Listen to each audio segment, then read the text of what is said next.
President Sunday literally stealing my ideas for thumbnail design. Look at this. Look at this. Does that seem familiar to anybody? Xanderhal, Huffles, shoe in between them, menacing like some kind of specter. Oh my god. No, I don't mind it. I don't mind it. Look, just understand, President Sunday, if you're watching this, that good artists borrow, great artists steal. And don't be surprised if I steal your squid. By the way, we've got 16 seconds till the first ad break. If you're in Twitch chat, I've kind of put you in a, this is like a high level, you know, round that you're dealing with here, right? You got 6 seconds to use a Twitch Prime or other ways to, and there you go, right into the ad break, right into the top of the hour ad break. Is it the top of the hour? Oh no, it's the 45 ad break. That shows me that I'm incredibly late for stream. But I'm here, that's what's important, right?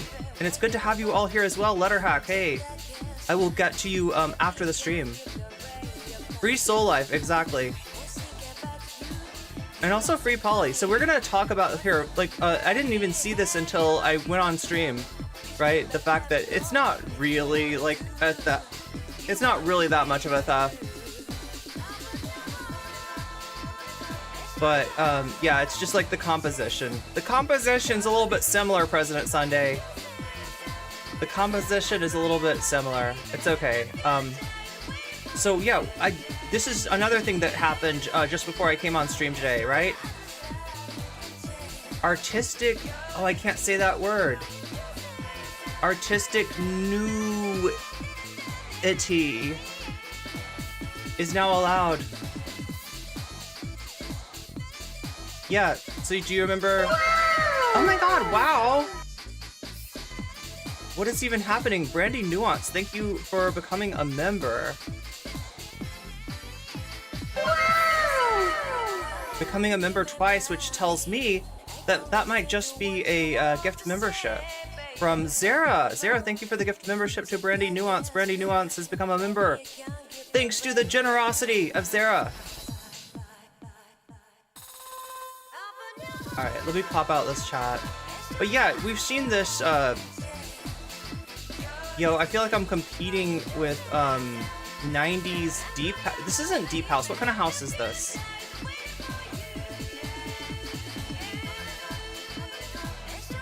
It's our opening music, right? And I know that, like, here's my deal. Like, I know that it's hard to talk over it because there's vocals in it, and I don't have the audio ducking set up yet. We're gonna do the audio ducking maybe after stream, set that up so that I can talk over music without any concern whatsoever. When the voice goes up, the music goes down. Isn't that genius, right? Somebody thought of that. But yeah, this is probably the better music to speak over. There we go. There we go. So what I'm talking about here is the meta, right? You've seen this face. You've seen the new Twitch meta, and it goes something like that. It's like that, except I'd be, you know, no top on whatsoever. This is now allowed. This is now allowed. And what's funny is that this has made a big splash, but most of what you see of, you know, people responding to this streamer here, I'm trying to remember her name. Anybody remember? Like, we're gonna get to it, right? We're gonna cover what the Chuds think of this. Chud Logic himself, the head, the king of the Chuds, is very upset. Is very upset about the femoids are getting away with it. The femoids are getting away with it, and that's just not okay. That's not okay for the femoids to get away with it. They're always getting away with it. It's so hard to be a guy. It's so hard to be a guy on the Twitch platform, right? Despite the fact that it's actually harder the other way around, but we'll get into that later. But yeah, there's some hypocrisy, I think, that in what Chud is saying. Some of his chat's even pointing it out, right? He's acting like female streamers who, you know, present a beautiful image, stimulating image, maybe even on stream, get away with anything and everything, and that streamers like him, if they just say the wrong word, I accidentally said a slur on stream, oh my god, and I'm banned now, right? That's totally unfair. It's totally unfair. Everything is weighted. Everything is stacked in favor of the femoids. I don't think that's how it is, though. And anybody who knows anything, including a friend of mine, Polly People, knows that Twitch very much is acting punitively towards female creators based on their outfits, right? So it's not even true. It's not even true. But they changed this to allow artistic nudity. I wonder if they can make that retroactive. Free Polly People. Anyway, we can dream, chat. So what is going on? Updated their blanksual content policy here. Certain content now allowed with labels, artistic nudity permitted under SUL themes label, game nudity contextual. Okay, so you can have games with nudity in them. Body painting acceptable with appropriate label. Mature games label general. Oh, interesting. We might have to play some Catherine or something. I don't know. How explicit is Catherine? Does anybody know? Yeah. Wow. So what are they doing, right? I think that the chuds that were going off about the femoids, I think they were expecting this streamer to get banned. I think they were expecting like Twitch to lower the ban hammer and to cave to their interest. Instead, what is Twitch doing? Oh no, sorry, this is a Dexerto. I was like, is this Twitch's advertising? This is a Dexerto article, so I can't say that Twitch is using her for advertising. Oh my god! But now they're freaking communist invading radicals. Catherine isn't the most explicit game, but we should play co-op sometime. Yeah, it's a fun game and you can play co-op. It's a puzzle game, who knew? A sexy puzzle game. Oh, wait, can I say that word? My lips color is lovely, thank you. I'm so glad you like it. I don't think Anna is gonna leave TYT. I've been watching TYT for 14 years. I've seen them fight many times before, to the point where Anna's crying. Yeah, we're gonna look into that. Like, right, the Vanguard went over this in certain aspects of it. I was hoping to go in depth into some things that I'm not sure if they, like, I was listening to the Vanguard as I was getting the stream ready, right? Because this was something that I wanted to cover as well. And they do have a nice long clip of the interaction between Jink and Anna that got contentious, the one that Donald James X is talking about right now. But there was a section later in the stream. Oh my god, I gotta ask, do we have a Natalie Marie with us today? Natalie Marie, you're our only hope. Or anybody else who wants to try to grab the... There's apparently what sounds like a warning shot from Anna, right?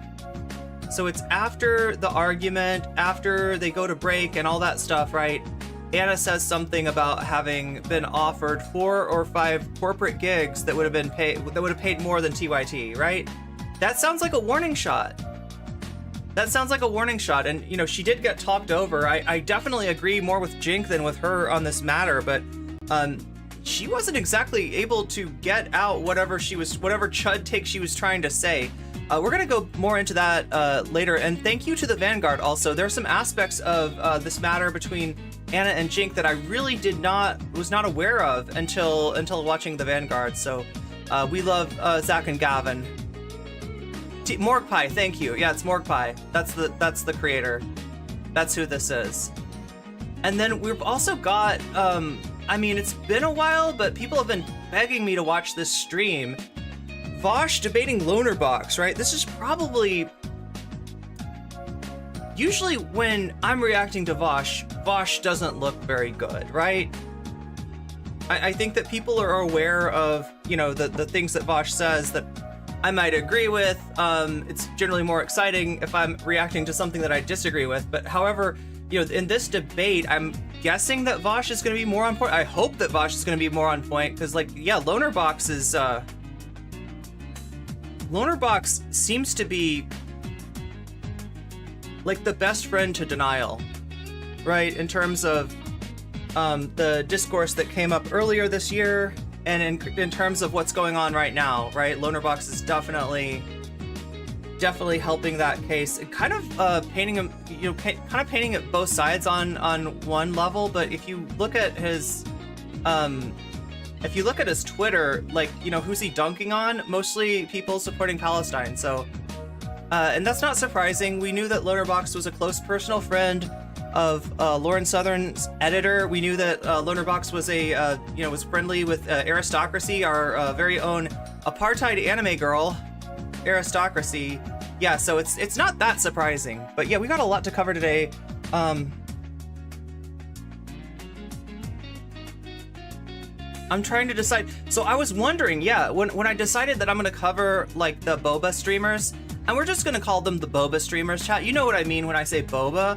I mean, I'm drinking an iced tea, right? But when I say Boba, I don't mean Boba tea. I'm talking about some other Bobas, right? I'm talking about a different kind of Boba. Do you know what I'm saying? A different kind of Boba altogether. When I said that I wanted to cover this, I was a little bit worried that I might not be able to actually show this stuff on stream because this is a fluid situation. This is Morgpie. There's been a lot of outrage against Morgpie, and there was every chance that I thought that before I went to stream, Morgpie might be banned. And if Morgpie was banned for this clip, then I wouldn't be able to show you this clip that we're about to go over with Chud Logic. So you like the Bobas. Okay, the Bobas. Yeah, we're talking about Bobas. Bobas, apparently, Twitch is doubling down on the Bobas, right? People really want... Let's do that first. Or is ever like, I don't know. I never know if I'm gonna piss people off by choosing an order for a stream that there's a lot of interesting subjects to cover, because some of you are here for Anna versus Jink, some of you are here for Loserbox and Vaush, and some of you might even be here for the Bobas. So I hope we're okay, because we're gonna meet our old friend again, Chud Logic. Chud Logic is got the Boba story. I feel like he just represents like the Chud viewpoint. There's a lot of people complaining about the Bobas, but who complains best of all? I think it's Chud Logic. I think it's gotta be Chud Logic. I look extra cute today. Thank you. I spent a little extra time and was late to stream because of the sighting on my accessories and getting this butterfly. This butterfly did not want to stick to the magnet, but do we do poll on stories? Do you want to do a poll on stories? Should we do that? That sounds pretty interactive. That sounds pretty interactive. But we'd have to do 2 polls, right? Okay, somebody in Twitch chat, get a poll started. And then, oh my god, this is always such a difficult thing. Ooh, wait, we can do a Q&A? I never saw this. Anyway, which story do you want to see first? Question mark. So Bobas, right?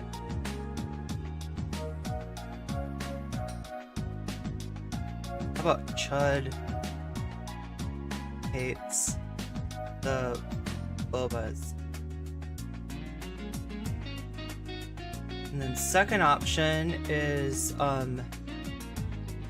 Loserbox versus Vaush.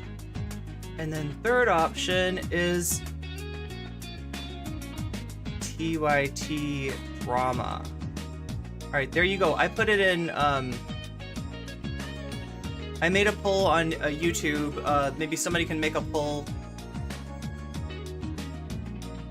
Oh, there we go. Yeah, vote in the poll. Vote in both polls, right? And I'll bounce on the trampoline while we get that vote in, right? So people are asking about who Chud Logic is. Yeah, Chud Logic is a British streamer. He's actually somebody that I've known for a really long time. And how do I know him?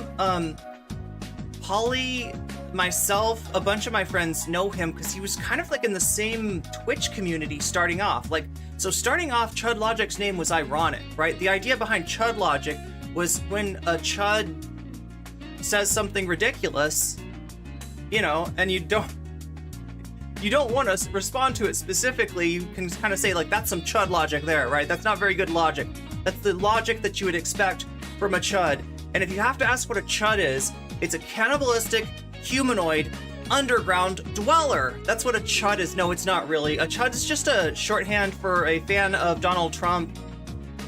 Somebody that thought that Trump would make a good president, thought that he was the best president ever, and now they want him back again. That's a chud. That's a chud. You know, it's very similar to like a hog, right? When Hassan says a hog, we're talking about a chud. I think that Chapo might have invented chuds. Is that right? Did Chapo? Do we have Matt Chrisman to thank for that? Matt Chrisman, feel free to jingle your keys in front of my face anytime, okay? I promise to be entertained. I promise to be very entertained by Matt Chrisman's keys. I have no idea what's going on anyway. Which part? Which part? What's confusing?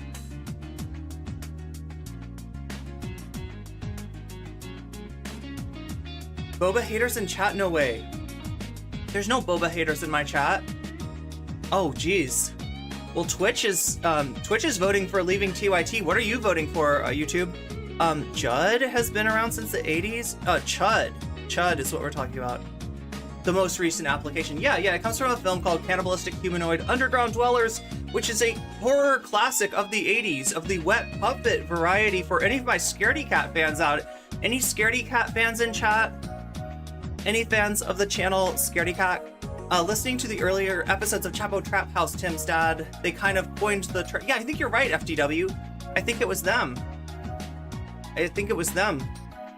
You're a Babo lover? What is Babo?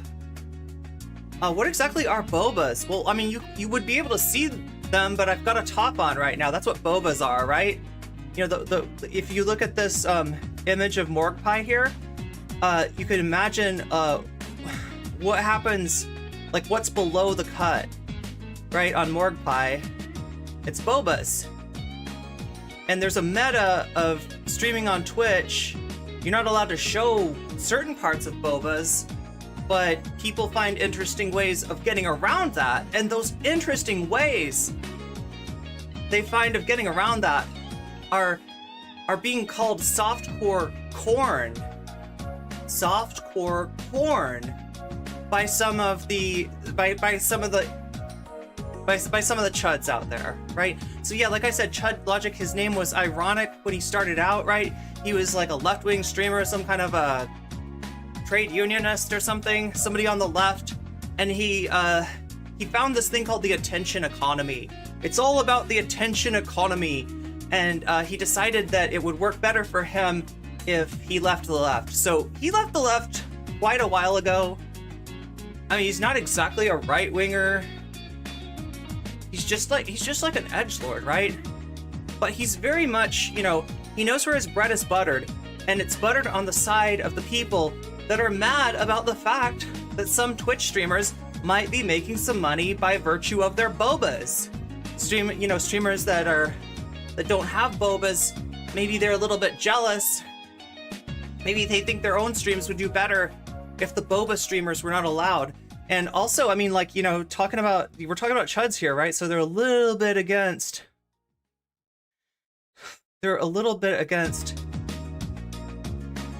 anything that they have a very they will call almost anything and everything that is even slightly stimulating. Boba's Anna leaving TYT is winning. Boba's in second place on Twitch. What about YouTube? Oh, YouTube's voting for it. Wow, so we do have a consensus, it seems. People are really here for the TYT drama. Chud Logic.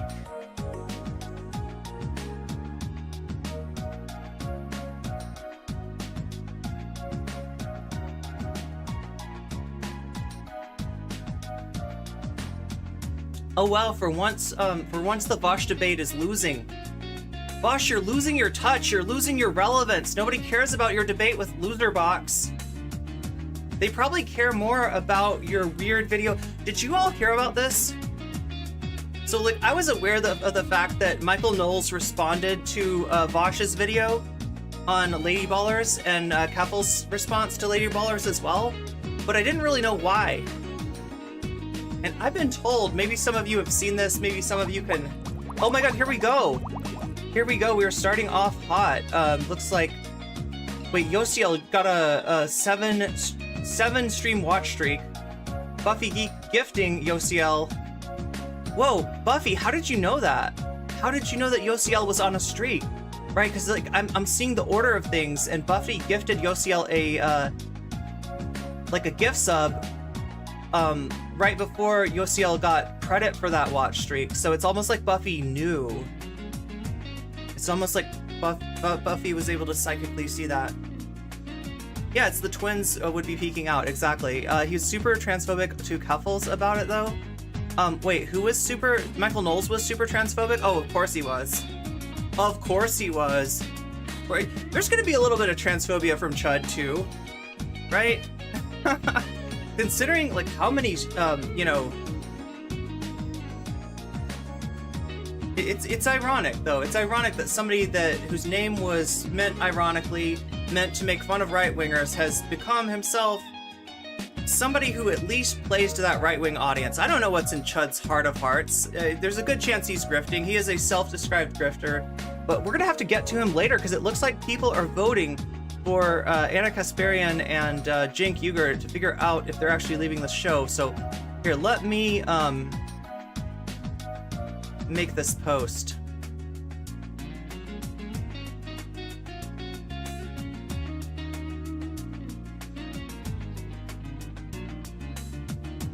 Okay, so I'm gonna tweet out today's stream because that's the one thing that I haven't done yet. There we go.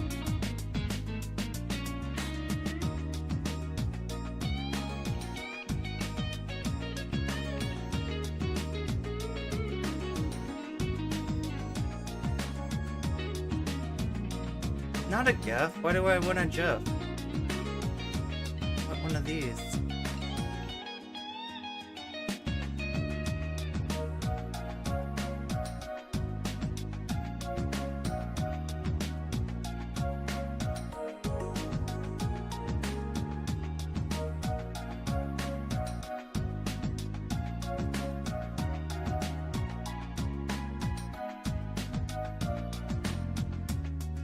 Alright, there is the post for today.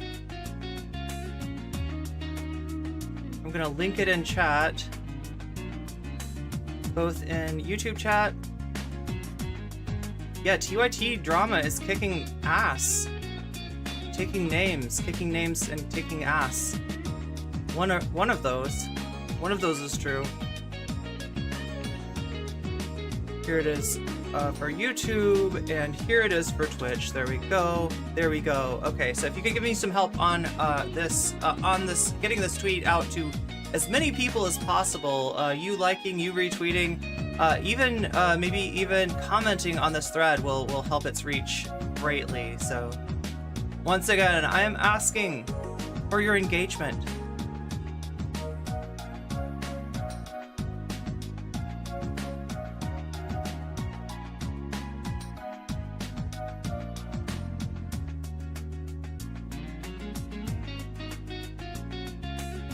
But yeah, Anna, when leaving TYT, has won. Okay, so we're gonna start off with some bookmarks that I made today. Wait, I'll just wait a second, right? Because like, there we go. So yeah, here's how it works. If you like the tweet, then your account will show up here. If you retweet the tweet, your account will show up here. And if you leave a comment on the tweet, then your comment is gonna show up like bigly, greatly, hugely, massively even. The poll isn't loading. Wait, what? On YouTube? Did it end? Did I not make the poll for long enough? Do people disagree with the poll? No, it feels like people are still voting on it. Why would it not load?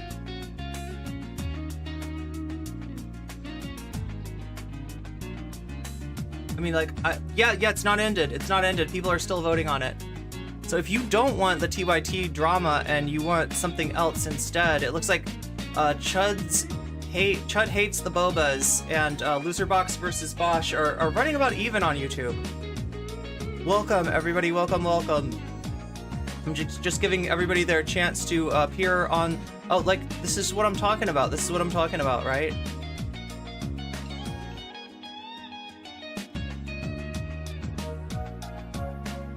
That is so cool. Chat, Buffy Geek loves you.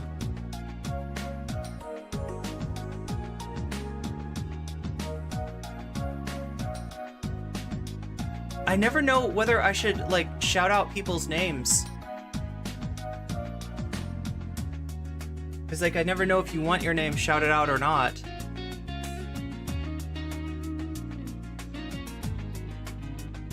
Yeah, but look at this. What's trending today? Vaush, Bernie, artistic nudity.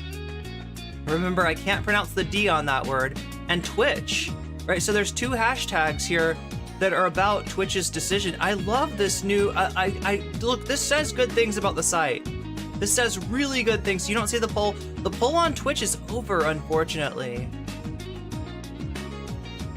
But I'm glad you're here, Galactic Streamlord. And thank you for the follow. Look at that, watch this. Anytime now. Anytime now, the stream alert. Why is the stream alert not alerting me? Not alerting me to the fact that yeah, it should alert. What's going on today? I don't know, chat. It'll come up at some point. But yeah, thank you for the follow. And welcome. So yeah, just to have a couple more seconds here to get in on boosting the Twitter thread if you want to. And your name will appear just like these awesome people here who are helping us to get the word out before we start into the Anna and Jink content, which is only a click away on Twitter. I've actually got it bookmarked this time.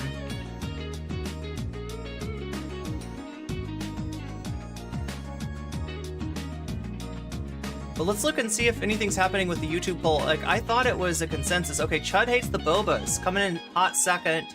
TYT drama with a pretty dominant showing, 58% to 23%. That is more than twice as much. I don't know if there's even a chance to overturn the will of those who want to get right into the drama right away. They know exactly what they're here for. They want to know if Anna's going to leave TYT, and they want to hear my analysis on that. You've already heard the Vanguard have a take, possibly. I know a lot of you are Vanguard fans. I like assume because I watched the Vanguard today that you watched the Vanguard today as well. It's not necessarily true, but yeah, they had an interesting take on it. I've got a different take. I've got a slightly different take than the Vanguard. No qualms with Pac-Man, just don't subscribe to him. He doesn't need my support. Yeah. Hackers politically motivated like Rumble.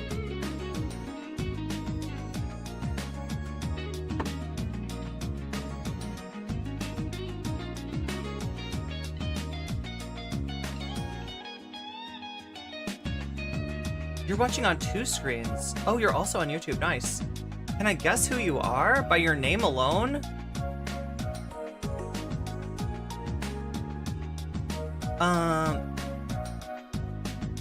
Goth? That's my guess. Am I right? Should I be guessing? Well, you want me to guess, right?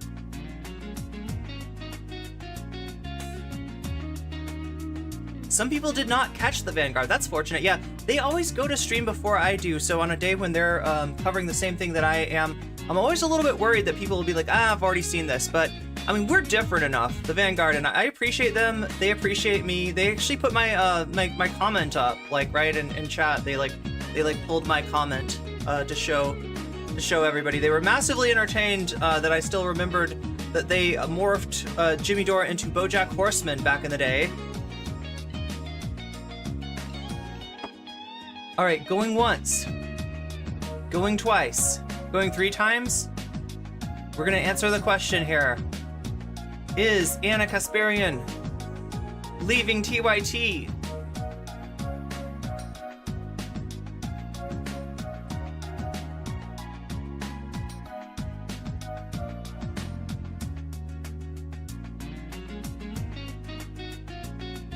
So I got 2 hot clips to try to figure this out, all right?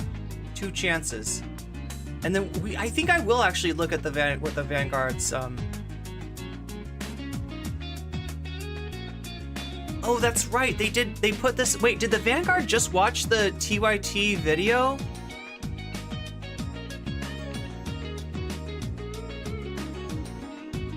Is it Jink goes on rampage about attacks on Harvard president?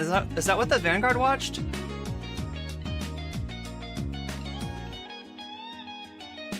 You love the part where Jink yells. He loves that part too. BoJack is better than Jimmy Dore. That's what they said. They said that like Jimmy Dore is like Bojack if he had never gotten the show in the 80s, right? So Bojack minus his major claim to fame.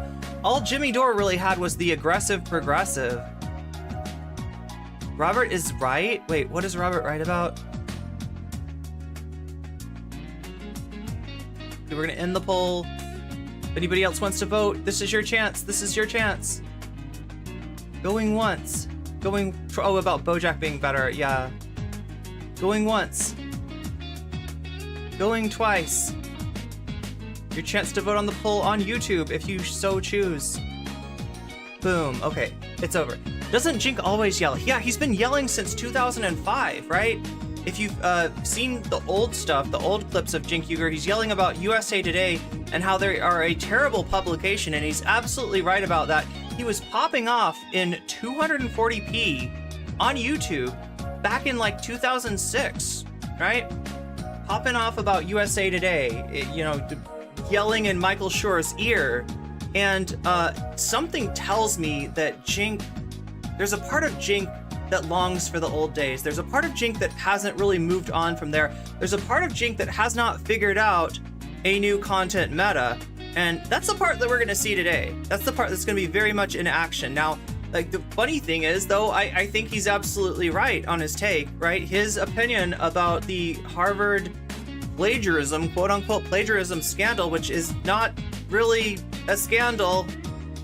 Like, right? It's as much of a scandal as like Hunter Biden, you know, getting loans and paying them back somehow being like a contribution to Biden, right? It has no substance. There's nothing to it at all, right?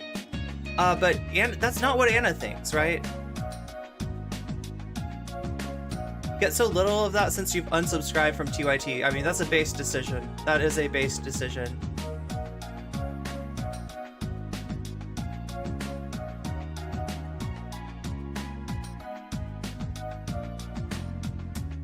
Yeah, I think they went after this one. Let's look at the, wait, what am I doing? I'm gonna go to this scene right here. There we go.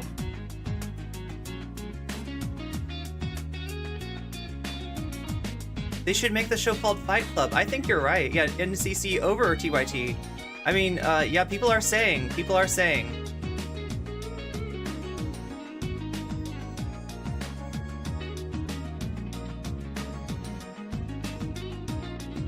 This is a pretty epic guitar solo, though, I gotta say. All right, let's get started. Let's see what, so these are the two tweets that, these are some clips that made the headlines that people are, headlines, I don't know, 21 likes, I don't know if that's exactly the headlines, but right. These are some clips that people are talking about today. Then we'll get into the rest of the segment. And there's a little bit that I'm still looking for, right? I have heard some things that went down yesterday on TYT after this segment. And that really gives me, that's what's making me wonder, is Anna Kasparian leaving TYT? I don't know if we can get a hold of that. I do have people telling me about this in my Discord. Unfortunately, nobody clipped it. And I didn't clip it either. At the time, I didn't think this was going to be that interesting. I thought this was just going to be like a huffy moment between Anna and Jink. It turns out that they didn't leave it in the segment. Anna was still mad. And so a little more got said. So if anybody can find me, Anna talking about the offers that she's gotten from other media outlets, like that, to me, that sounds like a warning shot.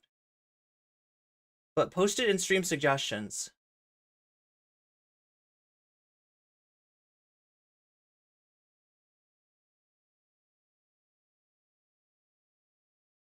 For now, all I've got is the eyewitness testimony of people who were watching the live show yesterday.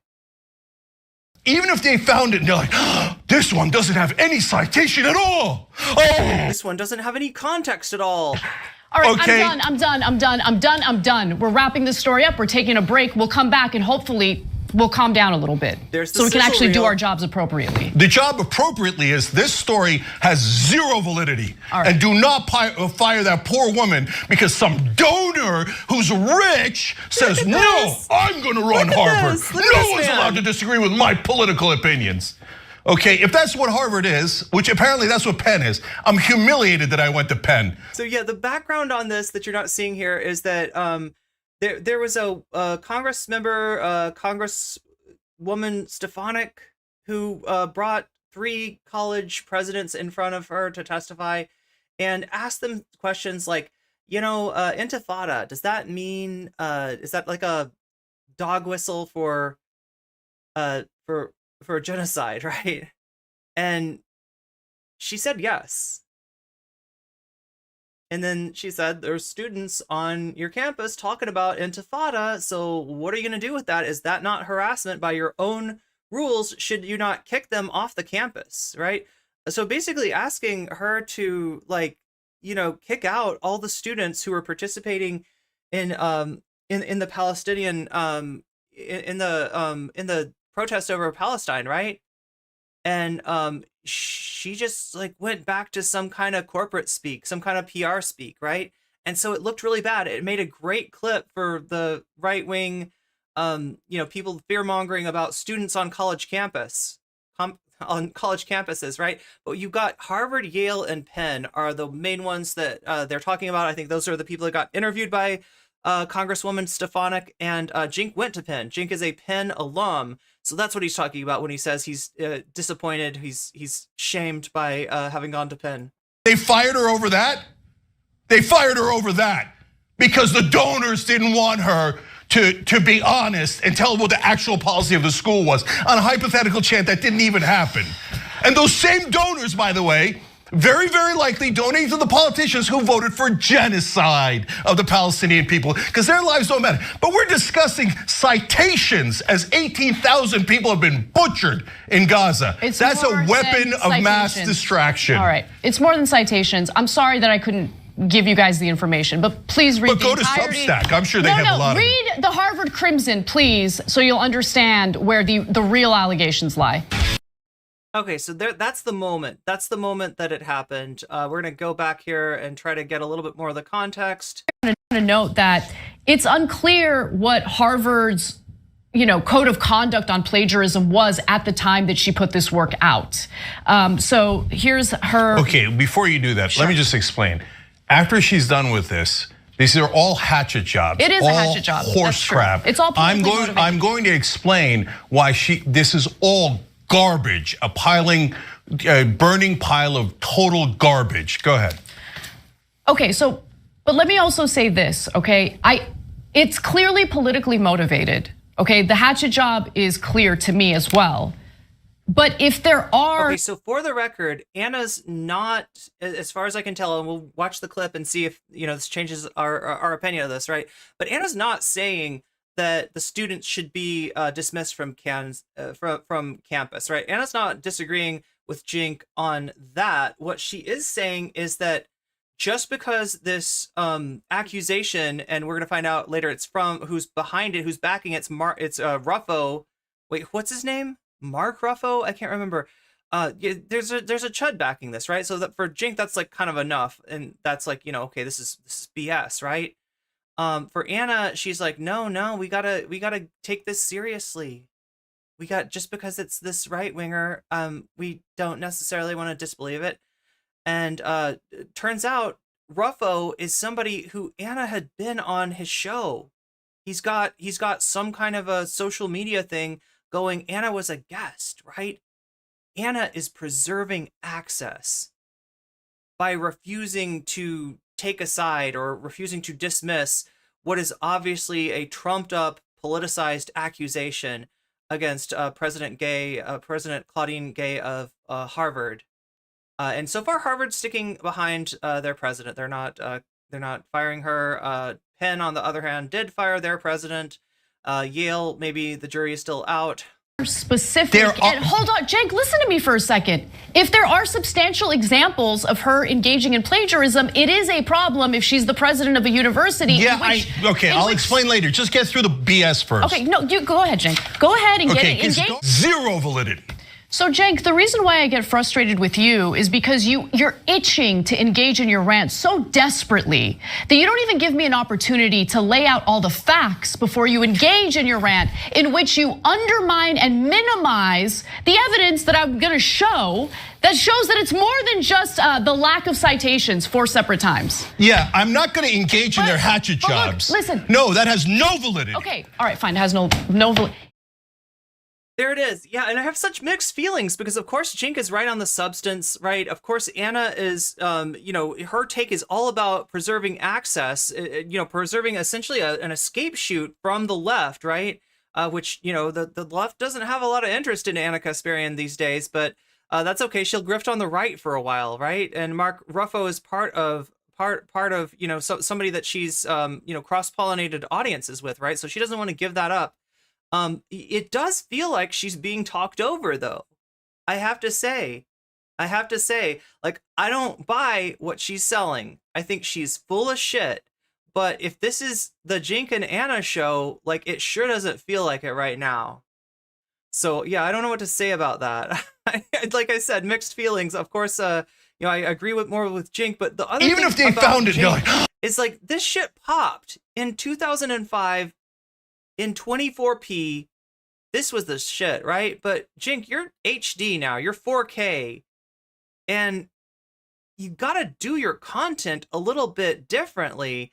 Like, crushing the mic the way that you are, screaming into the mic the way that you are, like, this kind of gross physical display, like, I don't think it works, the way that you think it does. I think that you're representing, the side of the argument that I agree with, but I'm not sure I like how you're representing it just on a purely aesthetic basis, right? So I don't know. Let's take a look into the here's the actual video itself.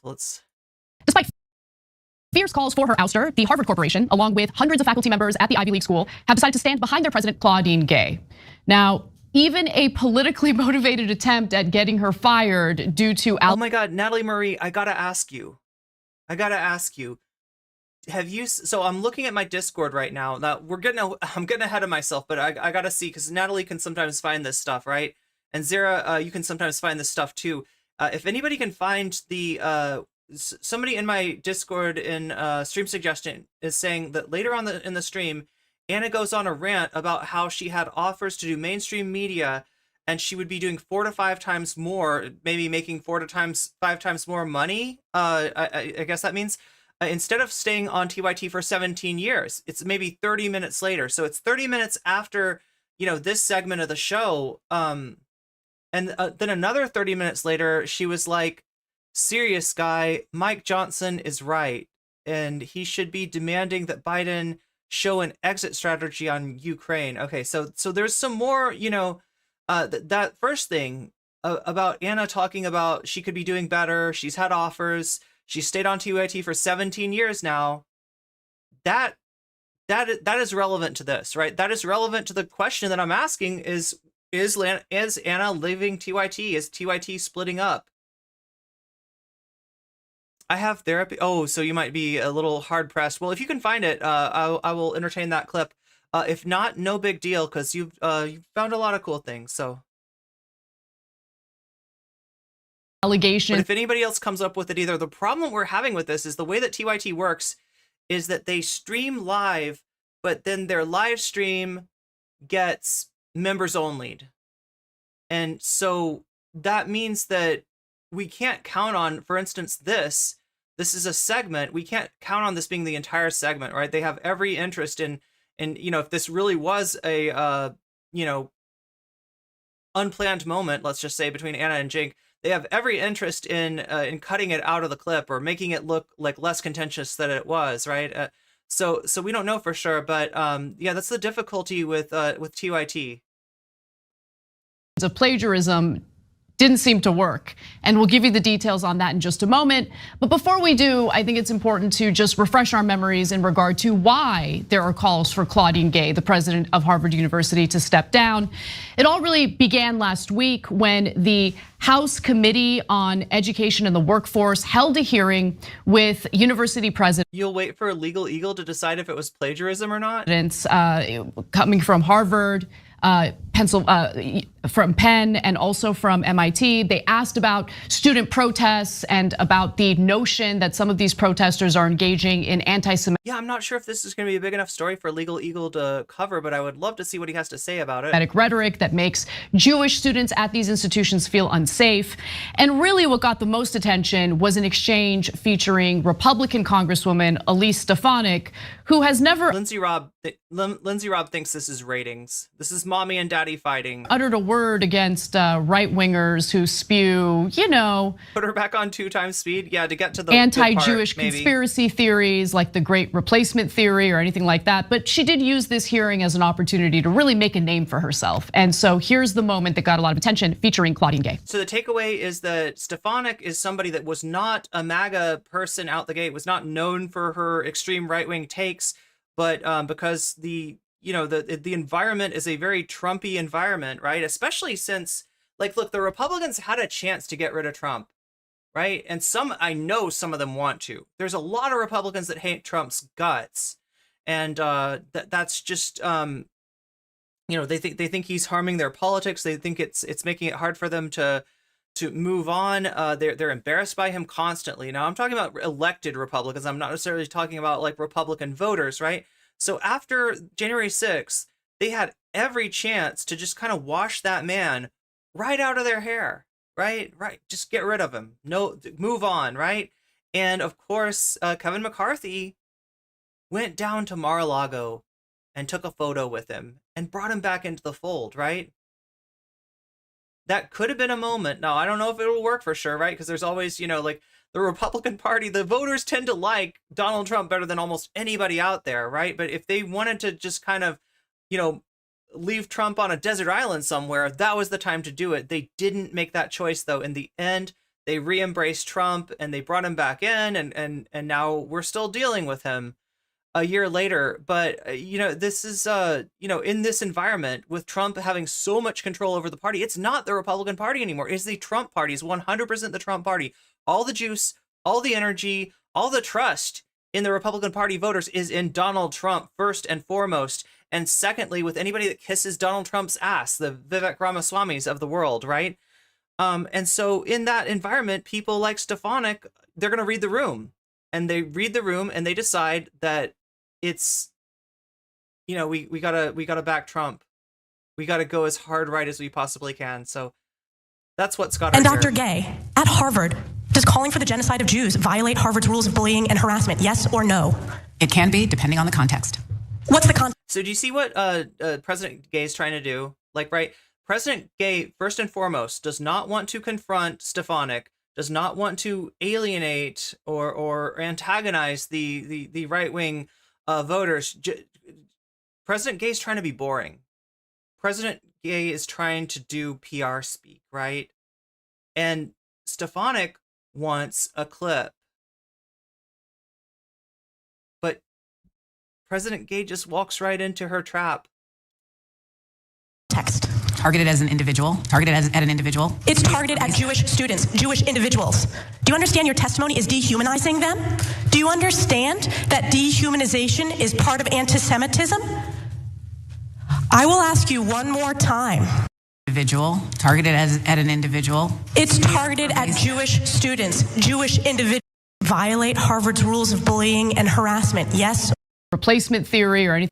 Violate Harvard featuring harassment, yes or no? What's the question? Does calling for the genocide of Jews violate Harvard's rules of bullying and harassment, yes or no? It can be, depending on the context. What's the context? Targeted as an individual. So do you see that? That's a horrible question. Now, I think the question she asked first is does intifada mean, is intifada, is it a code word for genocide? Is it a dog whistle for genocide? And President Gay already answered yes, right? That's the game that she's trying to play, is to placate the most cruel side of this argument, to placate the the knee-jerk response that everybody in politics seems to have, because the consequences for not falling in line with that are possibly getting targeted in a primary, and nobody wants to deal with that. And when nobody stands up, that's a self-reinforcing cycle, right? That means that the one person that does stand up will definitely get targeted. If a whole bunch of people stand up and say, no, we're not putting up with this nonsense anymore, what's happening in Gaza is terrible, and we're standing up against it, then they have a harder time. They've got more people to primary. That money gets split between more and more people. So, it's not just within the Congress. It seems to, have kind of, have penetrated into, these academic, I mean, what do you call this? Like, right, the president of Harvard, it's both academic and political at the same time. You're definitely like a public person. You're at the president of one of the most prominent universities out there, right? And so this is what happened to Dr. Claudine Gay. She really, like, by trying to be non-controversial, by trying to agree, with what she thinks is a reading of the room, which is not a reading of the public sentiment, but rather the reading of the sentiment of Congress, the reading of the the sentiment, what a PR specialist would tell you to say, right? That's actually what got her into trouble here. If she just said, like, no, that's not what Intifada means, right? There's been 2 Intifadas, one, like, if she had actually given an academic answer about a truthful academic answer about what Intifada actually means, rather than just going along to get along, she wouldn't have trapped herself in this bind. Targeted at an individual. It's targeted at Jewish students, Jewish individuals.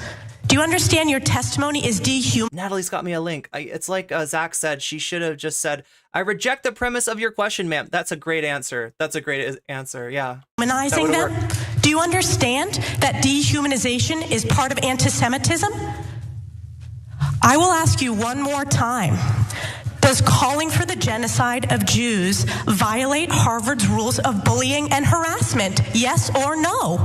She's getting debate, bro. Do you see this? So we talk about logic trees. Have I mentioned this? I probably haven't talked about this since I had a debate with a Twitch streamer named Irrelevant, in which he tried to run me down one of these, like, logic trees. The idea is that you set it up so you ask a person a question that you think the answer that they got to take, right? They got to answer it this way, right? Then you ask them another question, they got to answer it this way, right? And that by the time you have interrogated them like this, then the only logical conclusion is for them to, agree with your, you basically question them on the premise, and then slap them over the head with a conclusion. This is debate bro shit, right? This is what's going on right here. This is so bad faith. Anti-Semitic rhetoric. And is it anti-Semitic rhetoric? Anti-Semitic rhetoric when it crosses into conduct that amounts to bullying, harassment, intimidation, that is actionable conduct, and we do take action. So she's kind of reading the student manual here, like, right? It sounds like she's quoting the student manual. So Dr. Gay was trying to give Hannah fought the Zoomers, and the Zoomers won, says Autumn Leaves. A nuanced answer in a world where nuance. I think she was. I don't think she was trying to give a nuanced answer. I think she was trying to give a non-controversial answer, and in doing that, she fell right into Stefanik's trap. Is increasingly rejected. And so since she didn't clearly say that calling for the genocide of Jews is unacceptable and we will investigate it, she specifically wanted to focus on when that is true. Questions like that, yeah, you can't answer that by quoting the student handbook. If somebody asks you, is genocide bad, you gotta say yeah. But she's just reacting wrong, you know what I mean? Like, she knows that there's a trap being laid, and she's trying to not fall into the trap by not answering the questions, like, at all, by going to the student handbook and saying, this is the policy of Harvard, if this, like, right, giving a non-answer, right? She asks her a very direct question, gives a non-answer. This is where you would, give the direct answer. It's just that, like, the premise is wrong. The premise about linking the term intifada to that is where she should have spoken up, but she didn't want to, like, right? So when she should have been, when she should have pushed back, she didn't. When she should have gone along with a very obvious answer to a very obvious question, is genocide bad? Then she tried to get tricky. She tried to be evasive, and that looks so bad. She made the exact clip, probably even a clip that I don't even know if Stefanik imagined this clip being this good. Also, Natalie, I see you got the link. You got the link? Rhetoric crosses over into actual harassment. And look, I would have preferred for her to be a lot clearer. There was a lot of legalese used in the way that these university presidents answered that question, and it did not bode well for them. And that's what led to calls for their resignation. And I want to also be clear that there is no evidence of students chanting about genociding Jewish people. There have been chants featuring them saying things like "from the river to the sea," which is interpreted by some as calling for the destruction of Israel. Okay, let's see what Jink had to say about this one, right? Because this is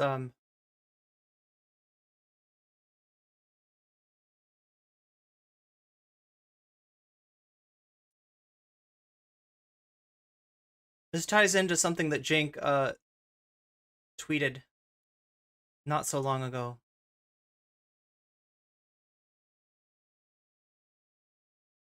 All right, Jink says, "Can everyone please stop the dumb?" I can't do Jink's voice. "Can everyone please stop the dumb from the river to the sea chant? It is incredibly hurtful to our Jewish brothers and sisters.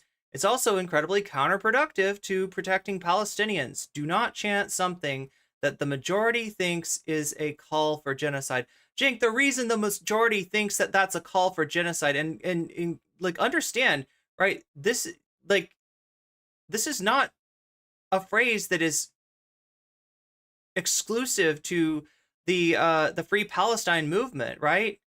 This is something that's said in Israel, right? Of Israel being from the river to the sea. And in that one, it's pretty clear what's going on there. What's in the way of the sea? Oh, Gaza. What's in the way of the river? Oh, the West Bank. Yeah, that's a pretty clear call for, moving, displacing Palestinians even further, right? And they're doing that. They're doing that right now. They're doing that in Gaza. They're enacting, massive amounts of violence against civilians. They are displacing massive amounts of people. They said that, who knows when they're going to stop with this. Over in Gaza, over on the other side, if you think that, well, maybe playing along with Israel is the way to go. Nope. You get settlers all over the thing, and your whole, the West Bank is carved up like the fjords of Norway, right? It's all kind of, you can't get from one place to another, even if they're really close together, right? Because there's all these little, like, settlements kind of like interspersing, different, Palestinian areas, right? And so, yeah, that's it's a weird thing to say, and it's cowards like you that enable the bullshit that takes something that clearly means that there should be one secular state for everybody living there, and turns it into, they want to push the Israelis into the sea, right?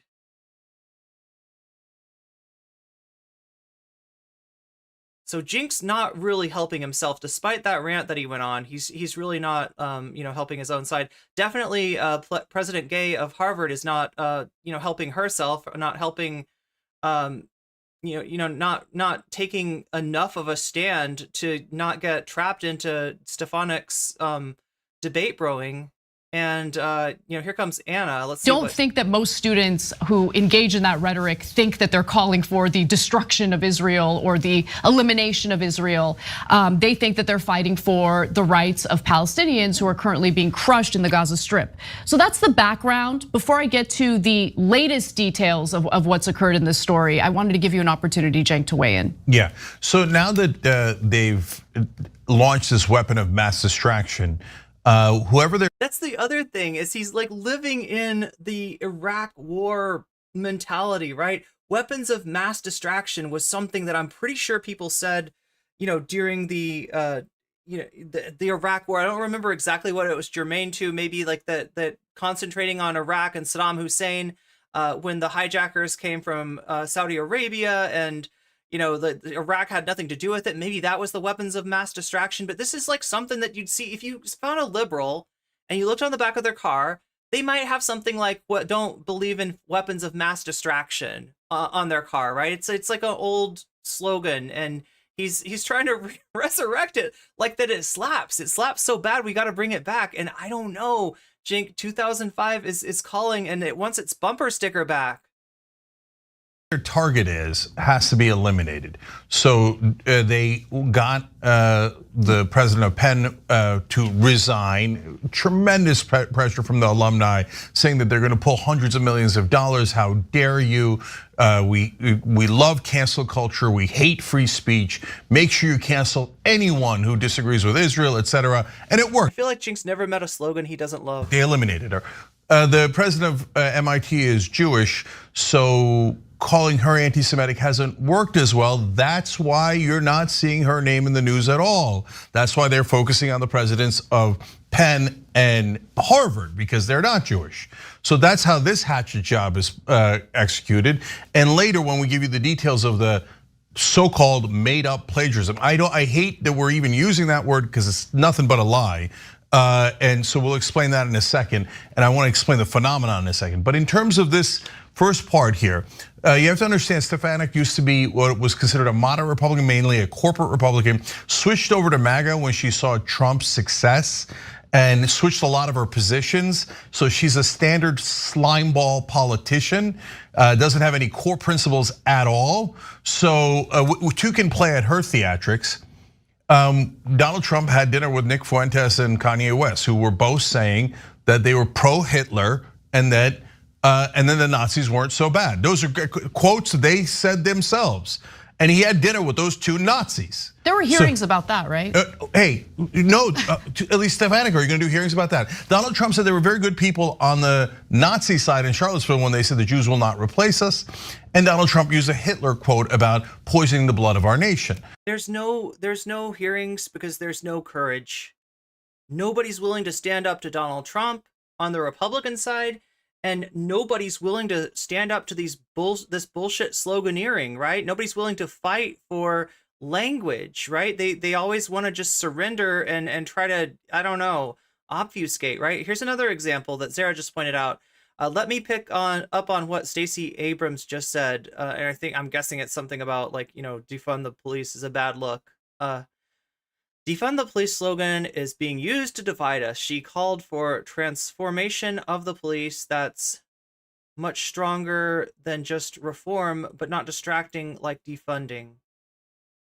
So the real thing that needs to be done, right? Because when we're talking about the police, we're talking. Does everybody in here know where the American institution of the police started? Right? What does it trace its lineage to? There's two things, and I'm sure somebody in chat will say, yep, slave patrols and Pinkertons. Exactly. Yeah. So yeah, union busting thugs, Pinkertons, and slave patrols, right? That's what we're dealing with. And you would think that, well, it's not like that anymore. Slavery, hey, no comment, chick. Did you realize that there was this thing called the Emancipation Proclamation? Slavery is no longer allowed except in special circumstances involving prisons, according to the 14th Amendment, right? Why are you living in yesterday? Well, I'm not the one who's living in yesterday. In a lot of ways, the police as an organization, right? And there's been studies about this. There's been studies about group dynamics. That's what we're really talking about, group dynamics, right?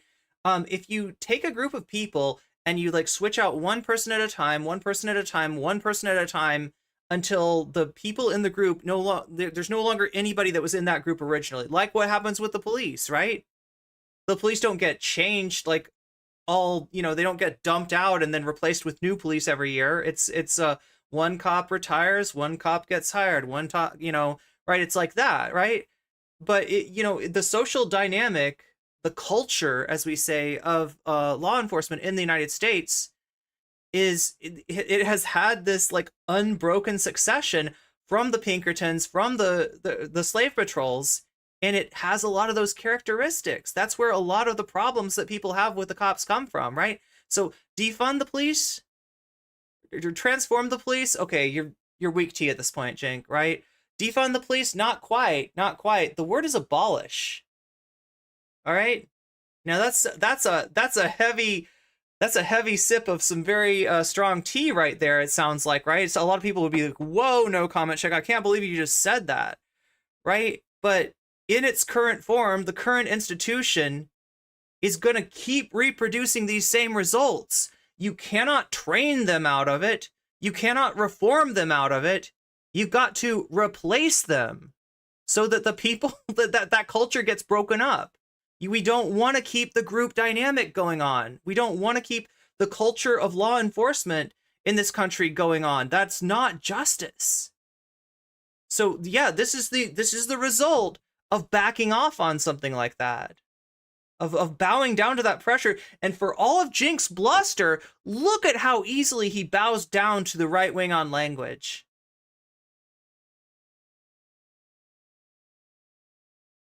Yeah, it's pathetic. Anyway. So, is it right to support a candidate that supports Nazis? Is it right or not? Yes or no answer, at least, Stefanik.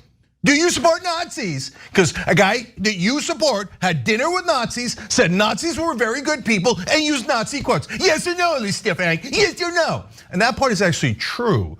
Whereas what she's doing is based on a hypothetical chant that didn't even happen. Right. So now one more thing about Stefanik. Right after these theatrics about how she cares so much about preventing genocide or chance of genocide before they even happen. Do you know that Stefanik then voted for genocide? She's among the people in the House who voted for $14 billion to Israel. There's a lot of dark irony in this whole thing. There's a lot of dark irony going around, right? With people, pearl clutching about the behavior of students, the slogans used in protest, and how they might be like, dehumanizing or legitimizing genocide in some way, while there's what's going on in Palestine right now. What do you call that? What do you call that? What do you call that massive displacement of people? What do you call that, right? I don't even know if I'm allowed to say it, chat, but you know what you call that. We all know what that's called. Genocide of the Palestinian people. That is not hypothetical or theoretical at all. It's happening right now. And she said, please take the taxpayer money and send it over there so they could do what now today, even Joe Biden is calling the indiscriminate killings of Palestinian civilians. Even Joe Biden, if you could believe it. So with that background, I do want to add one extra layer of context, because this is actually a really interesting and nuanced story. Because one of the other reasons why these university presidents have become a Anna loves that nuance. Target of the right. She loves to preserve her access to right-wing outlets.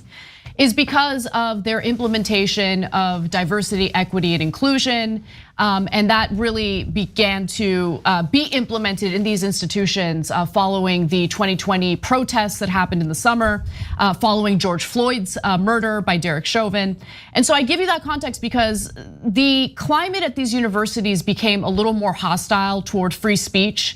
And some professors, some students were punished for engaging in free speech. And so the real question is, okay, well, why were they so quick to act when there was offensive speech directed at? So is she talking about Evergreen here? Like this sounds like she's been talking to Brett Weinstein. Has there been an Anna Kasparian bring Brett Weinstein collab? Has that happened? Right? I mean, yeah, there's definitely a problem with free speech on campus, the free speech of students, but it's not what Anna's saying it is. Like it's not. There's DEI training on campus. The corporations, including corporations and universities, use things like DEI to cover their asses. If there's ever an incident where there is discrimination, where something bad happens on campus and there's like a legal liability, then they can say, well, we held the trainings, they should have known. We held the, it's very weak tea. Other marginalized groups, and they're not, treating individuals who have offensive language toward Jewish students the same way. That's really another part or another layer to this story. Now, with all that said, obviously, huge calls, fierce calls for Claudine Gay to either step down or to be fired. But as I mentioned earlier, the Harvard Corporation stands behind her, and they've decided to put out a statement in support of her. I was worried whether I should call the college a corporation. I guess there literally is a corporation behind Harvard University. So did hundreds of faculty members who signed on to a petition demanding that she remain in her position. And let's get to some of the other allegations here. Now, the Harvard Crimson, the student newspaper at Harvard, is reporting that the Harvard Corporation and Harvard's highest governing body, expresses confidence in her leadership. They will not remove her. Harvard President Claudine Gay is facing allegations of plagiarism, though. They mentioned that as well. After a report in the Washington Free Beacon on Monday and a Sunday post on Substack claims she plagiarized portions of 4 academic works over 24 years, including her 1997 PhD dissertation at Harvard. Now, it's Danny Smith, the IDW's favorite white knight. I love your fusion of like intellectual dark web and SJW aesthetics, right? You got some of both, right? Complicated, and for those who either believe or don't believe, Danny Smith is here to teach us about nuance. She engaged in plagiarism. I honestly think it's mixed. There are some areas where I do think that there is a case that can be made that she plagiarized, but there's a lot of nitpicking going on by people who very clearly are engaging in a political attack against.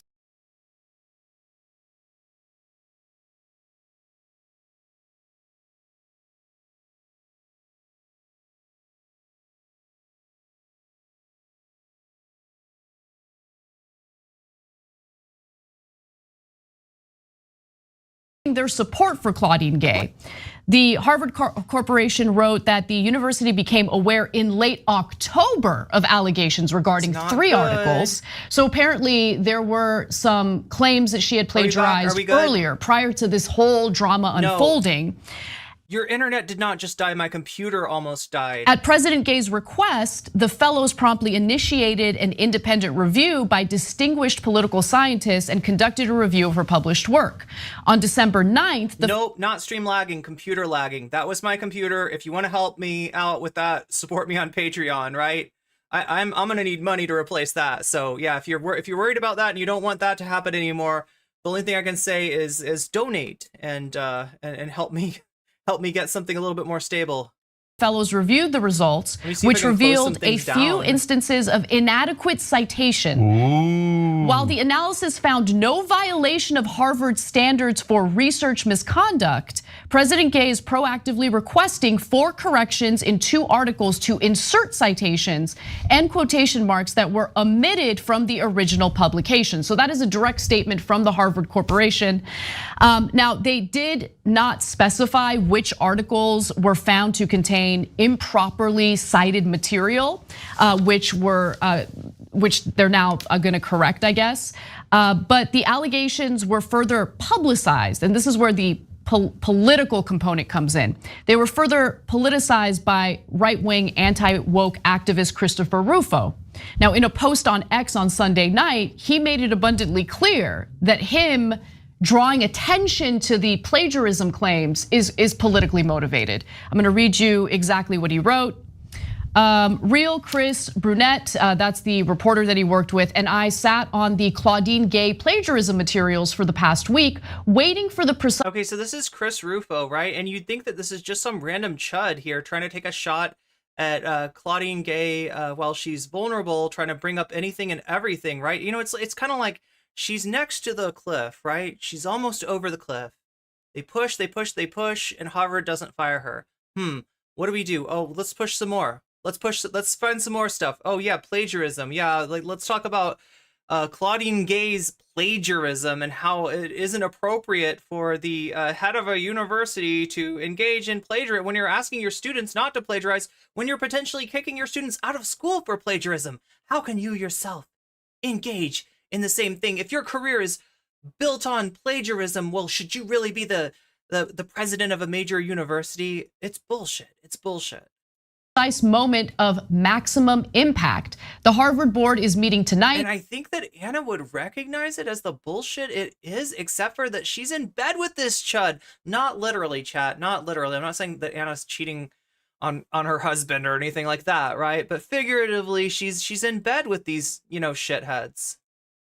And there are rumors that the plagiarism scandal could be the final nail in Gay's coffin. There is no scandal. There are hopes that it might be the final nail in her coffin. So hold on, pause. So that was on December 10th. That's when he posted it. Obviously, the update to the story. Bipedal Meatbag says allegedly is it appears that Harvard is standing behind Claudine Gay, and they do not believe she's done anything wrong. She's calling it X. I didn't even notice that. Bipedal Meatbag. Wrong. The story. What's up, Lord Fortus? Could develop from this moment to whenever. I don't know if they're going to find other examples of plagiarism that they think are more problematic, but the claim was amplified by Bill A. Ackman, an 88 who graduated from 88. He's a hedge fund CEO who has because of course he graduated in 88. Been a vocal critic of Gay and has called for her resignation. I'm not saying, chat, that he graduated in 88 specifically for the memes, that he had all the credits he needed to graduate in 87, but waited until 88 so he'd have that 88 on his degree.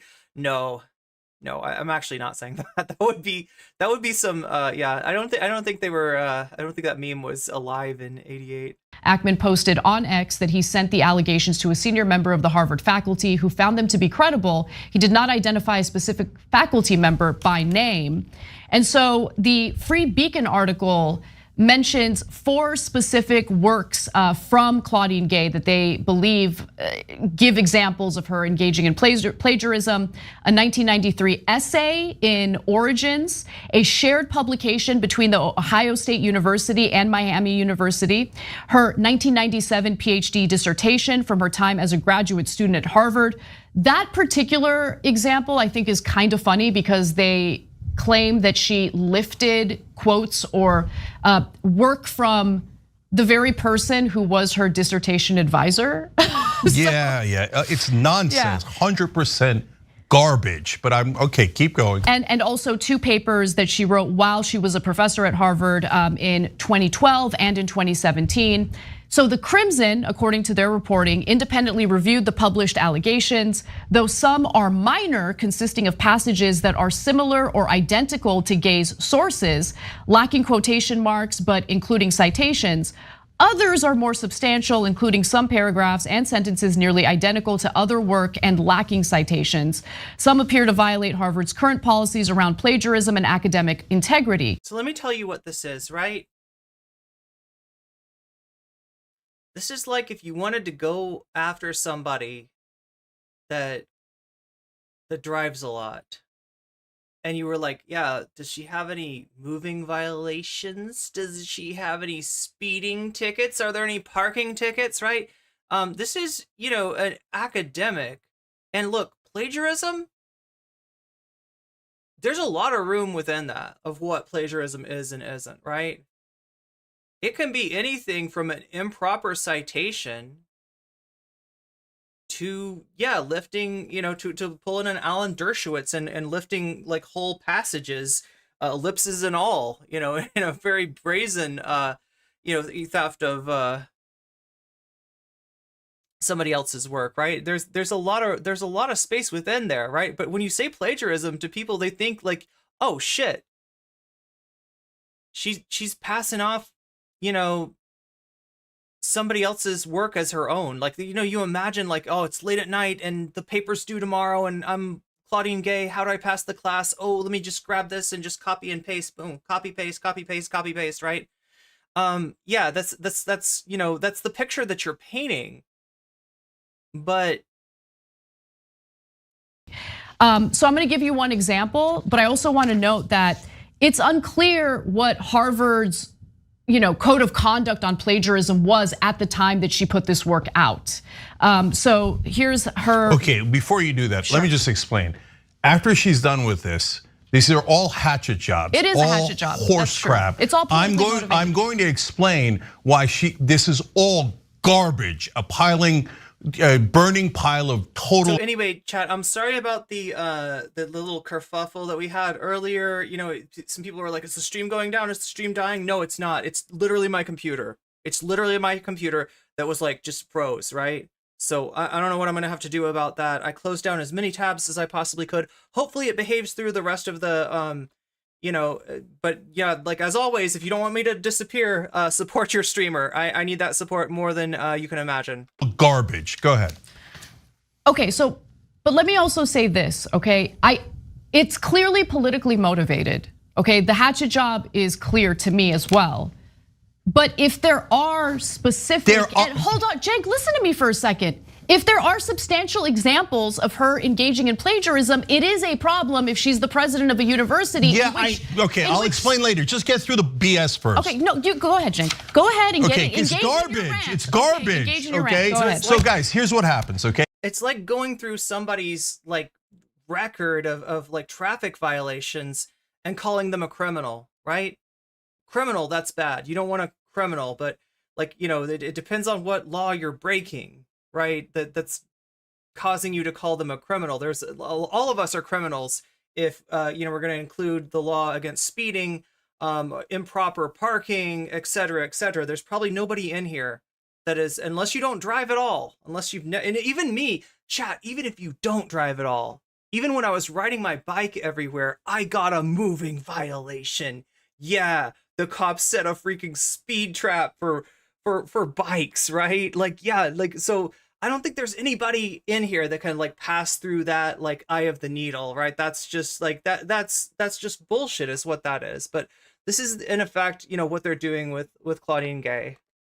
Once someone sticks their neck out and challenges the powerful, they then dig into we got Jordan Peterson today. Yes. Their lives. Do we have Jordan Peterson and Tim Pool's dad? And they go, okay, we got to find some transgression so we can invent a scandal. Only one of these names is an actual meme chatter, and the other one is legit. Guess which one is which? And they'll get some hack like Rufo and some rando at a rando place. Guess who's the real one, chat? It's like Washington Free Beacon and a Substack account, okay, whatever the hell that is, okay? And they'll say, okay, this is just serious charges. And they'll repeat words like plagiarism 2,400 times. And all the headlines will say plagiarism, plagiarism. And then when you look into it, what did Harvard conclude? 4 inadequate citations. Jaywalking is a significantly higher crime. Okay, that when the best you got is 4 inadequate citations, basically you're saying we dug and dug. So here's me saying something that I very rarely say these days. I agree with Jink. And dug to try to bury her and find one thing wrong in her life, but we couldn't do it. We couldn't do it. So we got something where she left out quote marks, but put the citation in. We got a thing where she joined with another author. We got a thing where she quoted her own advisor. Sometimes in cases like this, because whenever do you see that quoted her own advisor, right? So in other words, the person who graded her paper is the person that she's accused of plagiarizing. Do you think that somebody's gonna grade a paper, see their own words there, see a gross plagiarization of themselves and be like, yes, that is a passing grade, right? That's no. So this is ridiculous. This is 100% ridiculous. The only reason that Anna is not calling it out is to preserve her access with this Rufo creep. To go after academics, their #1 hatchet job is plagiarism. Why plagiarism? Because it sounds so bad, right? And the average person doesn't understand plagiarism. Yeah, it's the equivalent of a moving violation. Yeah, at all. It's like, and so they go inadequate citations, and it makes it sound like wow. It's nonsense. Total. So sometimes on plagiarism charges, they'll say, when you look into the details, she quoted herself but didn't cite it. Oh, come on, guys, come on. So not in this case, I don't think he's talking about, but he's saying that like he's seen this kind of stuff called plagiarism before. So this is what I call. We get more of the details or particulars of her supposed plagiarism. Good question, Molten Panda. Let's see what TYT does with this. Needle in a haystack. So are they trying to represent the totality of her career, the haystack, or are they trying to find a needle in that haystack, pull it out and go, look at this needle, that's what she's about, that one time that she got a citation wrong. Let me give you a clue, okay? This isn't about President Gay. This is about Palestine, and this is about silencing free speech. Not in the intellectual Darkwing, the intellectual Darkwing Duck. Yes, the intellectual dark web sense. Not in like, hey, you're not letting the Nazi come and give a symposium at the college campus. Do you not believe in free speech? Milo needs to speak. Alex Jones needs to speak. Whatever Chud needs to come to this college campus and speak. We're talking about kids that go to the college, right? Doing protests, right? That's what's at stake here. That's what they're trying to do. It is not about President Gay at this point. President Gay is at the most like a symbol, and realistically a means to an ends for the real genocide enthusiast crowd out there. Fire her! Fire her! And who's Bill Ackman? Bill Ackman is one of the worst people in the country. Do we need that as that sounds like a emote, intellectual Darkwing Duck? He's a hedge fund manager who bribes, campaign contributions to politicians, buys them off left and right, gives a ton of money. I've never played Darkwing Duck, chat. Is it a good game? Darkwing Duck was awesome. I know it's about Palestine, but sometimes when you go looking for skeletons in the closet, well, yeah, that's what's going on. That's what's going on. They're looking for the skeletons. They're looking for the moving violation. They're looking for the traffic ticket or the speeding ticket that they can represent as being a DUI in order to take out their objective. Yeah, so in this case, it's not even, there's something very much more important than any of the individuals involved in this case that's at stake. To his alma mater, and when he heard this, he's like, "Well, no criticism of Israel ever. Fire her." I mean, I'm worried about an inadequate citation from 1987. One in chat, if you appreciate Jinx histrionics, I think they're a little overblown. I think that he hasn't adapted since 2005. I appreciated seeing the old clips of him going off on like USA Today or whatever ridiculous newspaper was putting, headlines, that were essentially manufacturing consent for the Iraq War. I appreciate that stuff. I appreciate that history, but I do think that he's got to find a new shtick. That's a zero. That's a big zero from Buffy. So I know some people like this though. The Vanguard said they thought Jink was charismatic, and I mean that's a choice. That's a personal choice, and I'm not mad at you if you have that, right? It's just how you react to this. It's literally just aesthetics I'm asking you about. It doesn't really have anything to do with politics or anything deeper than that. Concerned about her academic situation. Let's get dangerous. Yeah, is that what wait? Guys, when they do I need to play? Is this on Sega or something? What system was Darkwing Duck on? Find something this minor, that means, oh my God, she was squeaky clean. Oh, she led an immaculate life. I challenge any of you to go through this kind of process and have them come up with only 4 inadequate citations. That means you're pretty much an angel. Lord Fertos finds him grating. Angel. So this is nothing but a hatchet job. It has zero validity. So Cenk, the reason why I get frustrated with you is it's a cartoon. Oh, before it was a game? Because you're itching. Wasn't it a game? I'm pretty sure it was a game. To engage in your rant so desperately that you don't even get. It was on NES. Oh my God, I didn't realize how old it was. I was thinking what is that thing called? The Sega, the really cool Sega system. Is it the Sega Saturn or is it Dreamcast? I thought it was like Dreamcast. Give me an opportunity to lay out all the facts before you engage in your rant, in which you undermine and minimize the evidence that I'm gonna show that shows that it's more than just the lack of citations. Okay, so those of you who are asking, what are we actually talking about? What is the substance? What are the details of that claim? Anna's saying, let's get into it. 4 separate times. Yeah, I'm not going to engage in their hatchet jobs. Look, listen. No, that has no validity. Okay, all right, fine, it has no validity. If your take is, I don't care if she engaged in. It's on the Master System? Isn't that the really, really old? That's older than Genesis, right? any plagiarism because this is politically motivated, then just say it. But my point is, even what is that, like a 2-bit system? though I literally? believe it is politically motivated that they're going after her, It's like half a bit. if there are substantial examples of her engaging in plagiarism at a university where students get expelled when they engage in plagiarism, it's a problem. But they already did the analysis, Anna. So now we're gonna do a double analysis on some jackass substacker who's obviously doing it for political It is literally a fishing expedition. It's 8 bits. reasons. And guess what? By the time that they reevaluate their second set of nonsense charges, she'll already be fired. And Blackman will go, yes, I won again. Send in the bull BS reporters to find the real problems in her career. They did an analysis of the first round of plagiarism allegations that came out in October. But a new round of allegations came out. A new round. Okay. Look at that. Right. What a surprising twist. A new round of allegations. Let's see if we can find more inadequate citations. I don't care. Just finish. Okay, then you don't care. I don't care. I don't care. Then I don't be care if you honest about that. No. Be honest about the fact that you don't care. I don't care. Okay. I don't care. That's fine. If you found So we out, shouldn't have even no, wasted I don't care. anyone's Let me time with explain. this. Let me explain. Okay, go ahead. If you found out that she committed a robbery in 1997, went into somebody's house, broke the door down, and stole their radio, I still wouldn't care because you're trying to eliminate her because she said something you don't like. Don't go back into the past, find the tiniest little transgressions, and then we're gonna have a debate over this poor woman's life and over her career.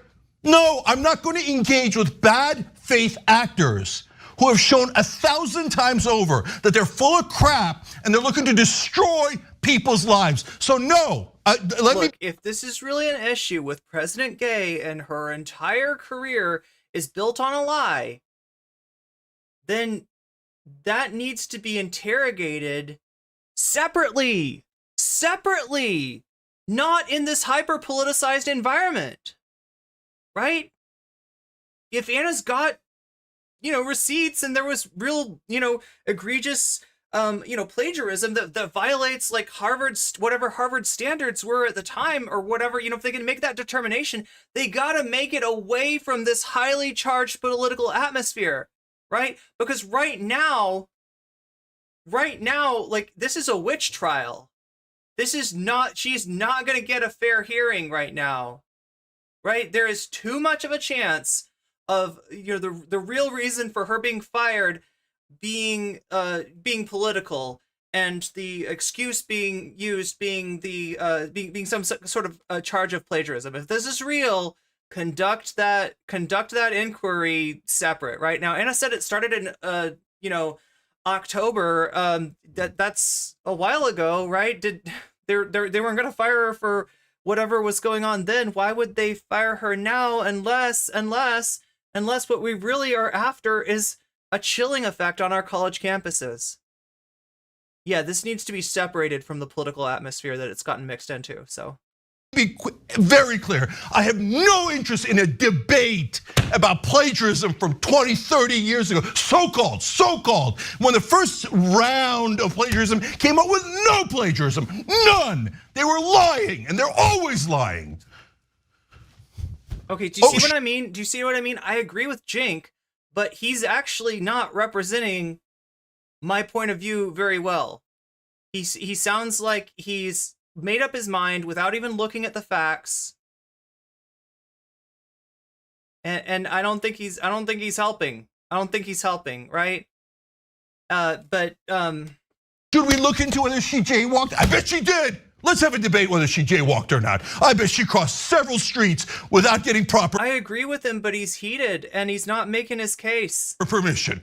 She might have even once had a party past 10 p.m. Might have violated a noise ordinance. The other thing is that Anna wants to get to, another part of the story, right? Now, the question I have is this Jink Uyghur's TYT?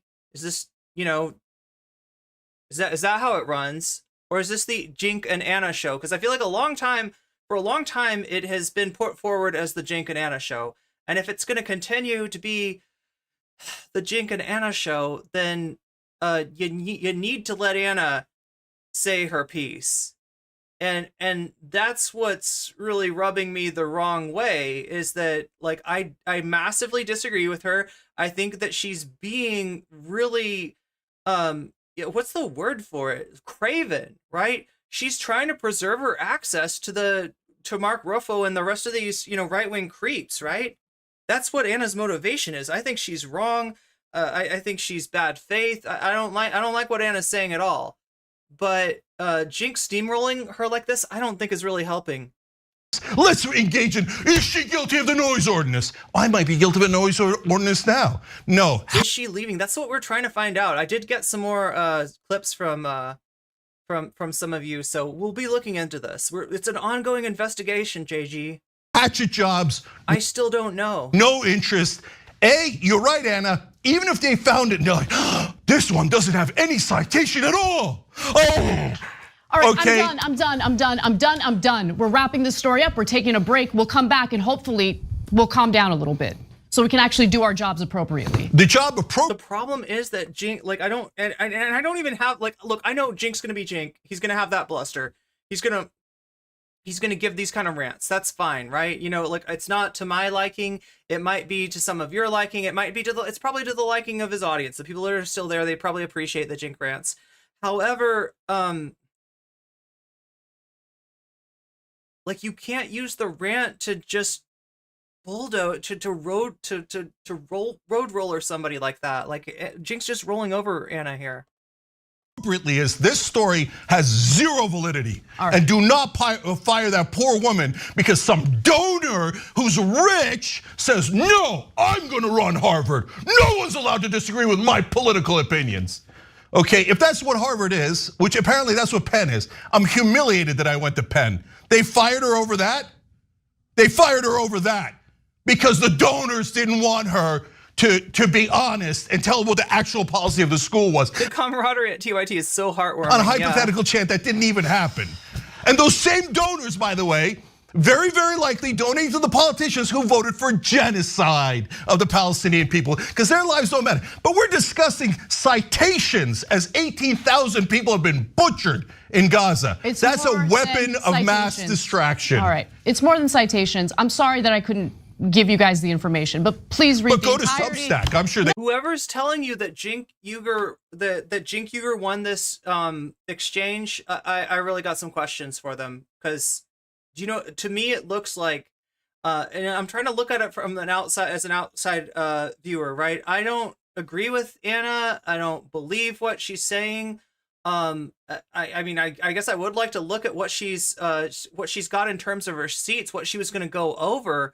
But she was able to play this off like she was silenced. I don't know if that's really what happened, right? Is this an unplanned break? It sounds like it from people who watched it live. It sounds like they said it was they didn't mean to go to break right here, right? There was a call on Anna's part. Okay, we're gonna go to break, right?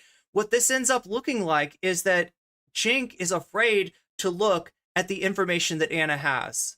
And I don't think that he really has anything to be afraid of, right? I don't think there is anything to be afraid of because, this is the kind of thing, if this was a problem, it should have been resolved in that inquiry, right? It shouldn't need the political atmosphere of a witch hunt in order to get the result that these people, that the anti-Claudine Gay crowd, at this point, I gotta say the anti-free speech, the anti-campus free speech crowd, the crowd that wants to shut down the protests, they want to shut down TikTok, they want to ban people for talking about rivers and seas, right? This is what they want, and this is not the atmosphere that this inquiry needs to be conducted into. They need to go one step at a time, right? Like are you gonna stand with your president? Are you gonna stand with free speech? Are you gonna make your campus a place where people can protest when they feel like there's a massive civilian casualty / ethnic displacement incident going on, and you can call that whatever you will. I'm afraid at this point I'm not allowed to say what I think it is, right? Yeah, these need to be these are two different issues. They need to be treated like two different issues. But yeah, I don't think that was a good look for Jink. I think that Anna played that masterfully. Jink lost his shit, and it makes it look like he's afraid of whatever information that she has from Mark Rufo.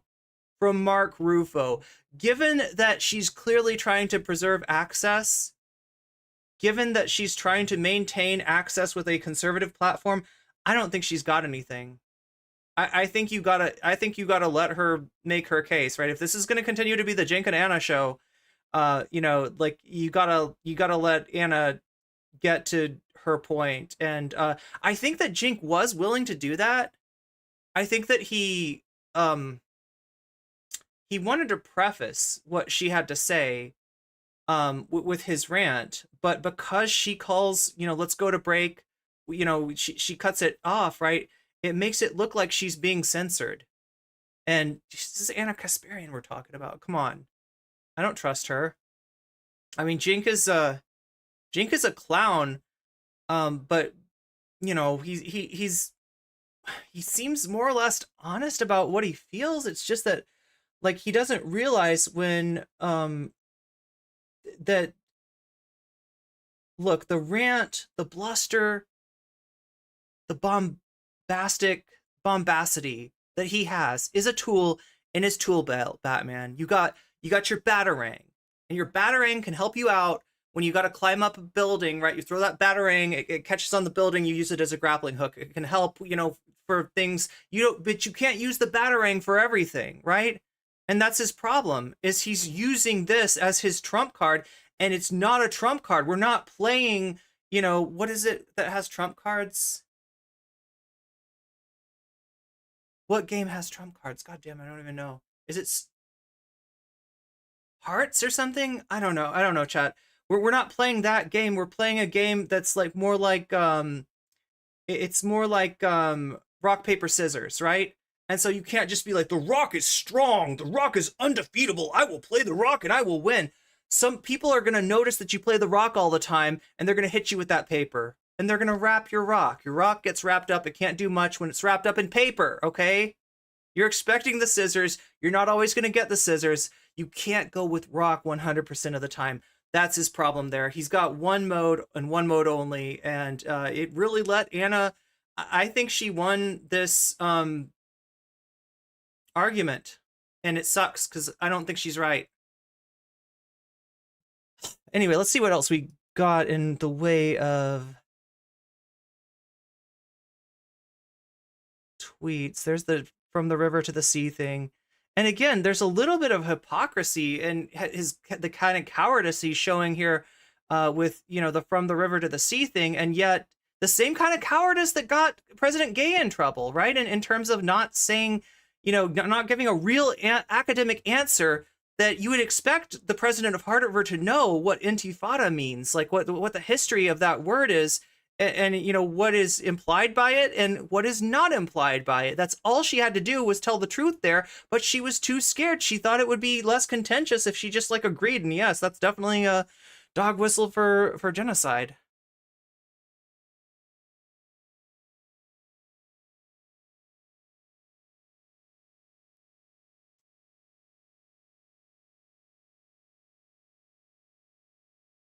Oh God, speaking of Jink and Anna, this just came out in Reuters, right? U.S. retail lobbyists retract key claims on organized retail crime. Do you remember this? Do you remember how much Anna was just like riding this hobby horse? There's organized gangs and they're going out and doing retail crime, and we got to crack down on shoplifting, right? Shoplifting, a crime usually engaged in by people who are in an economically precarious situation and are shoplifting the items that they need to, you know, survive in this with all this, you know, greedflation that's going on and stuff like that. But no, we gotta crack down hard on shoplifting, right? So the U.S. retailers were feeding into this and claiming a bunch of shoplifting and implying that there was like this organized retail crime going on. This is something that Anna and Jink definitely need to answer for, right? They have spread this garbage. They are irresponsible actors here. The main, Oh, I wish I could support you. Continue without supporting us. It's so sad. Main lobbying group in the U.S. for U.S. retailers retracted its claim that organized retail crime accounted for nearly half. So that's what they were claiming. Nearly half of inventory loss, meaning stuff shows up missing in your inventory. It's organized retail crime, right? And this is what all the right-wingers have been fear-mongering about. Anna joined them in that. I'm pretty sure this was one of the things that Jink was agreeing with. He's generally down with her tough on crime takes. A spokesperson for the National Retail Federation said Tuesday that the organization had removed this sentence from its report on organized retail crime published in April. It produced a report in collaboration with the private security firm K2 Integrity. The research, which was edited in late November, according to NRF's website, previously stated that nearly half of the $94.5 billion in inventory loss reported by retailers in 2021 survey was attributable to organized retail crime. So the idea is that like there's organized crime organizations, I guess, right? And they're like they got people and they're like, go out and shoplift for us, go out and just get us a bunch of stuff through shoplifting, and then we're gonna resell it or whatever they do, right? Retail executives and law enforcement officials. So that way you can say that we need to clamp down on shoplifting, because when you say we're clamping down on the person that's stealing shaving cream, we're clamping down on the person that's stealing baby formula. That's not a good look. Nobody agrees with that, right? Nobody agrees with that. Everybody knows that prices have gone sky high, and it's not inflation as much as it's greedflation. It's opportunism by corporations raising prices just because of the perception of inflation rather than the actual, supply chain issues or inflation proper, right? But yeah, rather than saying, they've used this excuse of organized retail crime as a way to paint shutting down locations, right? A location's not making enough money to justify its continued existence. If you shut it down because you're doing bad business, that's not making the company look good. But if you say it's organized retail crime and we just can't have that store in that neighborhood because there's too much crime, all the people in that neighborhood, and when we start talking about neighborhoods, sometimes we're talking about something other than neighborhoods. Sometimes we're talking about the people that live in the neighborhood. Sometimes we're implying, sometimes racism like hides out under that kind of rhetoric. That if you blame it on, organized retail crime, if you blame it on criminality, then, you can kind of make it look like you're not contracting, which is really, what's happening, right? More business is going online. It's harder to justify a bricks and mortar location based on profit/loss, and so some companies are shutting down their stores. Retail executives and law enforcement officials used the term organized retail crime to describe coordinated groups of thieves who shoplift or steal from retailers' warehouses or trucks, reselling stolen merchandise on the black market.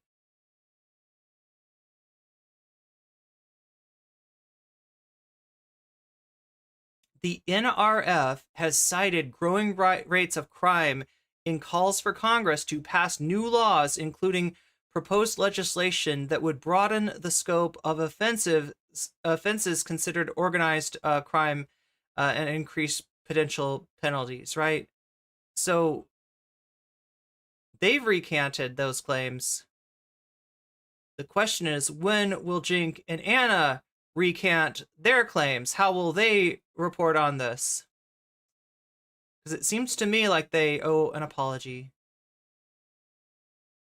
Okay, so we got here somebody talking about, got this email today. I canceled my TYT membership over a year ago, but I was getting these types of emails about how if they don't get donations, they could go away. Maybe why we see so many overtures to potential liberal and centrist centrist viewers on the main show on certain issues. I'd say it's more like right-wing / centrist viewers, right? As many of you, as you may know, TYT is a largely audience-funded network. What does that mean? It means that we don't have the corporate backing of billionaire funders. They at least did have one wealthy funder. They said that they paid that money back, but it's unclear whether they, they used that money, put that money to work, used it to grow, and then paid it back, or whether they just paid it back out of principle, because we don't want to be funded by big money, right? To help us meet our financial goals, we have the backing of our audience. Our members and donors help us produce daily live shows, cover important events, conduct investigative reporting, like the shoplifting thing. Yeah, good reporting there. Build new features across our site and apps, and drive positive change in the world and more, but not too positive, right? Because we want to be the mainstream progressive outlet, not the right?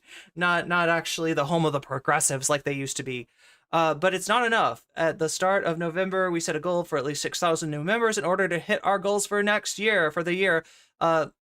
There is still less than a month left in 2023, and we still need 3. Yeah, so not even half of those members have become members yet. They're basically saying they're not doing good. It may not look good, but I have faith that you, our audience, will come through. Okay, so there's the ask to keep TYT independent.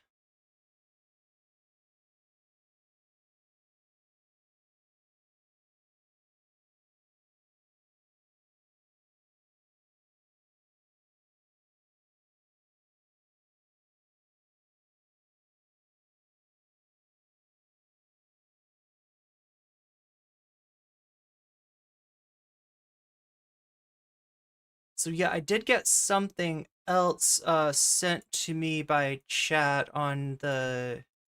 We might have that clip that I was looking for from TYT. Let's see if this is it. And yeah, thank you to everybody that, helps me out in any way, right? Whether it's finding links for me, whether it's hitting that like button, which is more powerful than you can believe and costs you nothing. Giving me Twitch Primes, which again, that cost you nothing. That actually puts money in my pocket. Supporting me on Patreon, supporting me on Twitch, supporting me on YouTube. I appreciate it. It allows me to do more content. It literally can make the stream go longer if we hit the sub goals. If we hit any combination of the sub goals, I try to extend the stream a little longer. And, at the end of the day, it keeps me from disappearing. Let's take a look at what somebody's I'm going to read a comment. It's not a member. We don't do this. We usually don't read comments from random people who are watching the show. But this is from Maria Villa, because this is a common comment. Oh, wait, this is from an Anna Stan. If you're going to come for Anna Kasparian, you better come with receipts.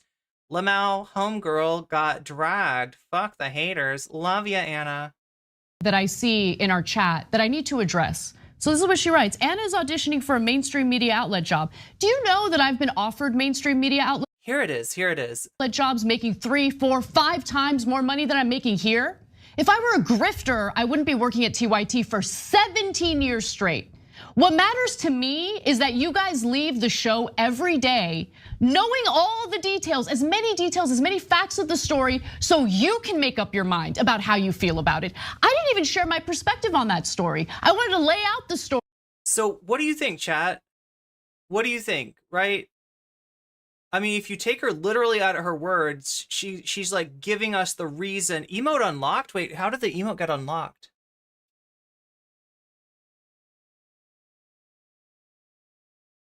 I mean, I understand her in a sense that you should appropriately have a back and forth and dialogue. Yeah, see, that's my thing about it.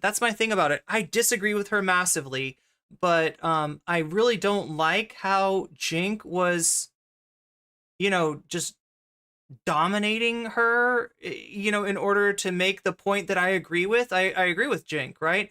I don't think he did it. I think he undermined his point by acting like he was scared to see the information that Anna has. And, she talks about she's been here for 17 years. She's gotten 4 or 5, offers to get more money, to be paid more. And she stayed here at this little rinky dink TYT. Do you see the subtext though? Do you see the subtext, right? Because she's talking to like somebody in comments, like a commenter, but I think she's kind of talking to Jink. This is why I'm asking, is Anna leaving?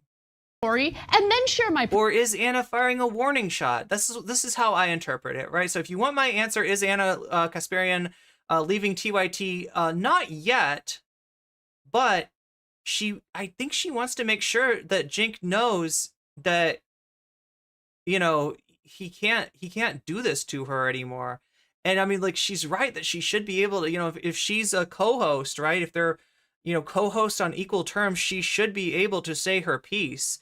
I don't agree with her piece. And again, I think it's cynically designed to preserve access for her to right-wing outlets. But yeah, if you're going to have, you know, Turfzilla on your show, Jink, you got to let Turfzilla, unfortunately, right? If you don't have a problem with her right-wing takes and you still think she's a good fit, you know, in spite of her heel turn to the right, then, and you know, Jink's made a heel turn to the right too. So there's no reason to think that he's not okay with that. You do have to let her speak. Perspective. I didn't get an opportunity to do that, okay? If disagreeing with me on an issue here and there automatically makes you dumb enough to think that I'm a grifter, then you just don't have the brain power to even absorb this show. So the chatters are too not intelligent. And the information that we're sharing with you. Sometimes we're gonna disagree. If I were a grifter, again, I wouldn't be here, okay? I'd be making millions working somewhere else. Okay. Let's move on. I'm so sick of the grifter comment. Come up with something a little more unique. Please, Maria, think for yourself. Come up with another accusation. Because clearly that one doesn't hold any water at all. Unbelievable, man. Lazy. What is Jink thinking? Like, yo, a penny for your thoughts, Jink. She poisons their brand. I think so too. She did agree with Jink. That's that it's a hatchet job. Yeah, so that's the agreement. Like, right? She well, no, I don't know if she agrees with it that it's a hatchet job. It's hard to tell. It's hard to tell. She never got to say her piece, right? She definitely agrees that there is like an attempt to silence people on Israel-Palestine. That's what I got from the interaction. She's a little bit compromised, right? The person whose tweet she's reading, right? And here's why you can't trust Anna Kasparian, right? She's got a conflict of interest there. This is somebody whose platform that she's utilized to reach a more right-wing audience, something that she seems to find incredibly valuable, something that she seems to be more and more pivoting towards, right? And that's her inability to, that's where her hang up is like, well, wait, don't push this away. We can't say that, you know, was it Chris Rufo? I can't, like, I feel like I'm misremembering his name. What is, somebody in chat help me. What's Rufo's first name? Is this Chris Rufo? I think I said Mark Rufo. I think I was thinking Mark Ruffalo earlier somehow. She puts bumps back on the lane separator so my car goes burr. Oh, they put, sorry, that you're not talking about Anna. I was thinking it was about Anna's whole life.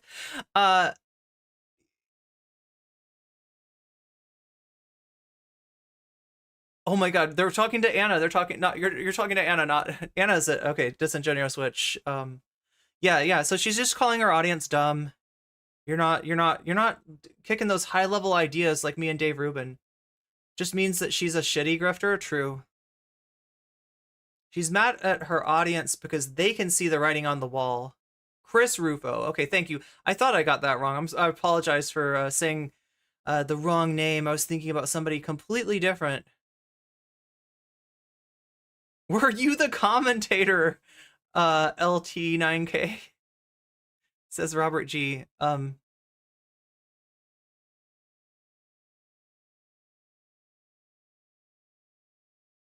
She's saying that she could have grifted. Yeah, that's what she's saying.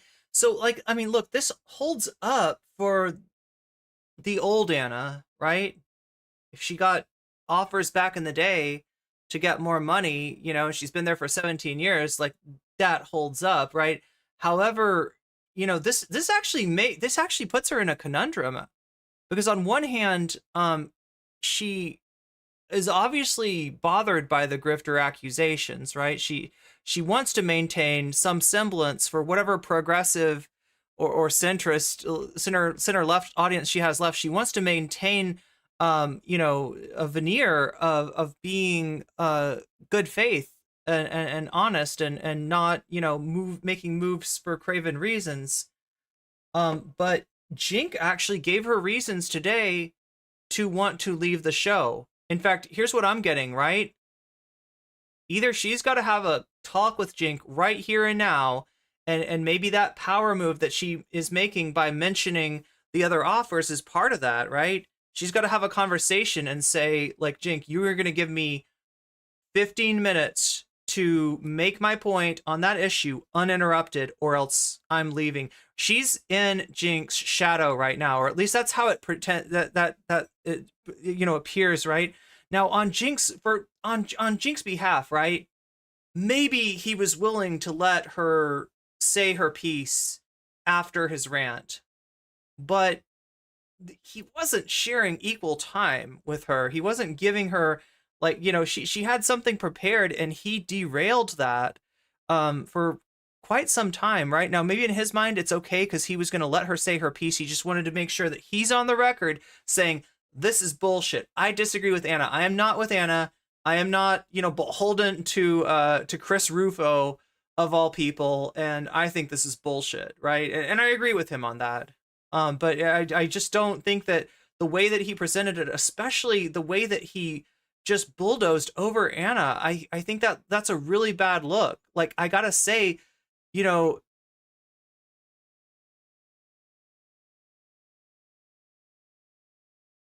it feels misogynistic.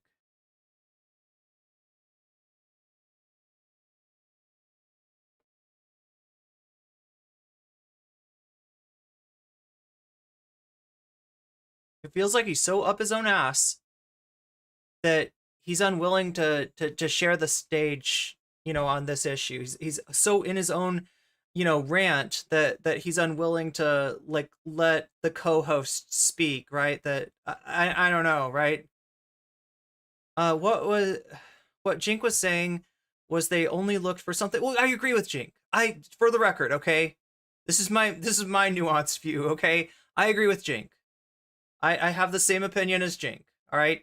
I don't think he made the point very well. I think he undermined his point. And it just gives me the feeling that he, for whatever reason, he can't control himself, right? He can't, reel it back for just a second to, like, let Anna get a word in edgewise.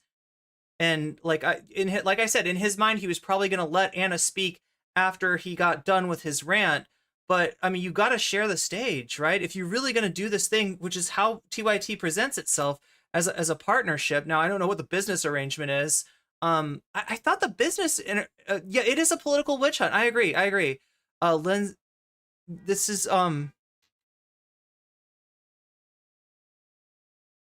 they do argue like this. I think usually though, she will be more aggressive and jump right in. Well, so yeah, there's a possibility too, right? Maybe she likes the optics of being shut down by Jink. Like, right? Because that way it just looks like he's afraid of your information. He's afraid of your contribution. He cannot push back on the receipts that you're bringing, and so he's just gonna bull over you with bluster, right?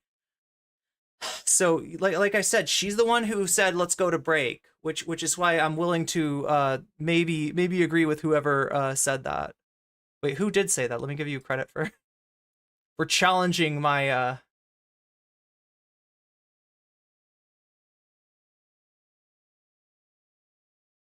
oh my god, now I can't find. It does seem like she was silenced, but that doesn't jive with what we've typically seen on the show. She's never been afraid to raise her voice at Jink. Huh, interesting. Yeah, that's a possibility for sure.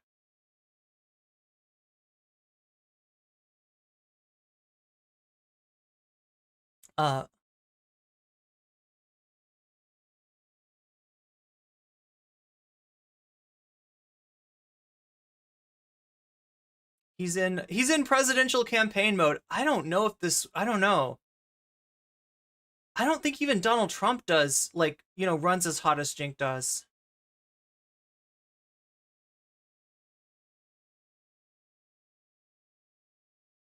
Wait, somebody challenged my viewpoint in a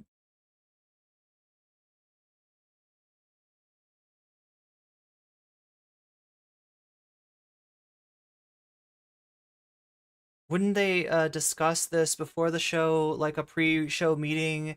Hey, I think we should show the alleged the allegations of plagiarism. Jink, no, I think it's just a hit job. Let's not elevate it. I mean, here's the thing, right? If you're gonna have Anna on your show, you've got to realize that you've got an element of the intellectual dark web. If that's the kind of show you want to run, which is everything that Jink has shown so far. I mean, he's a heterodox thinker now, right? He's half of the time, giving those tough on crime, anti-unhoused people, sort of takes, right? And he doesn't go as hard as she does on the transphobia, but he's okay with it, right? This is the whole thing. If you want Anna Kasparian on your show, then you gotta let her say her piece, right? If you think that you are still the home of the progressives and that what she's doing is undermining that and that she's bad faith, then why are you working with her? This is what I mean. I think that there is a better chance than people are granting of this whole thing splitting up. Jink's shadow has a high blood pressure. Nice, Robert G. Doesn't seem like she was silenced, but that doesn't jive with what we've typically seen on the show. She's never... Yeah. Oh, wait, I think I already read that. She let him filibuster, and I doubt it was out of deference to her boss, because she constantly interrupts him when he says something she finds spurious. I mean, so I'm granting that. I'm granting that she might be playing with the optics, right? I'm just saying that for him, the optics were so bad. Anna could be the next SE Cup. Now, that's funny about SE Cup. Am I wrong about this? I think SE Cup has veered to the left. Isn't SE Cup like on MSNBC or something, or CNN, and is kind of like a left-winger now? I feel like SE Cup didn't roll with the whole Trump thing. Anna is just broken from Twitter, so she's going Joker mode. So I'm trying to read as much of chat as I can, since I ignored you for so long getting through that segment.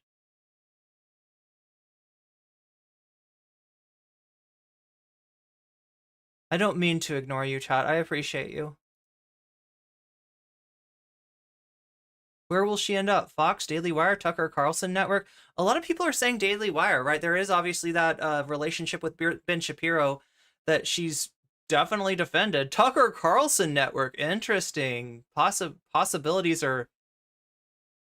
I'm pretty sure that she's putting it out there so that she's listing offers in a low-key way.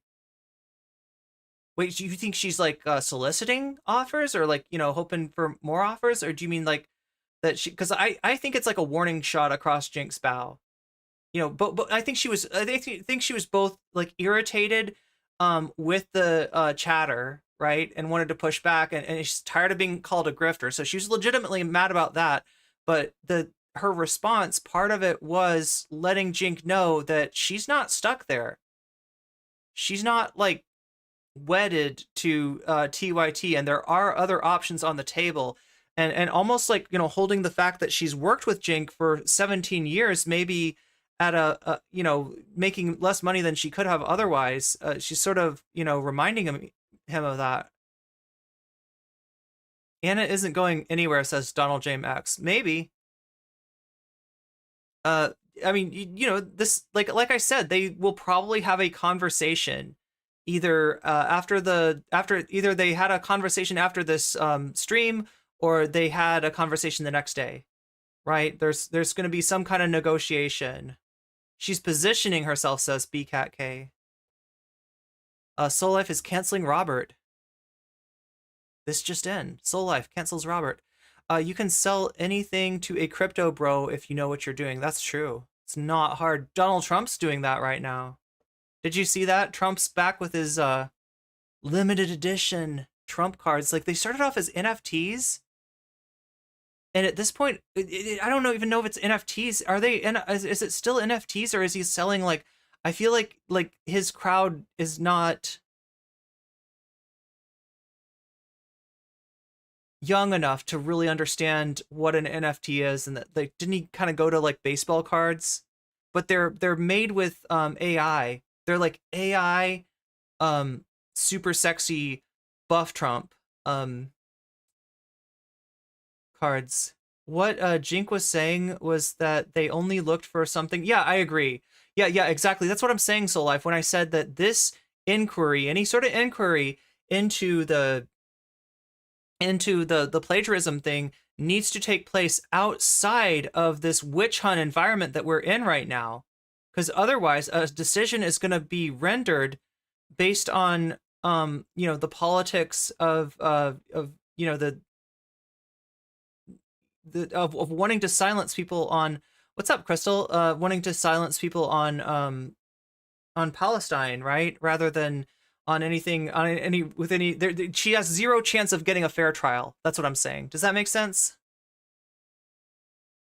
Like that needs to be completely separate, and they can't separate that right now. There's too much politics right now. So if they want to bring that up, like they got to bring that up out of this environment, this witch hunt environment, this Red Scare environment. And I don't mean the podcast, by the way. I do not. I never mean the podcast. His AI stock photo NFTs, are they still digital though, or has he switched? I'm just waiting for him to switch over to basically. Irene is not accusing Anna of soliciting chat. Oh no, I mean like soliciting offers from, because she's probably a hotter commodity than Jink, right? I guess he probably. I don't actually know how the business relationship would work, but SE Cup is basically a centrist milquetoast at this point. Did NCC say my name? She did indeed. She did indeed. They're supposed to do a rundown before the show, but Jink is often late. Ooh, oh, that's bad. Oh my god. I'm sure that gets under Anna's skin. Right? This is the thing, is like I'm seeing some real, like, either she's making a play or she's really mad. And look, if she, like, I don't know, like people are suggesting maybe she could have made some room for herself. She could have pushed Jink back, enough to get out her viewpoint, and she didn't, specifically to make it look like she was being silenced. That's a possibility. But if that was really him making an executive decision, which, I guess it could have been, anyway, it looks like it, even if it's not true, right? That we are not going to cover the bullshit, witch hunt, needle in a haystack searching, the veritable fishing expedition that Rufo and company are doing right now. And if that's Jink's, executive decision, that's what might make Anna leave. Anna's brain is already switched into Karen mode. Yeah, that's right, Robert. You're a celebrity now.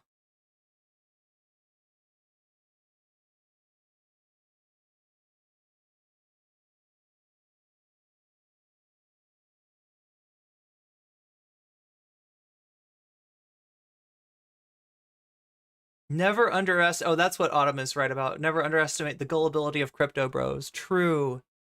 So true.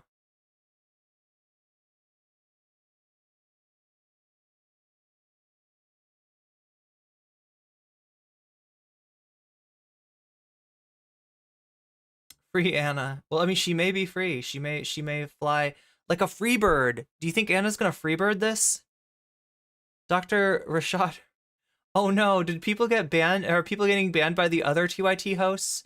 Yeah, that's the thing about TYT, is that like there are still some, like, the people from TYT that I appreciate are not the main hosts, right? And some of them are still still employed by TYT. They are very much shrinking down though. They're like downsizing. They're getting rid of a lot of their shows. In general, they found that the network model maybe doesn't work so much. even though they did make a space for some, you know, really cool content creators to make content. A lot of them have left, some of them have been fired. So Anna might leave because Jink is too much to handle, or because she's too right-wing for Jink. Huh. Good question.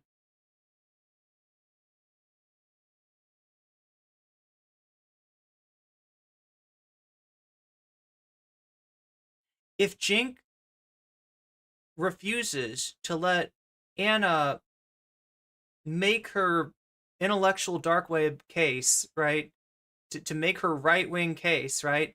Then yeah, I'd say that that might be reason for her to leave, right? If she feels like she's stuck under his shadow and she can't get out in any other way, she might leave. But again, people have said that maybe they're maybe this is, I mean, like, look, they have a, you know, attention economy content strategy, right? So this could be.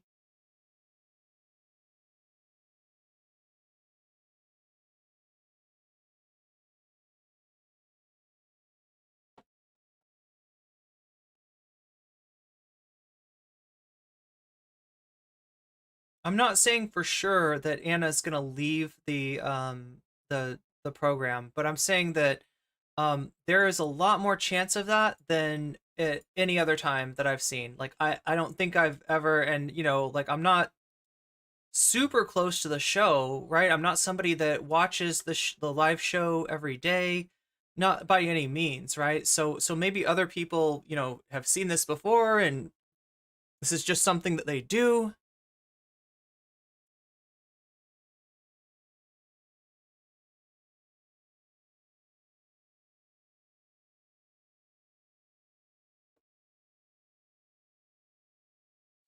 Okay, so what do we have next? Oh yes, Chud Logic.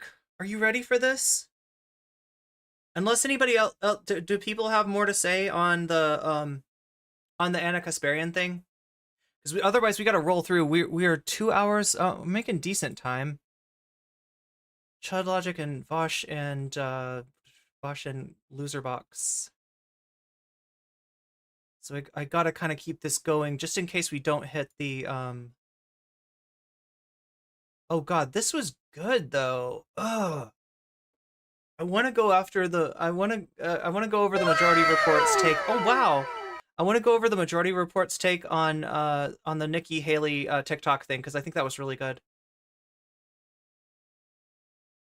Wait, why am I not seeing? Wait, was that a super chat?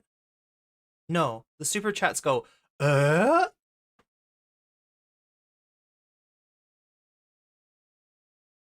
That was a membership. It's just not showing me the membership, or I'm not seeing it somehow. Why is it not showing up on my end of things? I don't know.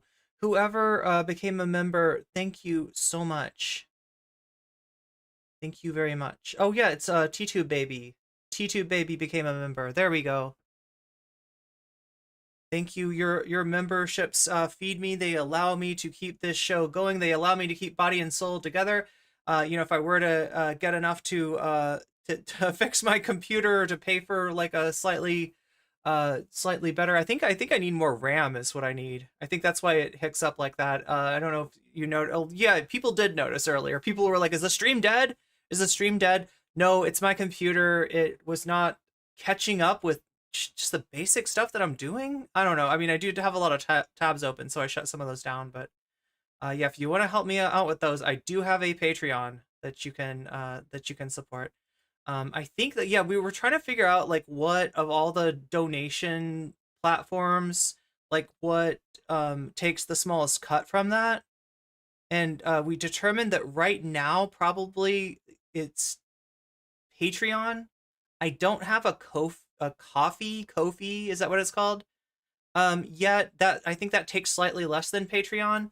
But right now, yeah, Patreon's the best game in town, because it only takes 8% of whatever is donated to me. So yeah, hopefully I can that's YouTube baby. Thank you. I called you T-tube baby. I don't know if it's like the T is silent, the first T is silent, but Yeah, we'll get to this majority report thing if we can. Right now we need to roll straight through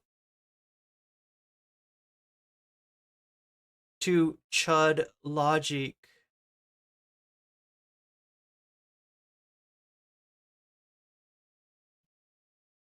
Chud has become relevant once again.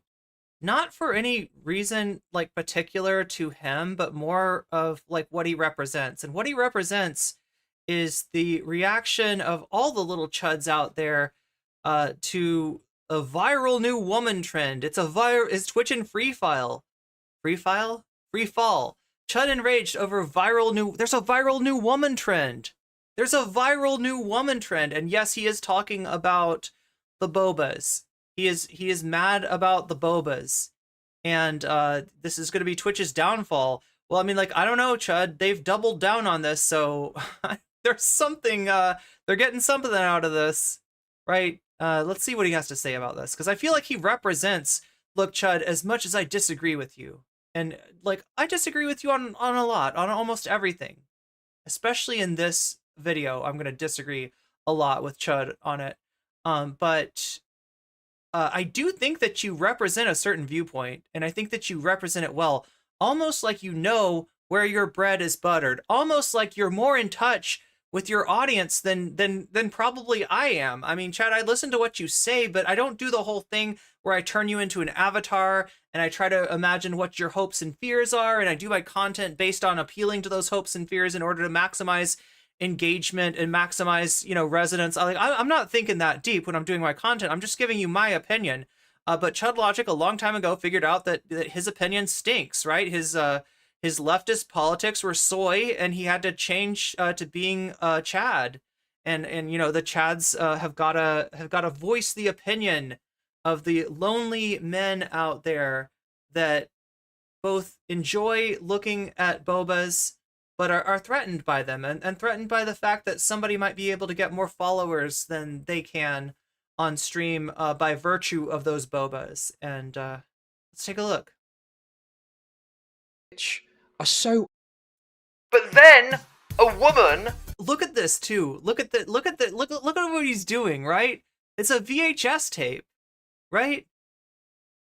I don't even know like why his editor does this. I mean, I guess there was like a vaporwave thing.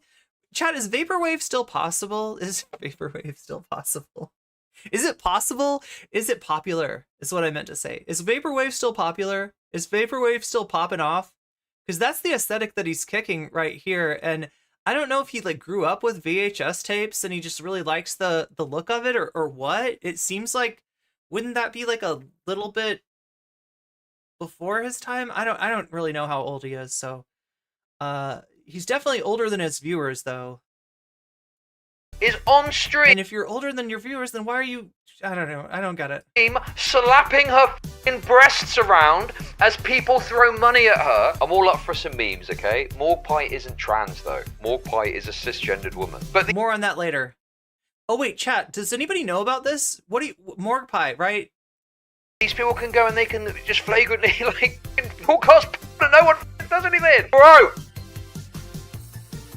Give me a I'm gonna fucking lose. Trump's thing would probably be more like those infomercial scams. Yeah, that's what I was thinking when I watched the advertisement. That's what I was thinking. It did feel like an infomercial. It, dude. Well, the thing is, old enough to not be doing this. That's true. With Kick is yes, it is 18 plus, but it relies on an honor system. Kick bad, kick bad, kick bad. Yeah. How about this for a novel idea? Twitch bad. He knows how lukewarm that take was, but it kind of pops in the sizzle reel. Not true. Dead Domain is still rocking the vaporwave. True. That is a lie. That is a PR dishonest spin. Does this extend to sites like Chatterbait? What the fuck? That's a fucking pornography website. God, some of you people are just disgusting, despicable little sex freaks, and you just want your little bit of goon fuel on Twitch, don't you?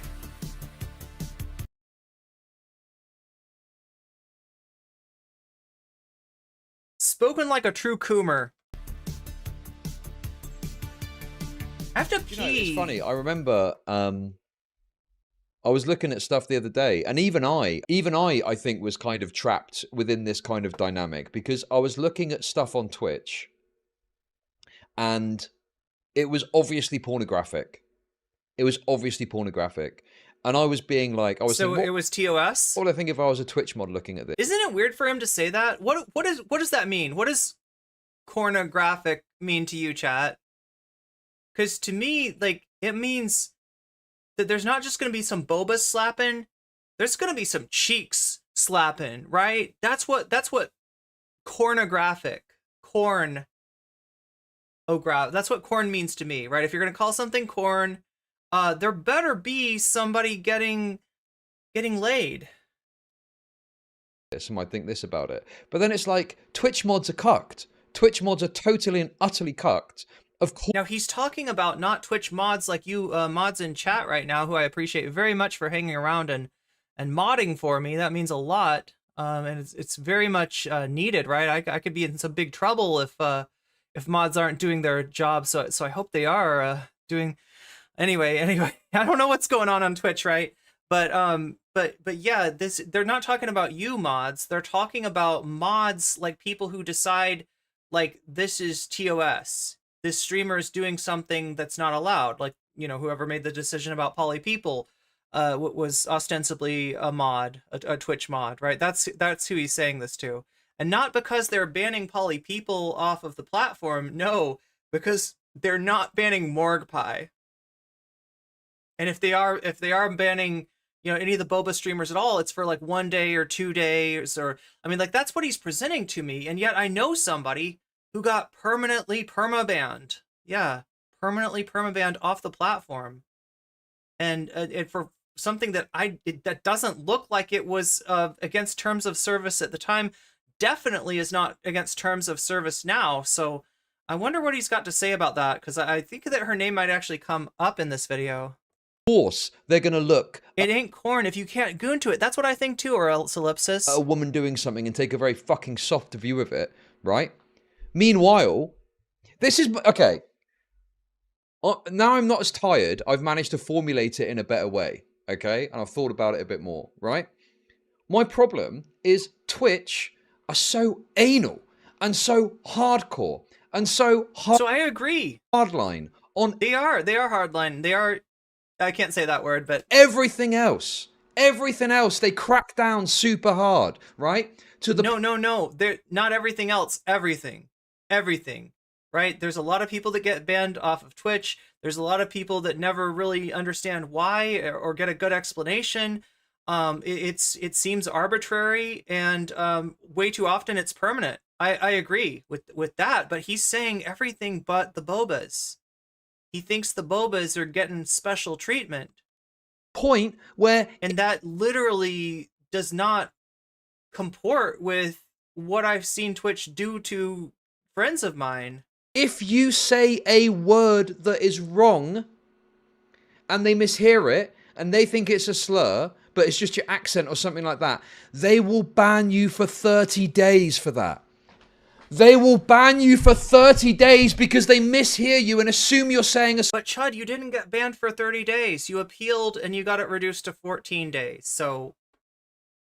slur. Meanwhile, Polly's still permabanned. And assume the literal fucking worst about you. Right?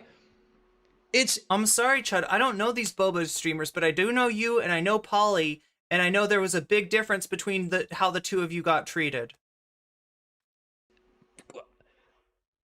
But then a woman is on stream slapping her fucking breasts around as people throw money at her, and there's no thought process of, It's like you assume the worst about someone saying a word that sounds like the N-word, but then a woman is just flagrantly, obviously broadcasting pornography, and you don't seem to care. You don't seem to give two fucks about it. Where's that fucking hard line there? Where's the, this doesn't... Maybe this isn't pornography, but it looks a hell of a lot like pornography. Bang, 30-day ban. What? There's like all of this kind of bad faith interpretation of what's happening gets applied to speech, gets applied to like hateful content and stuff like that. Literal fucking worst case. So if you want to tell me that you think that the mods go too hard, on Twitch, I will absolutely agree with you, right? I just don't think, I feel like you are assuming an exception that doesn't really exist. From my own experience, from my own friends, from people I've interacted with, this exception does not exist. I've seen people like you being treated with much more of a soft glove than people like Polly. He said neckbeard. Analysis and some. I mean, we can't tell, can we? He's got a hoodie covering up his neck. Situations of what people are saying. Most bans are automated. Oh, that's scary. The worst possible faith in That's scary, Sisyphean. interpretation. Nobody wants to get banned by a bot. Applied consistently there. But a woman slapping her tits about on stream, there doesn't seem to be any concern or consideration about it whatsoever. I don't think mine are big enough to make a noise, chat. I don't think I could slap mine like that. Unfortunately. Let me show you the clip anyway. Let me show you the clip! Yo, you know what this is about? Alright, let me call this right here. Let me call this right here. There's a new meta, okay, on Twitch, right? And it goes a little something like this. Like, you know? Like, that's the new meta. Only imagine I don't have a shirt on, right? That's the new meta, okay? That's banging. That's slapping. That's working. Those streamers are getting views, right? And Chud's left out. Because, like, I mean, he might be able to... I don't even know. Do you think if he tried it hard enough, Chud could make his slap? I don't know. I can't tell, chat. I'm not going to make any determination on that. I don't know if they would or they wouldn't. I feel like the hoodie might get in the way of the sound coming through. And I very much doubt that he wants to take the hoodie off to, you know, show us, you know, the view. I don't think that Chud's going to do that. But you know what he can do? He can show you that. He can show it to you.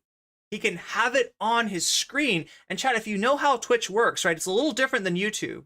It's a little different than YouTube, but it does have a thumbnail, right? The thumbnail's generated, like, right? Chat, if I do something silly, you know, on stream, like that becomes the thumbnail, right? It's like every few seconds, like a picture is generated from whatever you've got on screen. Like right now, it would show that I've only got one sub on the goals. Where are we? I haven't been doing the top of the hour ad break. We do have one coming up though, and I want you to know that you can get out of that with a Twitch Prime sub. You can get out of that by paying for a sub yourself, or if you're very, very, very lucky, you might possibly, I don't know, be the recipient of a very generous gift sub that are sometimes gifted in chat.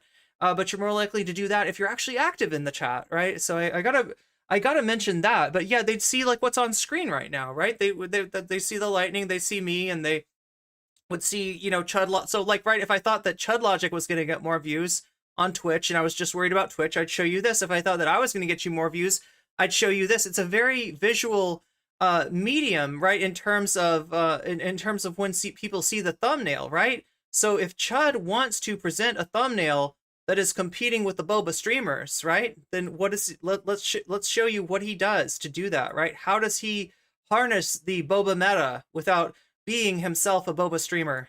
It's like this. Let me show you the clip so you can know what I'm talking about, okay? So finally, we're getting some press reporting on this, okay? Wow. I was early to the story because, you know, I like to keep my eye on the... Robert G was just gifted a membership by Soul Life. Thank you, Soul Life. What women are up to on this platform. But finally, there was some reporting on this. What are the women up to? So there we go. There we go. He's got his he's got his thumbnail. He's using the meta. Chud, congratulations. You're a Boba streamer now. So this is a clip shared by the Exerto. What is this meta? And also, like, anxious today. You know what I mean? Titan, thank you for the tier 3. Thank you. I just want to relax today, so I don't really have any, like, sub goals or anything like that.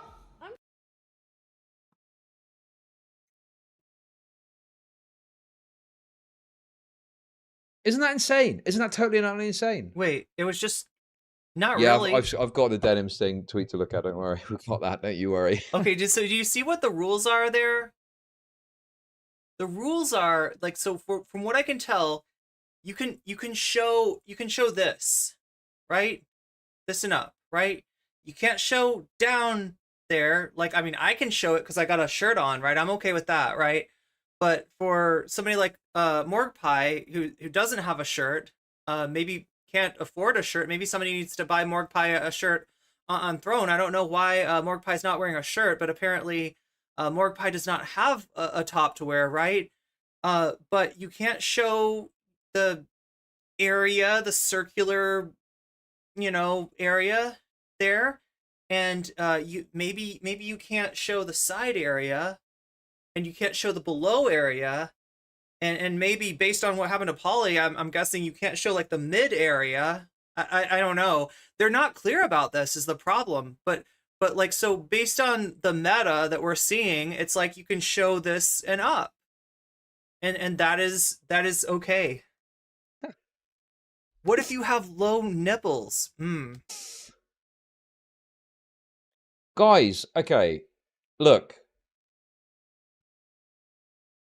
Oh yeah, and what's the rules on buttocks as well? I'm all up for some memes, okay? Dr. Peterson, what do you think Twitch's rules on milking machines are? Hey, Morg Pie isn't trans, though. Morg Pie is a cisgendered woman. Some women have just got broad shoulders. Yeah, the circles are bad. yeah, it was probably just really hot. Yeah, Morg Pie does look sweaty, so yeah, I'm guessing. There are some good memes I saw in the replies. Nay. Yeah, it's somewhat more clear now. We went over that in the beginning. I'll show it to you again. I'll show you Twitch's where Twitch has come down, but only after Chud Logic gets to say his piece. Unlike Anna, chat, Chud Logic will be getting to say his piece today. This was quite funny. Twitch, when they're told to ban these girls instead of all the normal people. No way! I don't think so, pal. Oh. That's not how this works. Dude, that is like so true though. That is exactly. Instead of all the normal people, what are you saying? Are you saying femoids aren't normal people? Is that what? Exactly what it is. Isn't that exactly what it fucking is from Twitch, right? Some dude accidentally says. I'm sorry, like Chud might be watching the stream, like one of his viewers no doubt is watching the stream, so I'm trying to speak in the language that they're accustomed to. I hope that it's not offensive to anybody else, or I hope everybody realizes that I'm saying this like ironically, right? This is I don't usually use the term femoid, but I just don't know what audience that we have today, right? Something that accidentally sounds like a worse word, and they. Who is the woman on the screen? That is Morg Pie. Fucking 30-day ban him.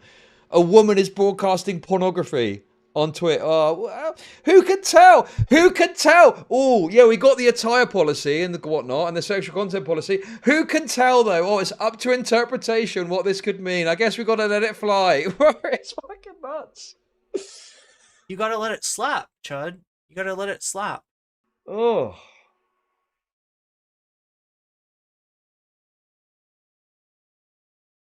Here's another thing. Yeah, what did he mean by that? I don't know. I feel like it's like this weird like male entitlement to the platform. Like, we're the normal people. We're what this is made for. This is a gamer platform. Gamers are male. And then just chatting streamers, political streamers, that's like politics is a pretty male dominated field too. I feel like this is just like weird like Gamergate-esque entitlement to something that actually does include more of a female audience, more female content creators than these people realize, because for some reason they're still living in 2015 or 2005. I don't know. She's not showing what else she's wearing. How is it a problem with her attire, right? Did I show this yesterday? Yeah, he's dry snitching, isn't he, Bad Lefty? This is dry snitching. And this is prude logic. Yeah, this is also hypocritical. This is massively hypocritical, right? Like, look, and he's going to say this later. His main point is that he does not want... When I saw Morg Pie raising her arms like that, all I could think of was Weeble's stock market.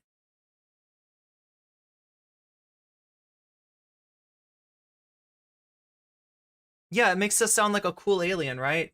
Say femoid. I mean, that's not how they mean it, but It's his recycled Gamergate leftovers, kind of, yeah. Yeah, exactly. I was actually looking it up earlier just to kind of find a couple of examples. But you know, Forsen.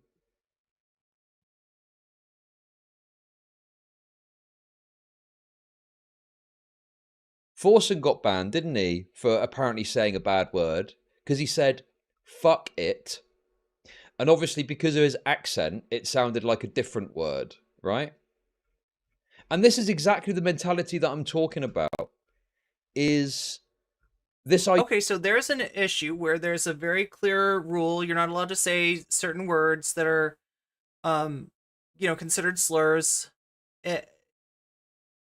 And, that like you're saying that, somebody didn't say a slur. He said something else that sounded like a slur and he got popped for it, right? But if you relax that, do you know what you're going to get? You're going to get a lot more people saying fuck it with a British accent and not meaning fuck it. Do you see what I'm saying? There's rules, there's loopholes, and the loopholes get exploited. And that's where metas come from, because like there's certain kinds of content. People want to hear slurs because they're edgelords. People want to see bobas because they're coomers, right? And there's people are gonna find out what the edge is, and they're gonna walk right up to the edge, and they're gonna try to exploit the loopholes, right? Idea of like, oh well, that's got to be the slur. What else could it be? It's like, it's not like what else could it be. Chad Alpha points out that she very well may have a tube top and be pretending to be shirtless. That's entirely possible. It's that is the slur. We've got to ban them for that because they've broken the rules, and we've got to issue out a harsh penalty, right?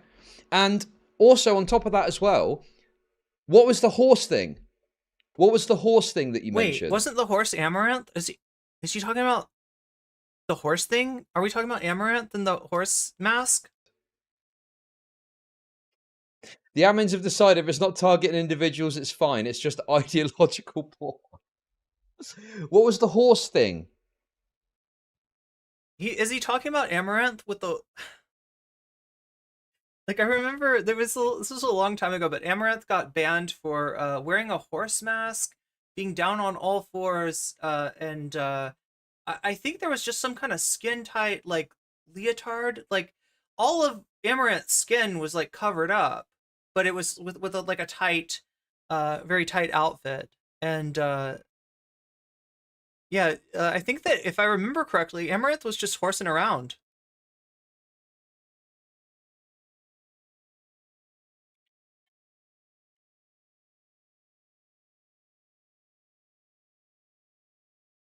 See you tomorrow, Temples. Oh wait, I don't know if I'll be.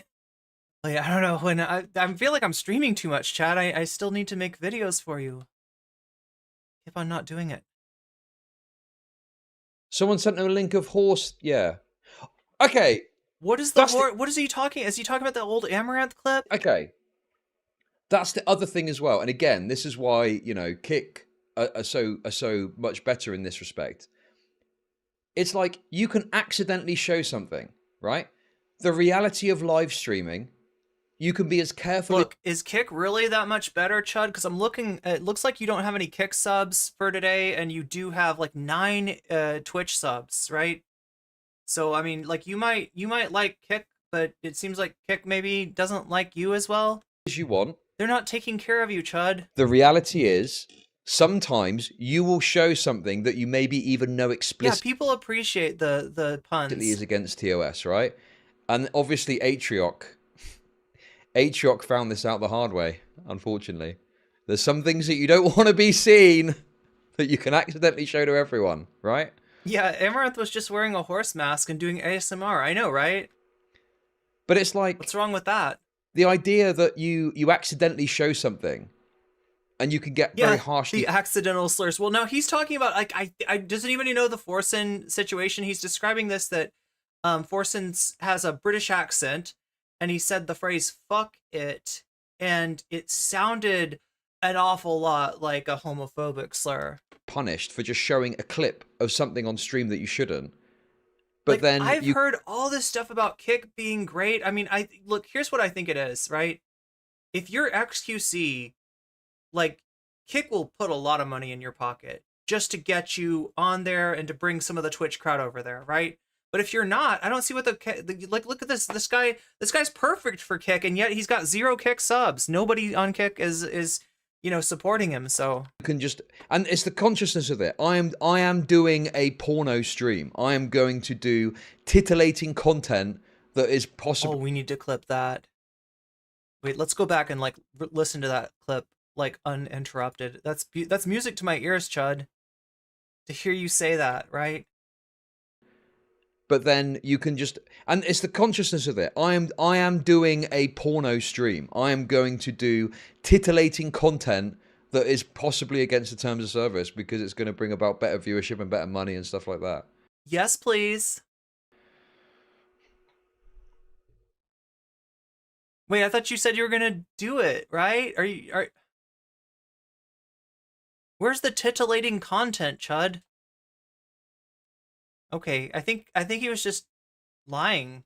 That's what is infuriating for me, is because, to be honest with you, literally lying to your audience. Oh my god, what an absolute this guy, seriously. He's just gonna sit there and lie to his audience like that. What a weasel! What a weaselly little liar, dude. Literally lying to his audience.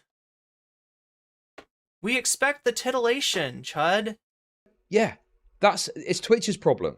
Women are You're not going to participate in the meta? You're not going to participate in the meta with me? Come on, Chud. Taking advantage of Twitch being total fucking pussies on this issue.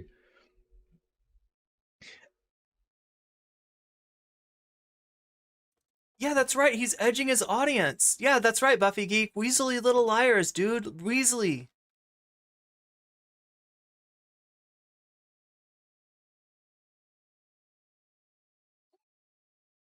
If guys did hot tub streaming, can you imagine being a hot tub sitting across from Chud? Sorry. Sorry, chat. Oak, yeah. Getting banned on Twitch for Sorry. 72 hours. Some dude's bet ass in the 1980s got shown. And like I said, I feel like if I sat on a hot tub with this guy, he'd tell me all about the attention economy. Do you think so? Do you think he'd teach me about the attention economy? I'm not going to make this about myself. Obviously, I am also influenced. Oh, come on, you already have. By the fact that I got clapped for 30 days, reduced to 14 on appeal. I had to grovel to fucking Twitch. Why are you still flexing the 30 days that you didn't get banned for? They treated you with kid gloves. They cut your sentence in more than half. There goes dinner. For a piece of content, that I don't even know what it was that I showed that was so bad. Like clearly I wasn't showing something intentionally thinking, I know this could well break the rules, but fuck it, I'm going to show it anyway. So, strangely enough, I've already said I agree with Jink Uger today. I agree with Chud Logic. I think I know what he's talking about, right?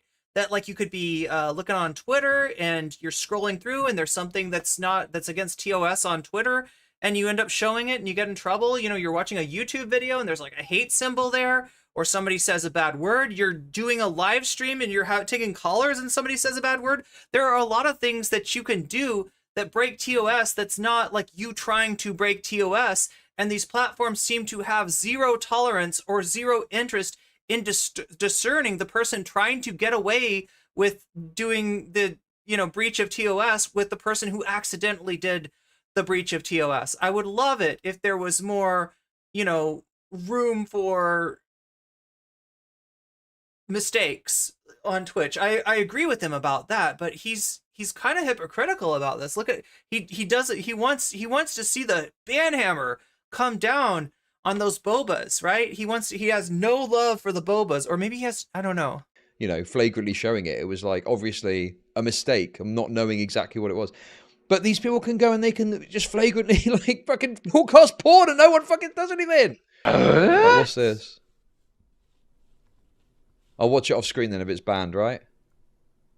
Is it just an image? Are you gonna watch corn off screen, Chud? Oh. Don't pull a Tubin. Is he doing a Tubin? Yo, his face is off screen. Oh, He's enjoying himself too much, I think. bro. How long did he get banned for that? Okay, so he's watching a clip of that somebody got banned for. Free the nipple, yeah. Wait, can I say that? Bro, is that not crazy? Is that not totally and utterly insane that you get pranked by a viewer and you show that Tim the right-wing Taylor, yeah. which is a woman doing something to a horse, and that is a fucking that severe a ban when Paging Dr. Vosch. Paging Dr. Vosch. it's clearly a fucking accident and someone's fucked you over. But yet you can broadcast pornographic content, which is likely against the terms of service. Or you're pushing the boundaries of terms of service so hard that, you know... It's mind-boggling to me. It's mind-boggling to me that this is acceptable, that this is an acceptable thing. I'm sorry, but it will happen. Unless you are literally just sat there playing a game, and that's not Twitch's content anymore. Sometimes... Last I checked, Chud, that was 80% of Twitch's content. You will accidentally show something on stream. Yes, you need to account for people accidentally showing things. So obviously if it happens repeatedly, yeah, sure, at that point you might want to penalise them. But it's going to happen. I love how the Brits pronounce words. Right? And you've got to accept, I think that reality. It's got to be so weird to live in a world where you say penalized. And let people have a chance to make those mistakes and correct it. Like Kick are talking about doing. You know? Like Kick are talking about doing. Bro, it's just... It's outrageous. I just think it's totally outrageous. What is this, Clay? What is Chud, you're right. It's truly, truly, truly outrageous. this? Are we going through the greatest hits? Yeah. Whoa. Yeah. What was that? Yeah, this is another person that's doing it. And it is, listen, I was in on early on this. I told you about this earlier. I told you about this a couple of days ago now, right? Because I saw all these women starting to do it, and I was like, this is going to be the new thing, isn't it? Pretending to be fucking naked on stream. And then you start to see, obviously, because for journalistic purposes, I'm looking at some of this stuff. Yeah, I want to know what Danny Smith thinks about this discourse. It starts to pop up all over my home screen, you know. I bet Danny Smith has some interesting perspectives on this to hit us with. Boom, boom, boom. Oh, another streamer's doing it. Another streamer's doing it. Another streamer's doing it. Why is Chud so mad at the streamer doing something that someone like him would enjoy? You know, he's going to talk later about some research that he did. Understand this, chat. He's a journalist, okay?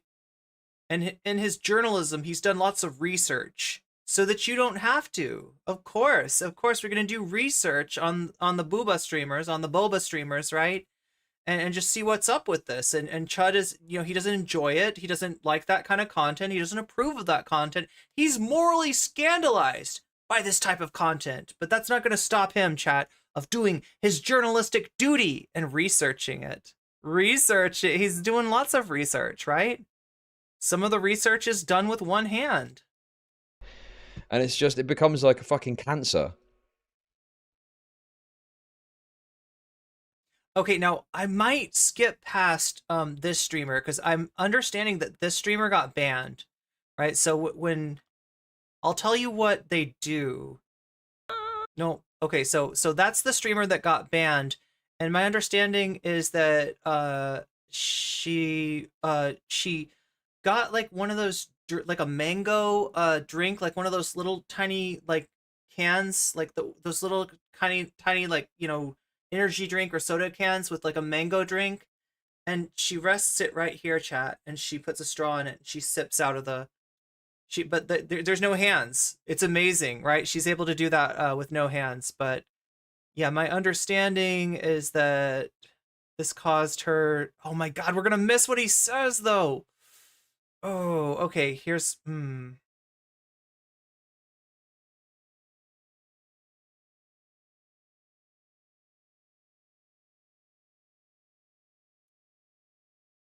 I find something else to show you?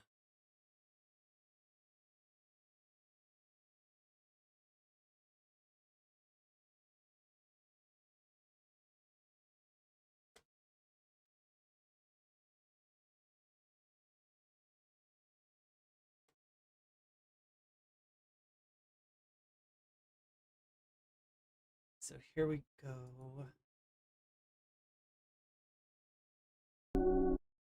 Mute that. And put on Chud. Oh Okay. my god. Because we need to hear what he's saying, but we don't need to look at what he's watching on Mommy, screen. sorry. I'm just abundance of caution. Look, I hope Twitch mods, if you're in here, I hope you appreciate the fact that I am going out of my way not to violate your terms of service in any possible way. Can't with the boob slapping, dude. Yeah, the cans rest on the cans, exactly. I am. This better not become the next thing. Bro, That's what he's reacting give to. me a. He's I'm scandalized. gonna fucking lose it, dude. You are gonna lose it, Chud, and I hope you have the napkin nearby, or a not a napkin. What would it be, like a tissue?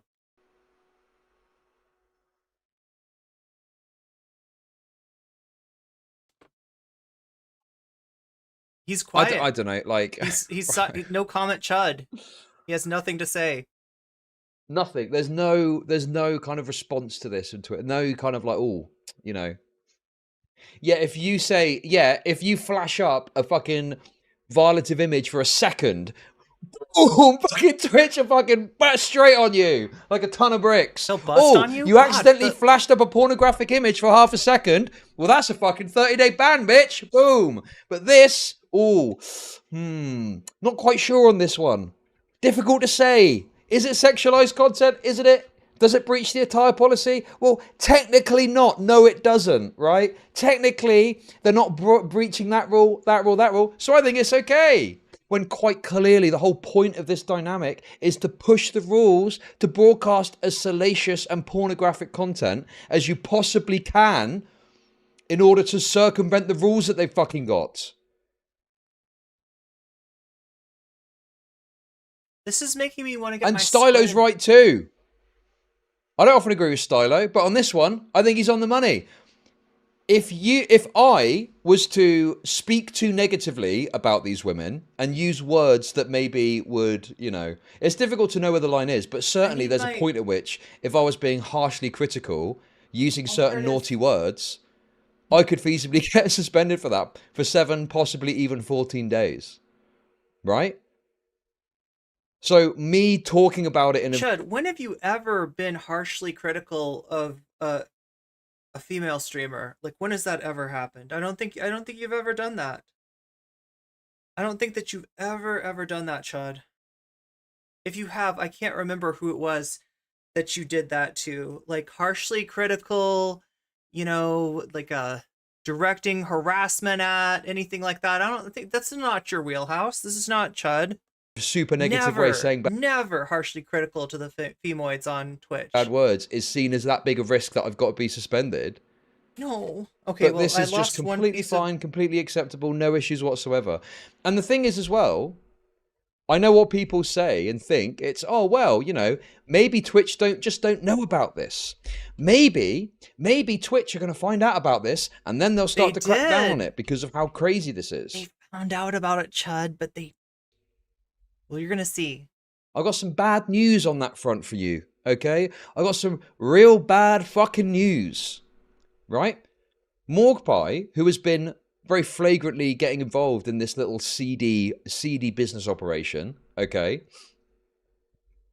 has been punished before for, I believe, attire policy stuff, sexual content, I'm not sure exactly, right? We done with the drinking? Nope, we're still on the drinking. I'm just going to show you her ban history, and you can see what you think. Show us the ban. There we go. Banned, unbanned after a day. Banned, unbanned after a day. Banned, unbanned after a day. Banned, unbanned after a day. So, no, if you were of a certain mindset where you felt like, you know, men just get like a raw deal in this society, that feminism has gone too far, etc., you might be of the opinion that, well, they're just being, you know, more generous to female streamers, right? It's harder to be a male streamer. They have like this, you know, very light touch that they use in terms of moderating the behavior of female streamers who break terms of service. Or you might think that it's the content, right? That kind of, content that appeals to like a certain interest is being moderated much softer. Now we know this isn't true, right? Because we know somebody who got straight up banned, completely perma banned, 100%, with no chance to appeal or do anything from Twitch for much less than any of this, right? Or chat, you might think that the real difference in how Twitch treats streamers has more to do with how much money they're bringing in for the platform, right? That would be the Occam's razor answer to any sort of discrepancy in terms of moderation, right? That it's that like this is somebody with a much larger audience than your Chud Logic or your Poly people.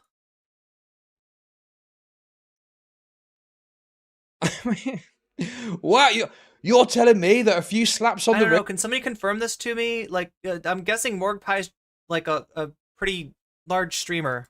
Wrists that don't really meaningfully negatively impact her, not having like it's so insane. When I got my ban, I was like, fuck, I need to be really careful on this. I didn't even watch that Hunter video earlier because I wanted to be so cautious about not breaking it. Yeah, that's right. Like it's this typical take here. Women have all the power. Puts the fear of God into you. But these women get a slap on the wrist. Of course, they keep coming back and doing it again and again and again. This isn't even the first time this has happened. It's happened with that woman who got fucked on stream. I think she got a very fucking meager ban. Off depressed people. Shirtless Chud stream. I mean, that's too bad that content's not legal, because that looks like fun. Do you know the clip that he's talking about? Does anybody seen the clip that he's talking about? That looks like a fun stream. Thank you for the $12. Let's see if we can. to Chud Nation. Welcome to Chud Nation. Thank you for the sub, Steiner Atlas. This has happened before. Who remembers the fucking, what was it? The fart ASMR person and the fucking I remember Battle of Arms, the escalation, the never-ending escalation of sexualized content during the hot tub meta happening. And that is it Jenna Fox or something? She eventually got indefinitely suspended. Indie Fox, that's it, Indie Fox. Sorry, they all blend together in my head, okay? She got fucking suspended repeatedly for doing stupid sexualized shit, and eventually they had to do an indefinite suspension because she didn't fucking learn a lesson.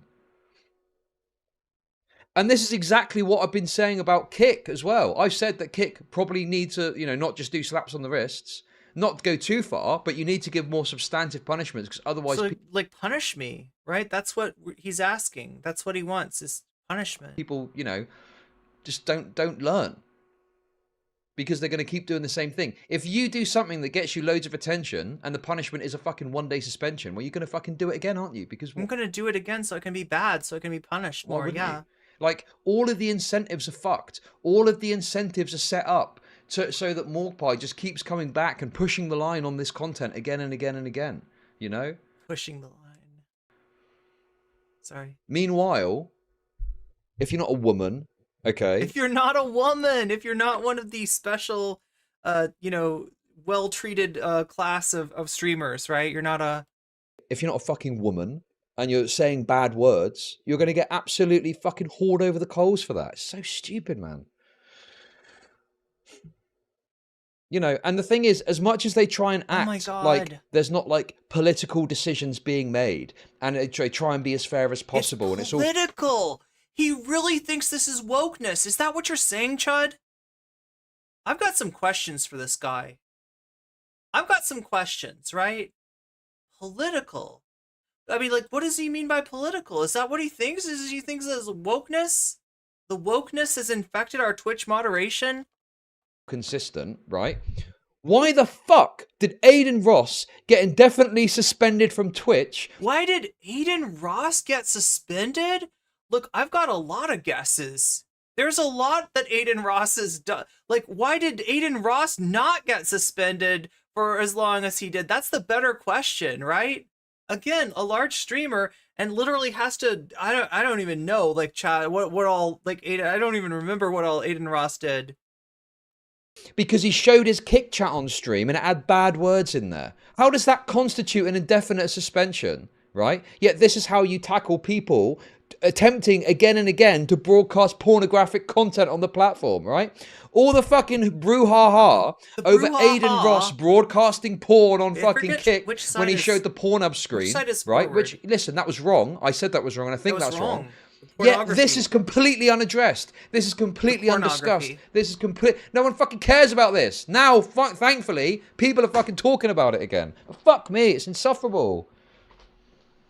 You've got fucking journalists at the New York Times writing out fucking whole paragraphs about how, well, the thing is with Kick is, yes, it is 18 plus, but it relies on an honor system, right? Meanwhile, you go to fucking Twitch, I click a button, and I'm looking at what is essentially softcore fucking pornography being broadcast into my eyeballs. And there's no comment for that. There's literally no comment for that. Twitch. Thank you for the shout out, Chud. I didn't think you cared. Damn. NCC shout out.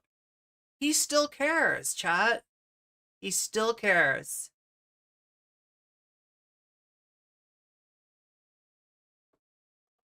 You're getting away with bloody fucking murder at the moment, right? I have definitely gotten away with a lot. They're getting away with bloody murder because people are so focused on shitting on Kick.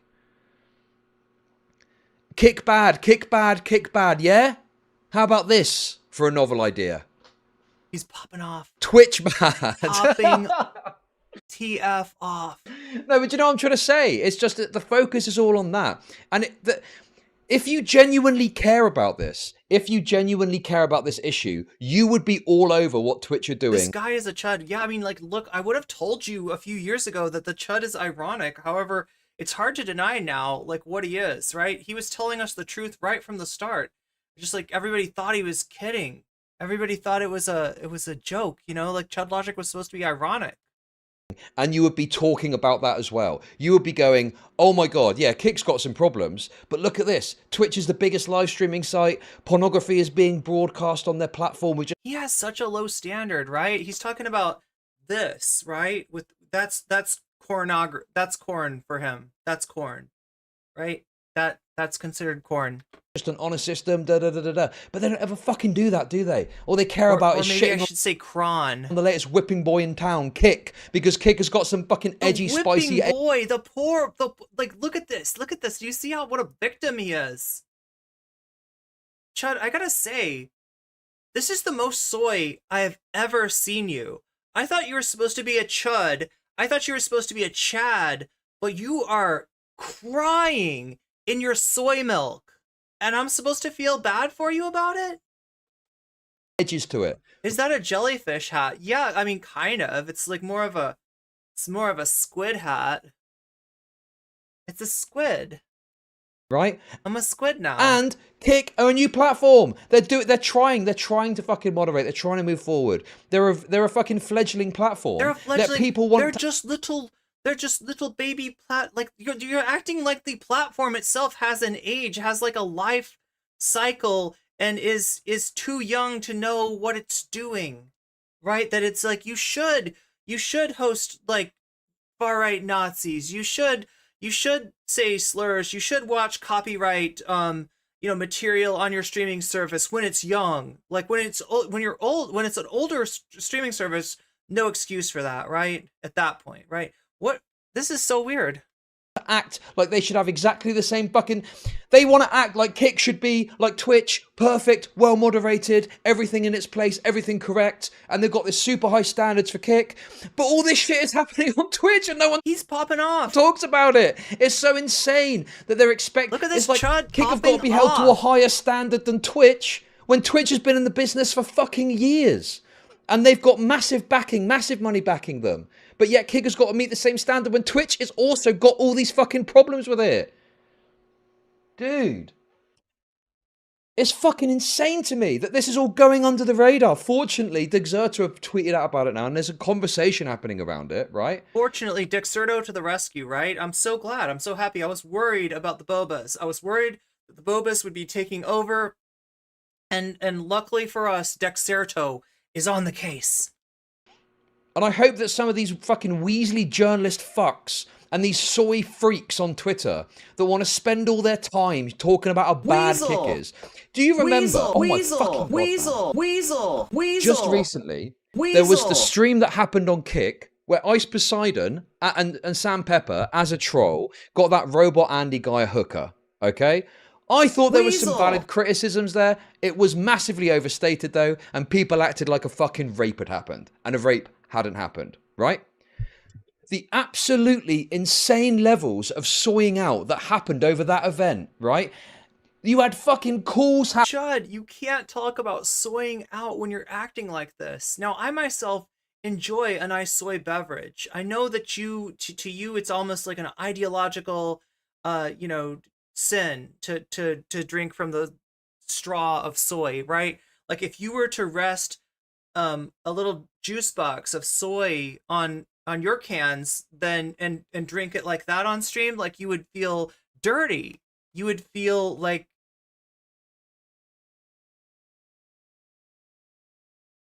you would feel lost. happening. Oh my god, I can't believe this has happened. This is so bad. Blah blah blah. But if you're gonna be soy, then own it. Blah blah blah. Right?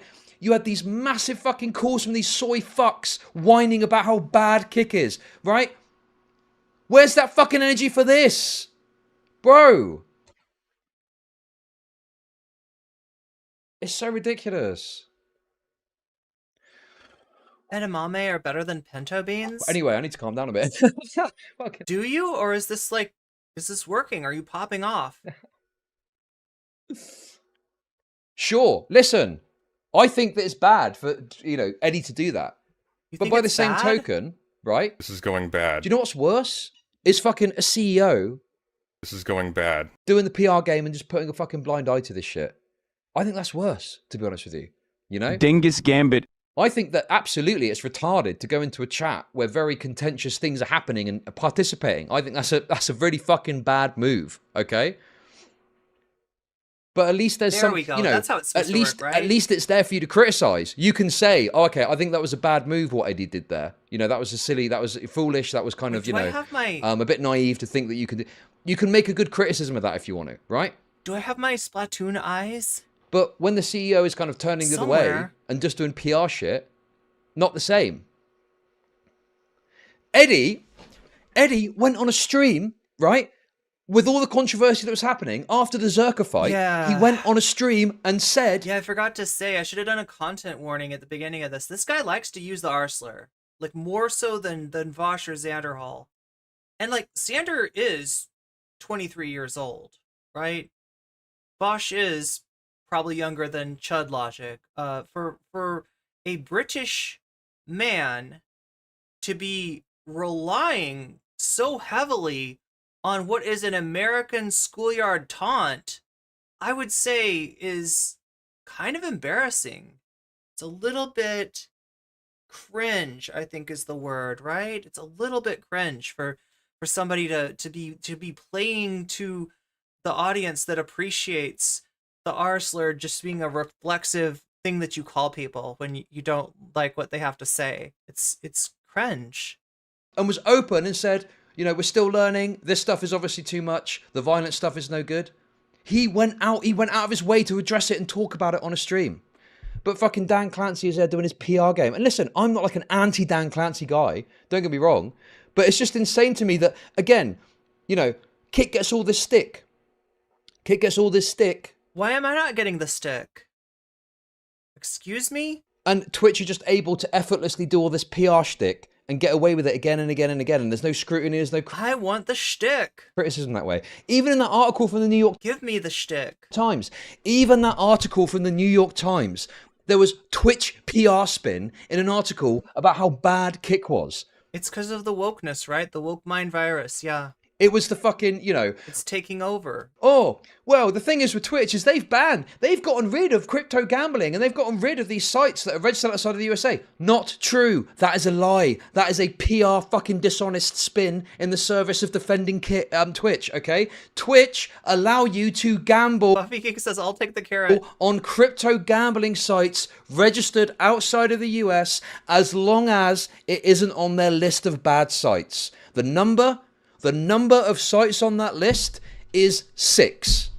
So 6 websites you're outlawed from broadcasting on Twitch because they're crypto gambling sites registered outside of the US or another similar place that's got regulations in place.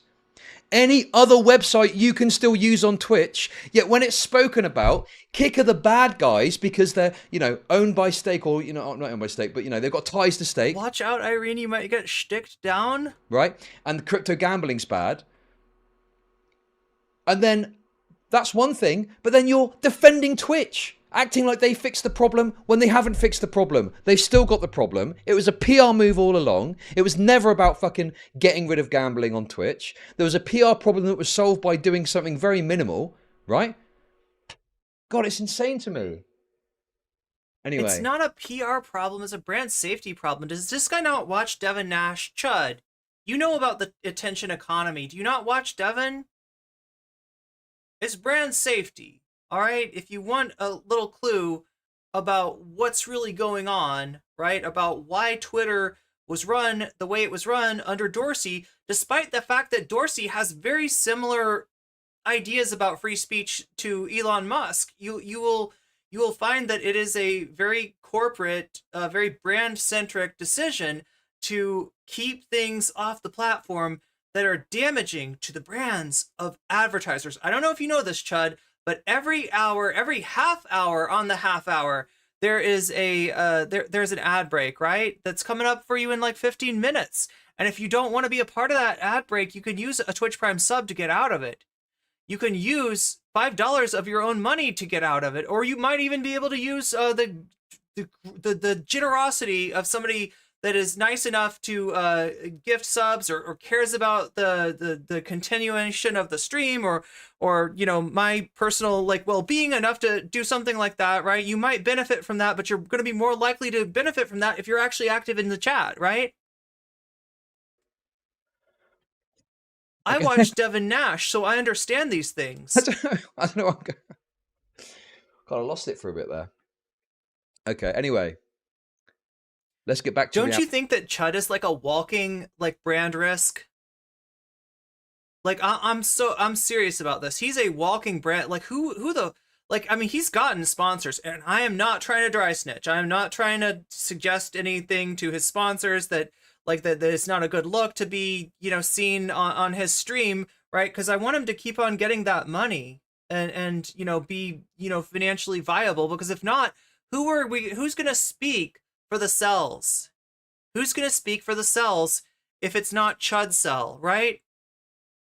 I feel like if we want to check in on how the Chud cells are doing, then we gotta have this guy. I don't want him banned off the platform. I don't want him to quit because he can't get a Tanks of War. What is it called? What is that Tanks game? Tanks of War or whatever, right? So I'm definitely not trying to dry snitch his ass, but... So we'll start off with the lower echelon of women on the platform, okay? Oh, she's gonna talk about me. Damn, he's chat. I got a shout out earlier. Now he's gonna go straight to no comment check. Caseytron. Oh, okay, sorry. Caseytron had a take on this. Brace yourselves. The incels. I forgot. I'm the Glub Shitto tier. To lose their World minds of Tanks. and Thank act you. like Yeah. Women are ruining Twitch for the 1 millionth time. Glub Shitto. Now, here's the thing that I'll say to this, okay? Right? Listen.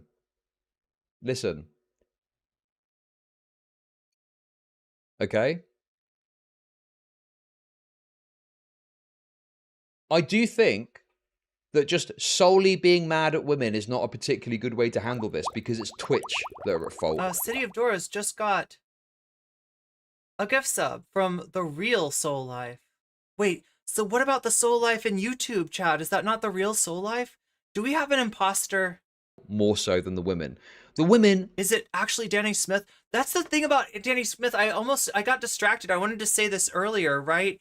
That with Danny Smith, Danny Smith could be anyone or everyone. Danny Smith is basically Agent Smith. Oh,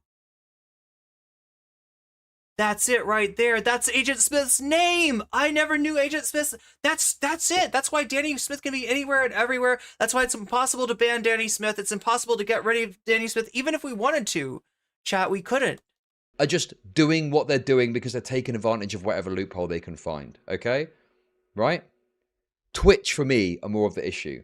So I think to just soy out about... Look, I'll be real with you. That was not Danny Smith. That was not Agent Smith. That was the real Soul Life. I believe that was the real Soul Life. And the real Soul Life came over to Twitch to try to get a hype train started. The question is, will somebody finish that hype train for the real Soul Life? Women doing something is not necessarily the most effective way to talk about this. Like, obviously it's shocking. Will somebody complete this hype train for the real Soul Blues? And you can criticize people or whatever, but this is about Twitch. Or wait, the real Folk Blues? Is that what it's called? This is about Twitch more. For me, it's the inconsistency. It's the broad discourse that focuses on it. Peanut curry beef. Look, I'd be happy with green peppers and no curry and no beef. Like, right? I'd be happy with green peppers and noodles. At this rate. I am exactly like, this is basically Cowboy Bebop, chat. That's what I'm saying, okay? That's what I'm saying. I'm not saying that I don't enjoy it. I am saying that I live precariously, much like the characters on Cowboy Bebop. This stuff that I'm more interested in, right? Women bad. Women can't help themselves to abuse the law. Wait, no, you don't understand. I need to pee. I'm saying too solely talk about the women allows Twitch to get away with it too. Because if you just criticize the women, pronounced women, then Twitch are going to be able to just get away with this when they're at fault. They're massively at fault in all of this and how they manage their platform and how they manage their wait, you're starting to cook. You're starting to cook. Hype train started 0. Oh my god, 5 community subs. Don James, 1676, Variant Sigma. Rofel. I hope I'm pronouncing your name right. It's not Raffle, could be the other way to say it. Devo Dabs and Karen Hall all got community gift subs thanks to Zerax. Okay, well that's the hype train engaged, right? What do we do? Do we keep on with the chud and just like put on some music in the background? Or is that too distracting? I'll just jump. I'll jump for the duration. Also, people are saying kind of true. Of the hype train. I don't know. Maybe there is some truth in it. Anyway. And if you want me to keep jumping, keep that hype train going. Hey, listen. It's on 77% right now to get to level 3. One thing I would say though is these kind of narratives open new emojis. Perpetuate these ideas that it's only incels also, Chud, thank you. That care about this. It's only incels that care about this shit. Let's drive through this content. I agree. That is not true at all. But I'll jump. Right? Obviously, you can have a concern about this and fuck women. Like, what? This is every time you've got some criticism of this sort of thing, you're a virgin. You're just a virgin. You hate women. That's the other thing we're going to look at in a second. What? Well, the fucking retarded denims tweet too. Sorry, is it not possible to have a criticism or an issue with this whilst also, not being an incel? Well, it's not telling on yourself? No, it's not. Oh, it's such you are telling on yourself. Insane concept. The only way. But I'm not saying that you get none. Like, I'm not. You would care or talk or speak on this is if you're some flavor of incel. It's so stupid. I'm just saying that you seem a little frustrated. That's all. Maybe you're running through a dry spell. I don't know. Twitch is not for children. Who hurt you, Chud? Who hurt you? If you think women's main demographic is children, we're gonna keep on bouncing. We're gonna keep bouncing all through this. Okay. I don't think. Okay. I have not seen anyone. I have not seen anyone say that the woman's main demographic is children. Okay. How long can she bounce for? The point is that it being broadcast, it can be broadcast to children on an honor system. People freak out at Kick for this, but give Twitch a... Chud, do you know what else operates on an honor system? Like literally any site with corn. Any corn site. Any corn site out there also. Are you 18? Yes. Yes, the answer is always yes. Free pass for some reason. How do you know she isn't covering her nipples with something? The pearl clutching every time something like this happens is ridiculous and tiresome. I know many of you don't leave the house, but if this offends you, I strongly advise you join some sort of Amish community and cut yourself off from modern society. So yeah, she's I feel like if Chud was in the US, somehow he'd be racist against the Amish. obviously, you know, addressing. It's the thing where you kind of think of the weakest possible arguments from the other side, and you address those rather than the actual concerns that are being fucking raised. The trouble with these kind of takes too is I don't actually know what they've said before about stuff, but like one dynamic I think that exists is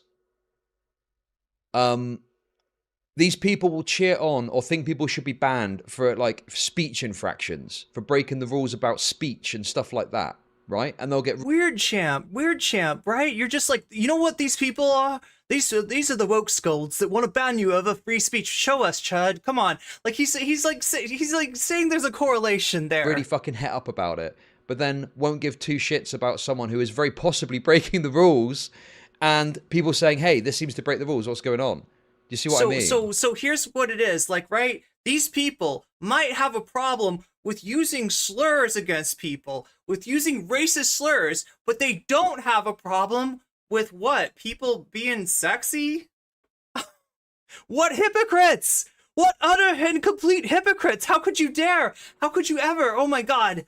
Ooh, Chat, what's I'm gonna this? sail right through this hype train. You're making it easy mode. Wait, it was earlier. Easy mode.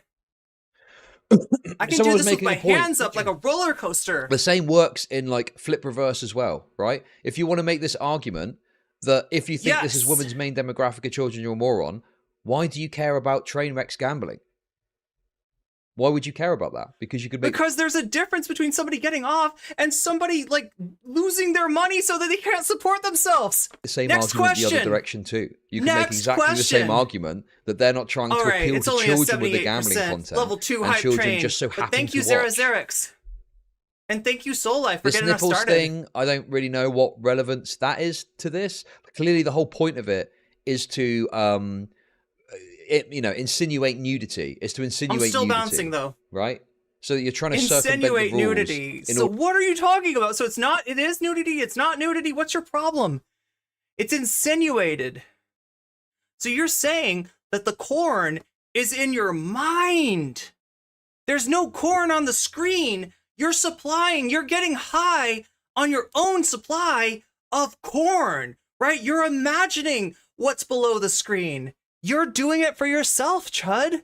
That's kind of amazing. That's how, oh my god, I wish you were so creative, right? With your, I wish all Chud cells libidos were so creative, right? Imagine that. You're doing it. You're stimulating yourself. You're imagining what's below the cut. It's not there. It could be a tube top, like somebody pointed out before. There could be no nudity below there, right? That's probably a good idea if you're Morgpie and you don't want to get banned, right? To actually covertly, instead of hiding, any sort of round objects under there that are nude, be hiding a tube top instead, right? To just make sure that you don't accidentally let a wardrobe malfunction cause you to get banned. Oh my god. Oh my god. Okay. To make it seem like you're naked. Look, because anytime I can get some exercise on stream, I'm very happy. I should probably jump for the YouTube memberships too. You're not allowed to be naked on stream. The pearl clutching every time something's... Okay, wow. I think Casey Trons wanted to speak about pearl clutching. Anyway, that wasn't even the worst tweet that I saw about this. That wasn't even the worst take. Ooh, I should try jumping on like one leg. That's even harder. Honestly, I was shocked. I was shocked when I read this for a number of reasons. Okay. Do straight men even like women? He wants to watch it again. Right, that's a good question. Do you? Is this not like an inverse of like the normal progressive position? A woman is presenting herself in a highly sexualized manner. You must like it. Oh, wouldn't that normally be some sort of like objectification thing? But now it serves the other purpose. So it's what? You don't want to look at a woman prancing about naked on your streaming site? You must. Wait. I got an idea, Chud. You don't want to look at a woman prancing around naked on Twitch, on your Twitch feed, right? don't click on the thumbnail. Go to a different section. Like, right? There's tons of games.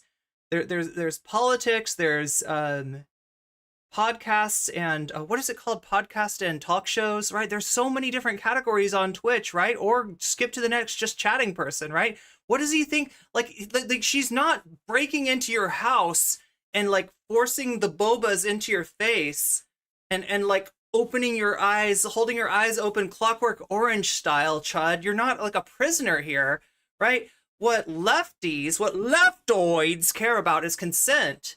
And I don't see your consent being violated. I just do see that you have this dual nature of interest coupled with remorse.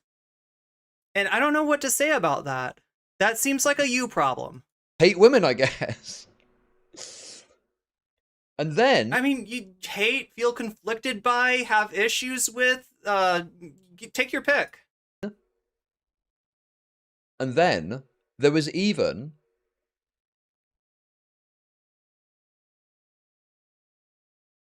the rare based Vaush take. Ooh. Let's go. Vaush, whenever this guy's agreeing with you, you are more out of line than you normally are. You are worse than you know. This is like the best. This is like an exceptionally... Damn. Wait, what does he say? Huge fan of these mammoth milkers. Oh my god, what is even going on? Bernie Barbie, thank you for the prime. Yeah, let me tell you about the primes and how I feel about the primes, right? I know that you only have one prime to give, and when you give it to me, it means a lot. It means a lot, right? You know, like, I mean, I appreciate all the support from everyone, but I especially appreciate the primes. Actually, base take from Vaush here. Huge fan of these mammoth milkers. Okay, but I do worry about the dynamic and weirdness of women who are essentially sex workers interacting with and asking for donations from chat on a site largely used by young men. Feels like a race to the bottom. What are you talking about? Oh my god. Now we did look, I looked a little bit at the average age on Twitch, right? And it's not like that's not the majority of people on Twitch, right? There are people, and I think you're allowed to be on Twitch. Like, I don't know what the minimum age is or anything like that, but yeah, but the same thing would be true of any site, including sites which show, you know, full on, you know, all kinds of activities, all kinds of sexual activities, right? Same deal. Anybody can get on them. All they got to do is click I am 18, right? Same thing with Twitch, any stream like this. And that's what their new policy is. That's what it emphasizes is essentially, you know, like the, you know, like they're 18 and up. They're marked 18 and up. They're marked mature. Are some people gonna, you know, not be of age and get to it anyway? Yeah, but like, what do you want to do? Are you going to tell me that you want Cornhub, for instance, to verify ages, to ask for a ID? Would you, Chud, would you give your state identification to a corn site? Or might that be, this is the same sites, these are the same sites that give people viruses. Like, these are the same sites that nobody trusts, but what is the alternative to this? Just not have it on the internet at all? Or like, you know, based on this weird preconception, because this was Keffel's take too. Like, Vosch and Keffels basically had the same take on this. The same, I do worry about the interaction on a site that's meant for young men. He doesn't even say like underage, right? A site that's meant for young men? Excuse me, am I on the wrong website? What? I guess there's no website for me, Chad. I guess there's no, like, Twitch allows users as young as 13. However, 13 to 17-year-olds are encouraged to watch with parental guidance. Then, look at Denim's reply. Does this extend to sites like Chatterbait? What? That's a fucking pornography website! And you know that no one under 18 could ever access such a site. That's a good call, Chud. That's a good call. That's an 18+ explicit pornography website. Yeah, that's right. It says 18 plus. You have to click the thing that you're 18 or older. So nobody who's under 18 could ever access that site. Nobody who's under 18 would ever click that tab, saying they would only do it on Twitch because they know it's a gamer site for young men, and then they think it's okay to pretend to be 18 even though they're not 18. Whereas on a legit corn site, no one would ever do that. No one would ever. Bro, why are you even invoking fucking Chatterbait in this conversation? You're kind of giving the game away a bit, aren't you? Are we invoking it? Are we gonna like summon Chatterbait? Like, I thought it closed down. What was the one that closed down? Is it Omegle? Invoking Chatterbait. Yeah, I didn't know this was a man site. Me neither. Chatterbait. It sounds so, like the way that he says it, it sounds so proper. Chatterbait.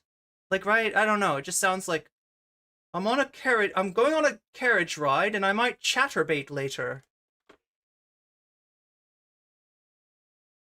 Because if so, yeah, I see your point. Wait, it's a site for young men, as in young men. There's no need to feel down. I said young men. I don't know the next words. You can stay there at the YMCA, and I'm sure you'll have a good... Oh, wait, do I get in trouble for singing something too much on pitch? Is that the thing? You can sing stuff, but you can't sing it like you gotta mess up on something? Well, I'm sure I'm not as good of a vocalist as the actual Village people, but Real Soul Life, thank you for the tier 1 gift sub to Galactic Streamlord. Yeah, Galactic Streamlord just got a tier 1 gift sub, and you got the emotes with that. Did I forget to mention people that are subbing, people that are getting gift sub, right? You've got weasels. You can post the weasels. That goes for you too, YouTube. If you have a membership, you can post the weasels. That is one thing I'm really good at getting for you is the weasels. The rest of the stuff we got to figure out how to thank people that are supporting the stream, especially people that support the stream on an ongoing basis, right? I appreciate that a lot.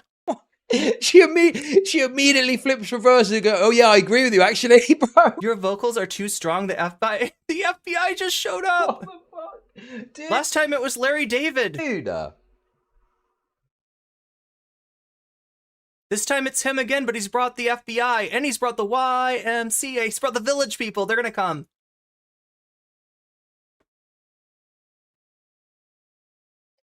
Does it extend to sites like Chatterbait? Because if so, yeah, I see your point. Parasocial relationships are probably worsened. Chat, I say ow when I hurt, like, like if I step on my cord for my headphones, like, I say ow for devices. The more intimately you know the creator. I care about my devices, though. Why is she invoking Chatterbait there? I want to invoke Chatterbait. If you're going to argue it from this angle... Aren't we, like, not supposed to talk about those sites or something? Or is it only if I had an account on such a site, which I don't? Yeah.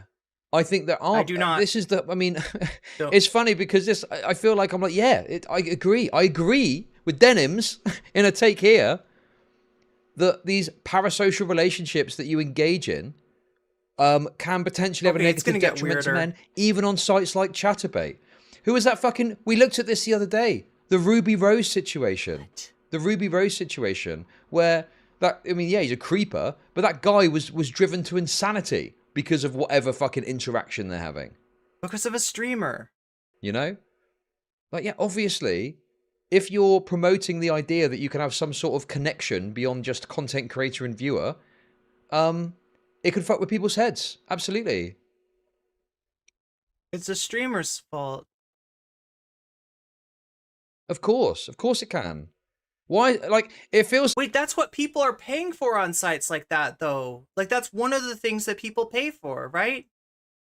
Like, they go to the site, they get certain content for free, and if they want more of the content, right? Sometimes it's like more explicit content, sometimes it's just more content, sometimes it might be, yeah, something like the content creator, one more for the hype train. Are we almost on that hype train? Oh, you're trying to make me bounce again, aren't you?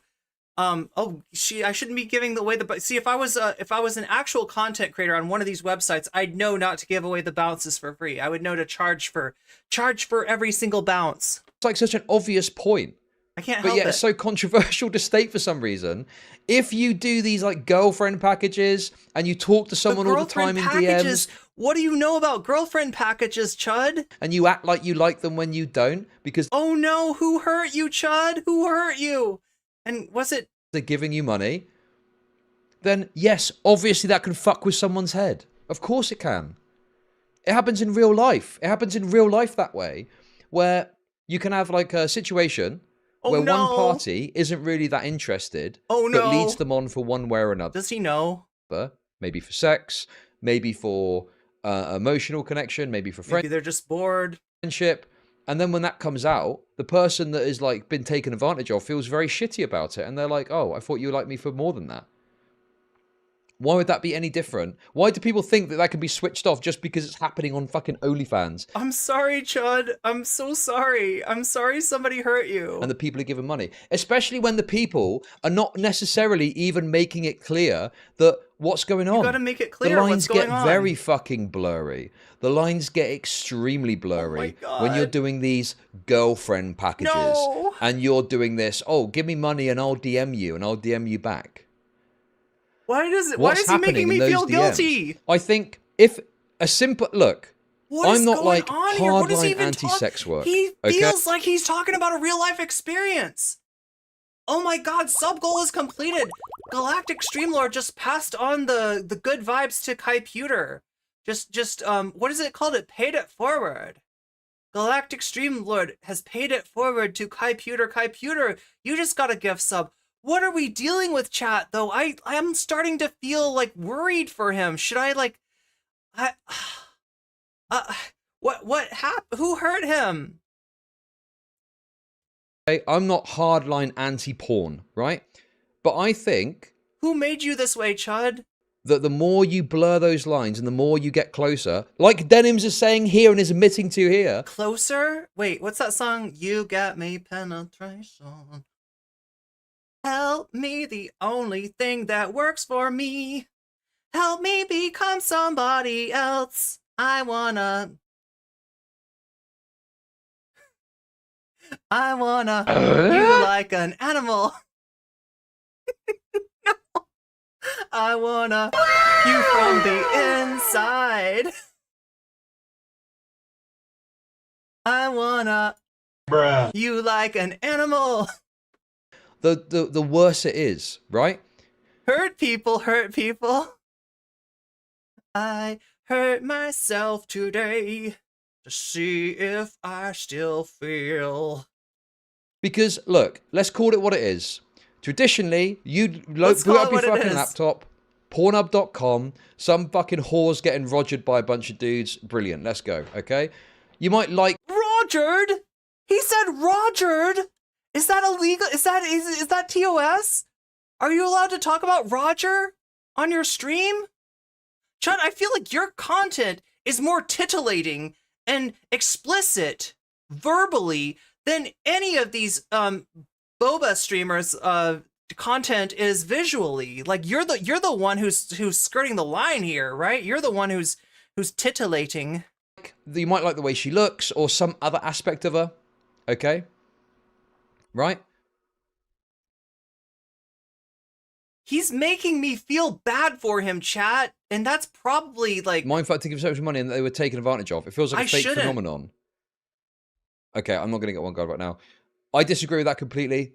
I don't know if you have or haven't spoken to other people. I'm assuring you 100% that there are absolutely going to be men out there who have engaged in this... Why does this shit work on me? ...kind of dynamic and have felt taken advantage of by the situation. I'm certain that that's the case. Oh my god! Anyway, I'm not You know what I'm saying though, chat? He feels like there's some real life experience here that he's connecting to this. And I legitimately feel bad about I feel bad for him and I know I shouldn't. Like, right? This should not work on me. This should not. One guide right now, okay? You used to fucking go to Pornhub, jerk off to your favorite porn star, whatever, right? The dynamics has shifted so fucking strongly to the point where you have got this intimate interaction that you can have with these people. Traditionally, there was some distance there. You were jerking off at them through a fucking computer screen, but now you're jerking off to them whilst they talk to you. That sort of dynamic is not... Did they know that you were... We are talking about, like, adult content creators, right? Normally for people who are... I'm imagining Chud explaining femoids to Gareth in The Office UK. In some sort of intimate relationship. Oh my god. Some people can... Back in the day, you just used to rub one out to your favorite your favorite porn star, and now it's like the bitch owns you. It's like she's inside your head, controlling things, right? She's in your mind. She's giving you the girlfriend experience, and there's no getting away from her, even when you close your eyes. Engage in it Oh happily. my God, That's not this a problem. guy. But some people can't, and that will fuck their head up. Oh, I don't know what the no, answer or solution is, Chud. but I'm just saying that obviously if you are Oh, closely no. communicating with someone and they're getting you Oh, off no. and they're acting like they're into you in some way because that's part of the fucking business model, yeah, of course, that is potentially going to fuck with your head. Oh my God.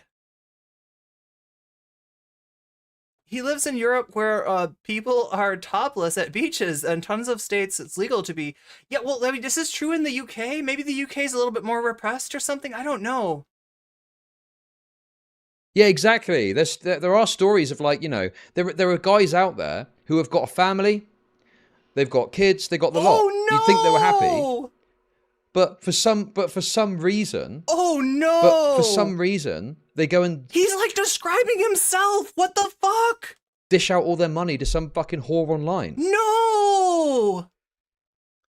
Why? Is that normal to do? Is that like a normal behavior to engage in? I don't think it is. There's, you know, some of it maybe is okay, like if it's not extreme, but some of it, yeah, you're taking advantage of people who are fucking mentally ill or they're fucking rock hard, like Tony's saying there. No! It should be illegal to ask a man for money when they're rock hard. What? It should no. It should be like a breathalyzer, but for the.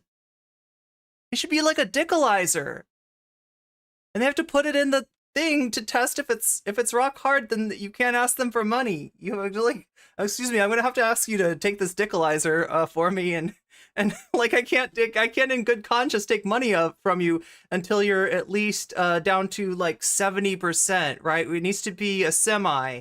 It needs to be a semi before I can take money from you, right? I'm sorry, sir. You're too rock hard right now. I can't possibly take money from you. It would be immoral. Oh my God. I think that certain dynamics, it's very difficult to consent when you're aroused. I just think that's true. What? What?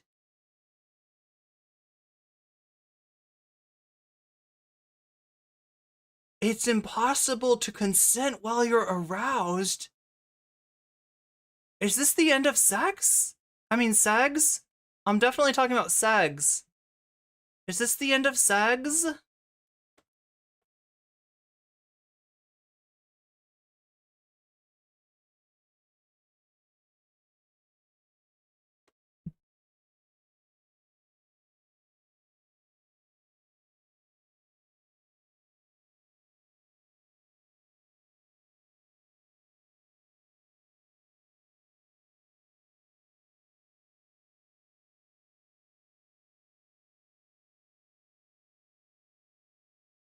Oh! Oh no! That's what I'm saying. That's what Chud Logic's like right now, right? Oh no!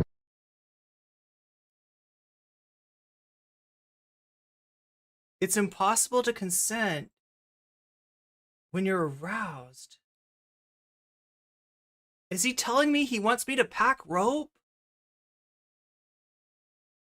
It's unethical? Otherwise? I think that the concept of consent doesn't take into account that someone is really fucking horny. No! Oh no! Oh no!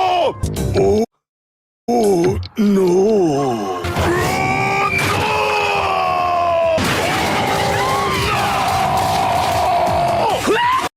Oh no! Oh no! Oh no! And it switches off other aspects of their brain. You know, we accept this with rapists, don't Oh my God! we? We accept that with someone that just, like, I feel like this is rapist logic. What the fuck am I listening to? you know, pulls out a knife and rapes someone, right? It's the same as a... What? What? Okay?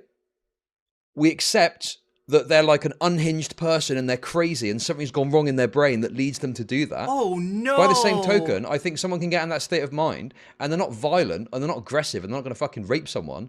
But what they will do is pull their fucking wallet out and start dishing out money to some whore that they can't really afford.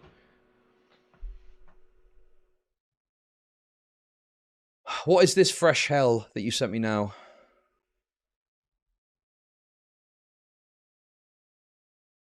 He's saying drinking alcohol turns me into a monster and I am not responsible for my actions. Yeah, the WHOR apparently is. Oh no. I agree. Men should not have the ability to self-control and self-regulate. There are two horny babies. Source me.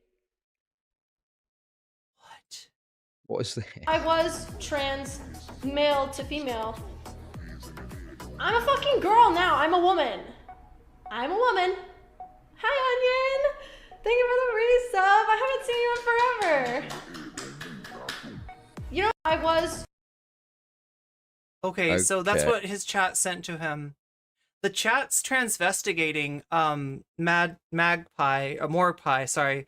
I don't know, chat. Like, it's really unclear.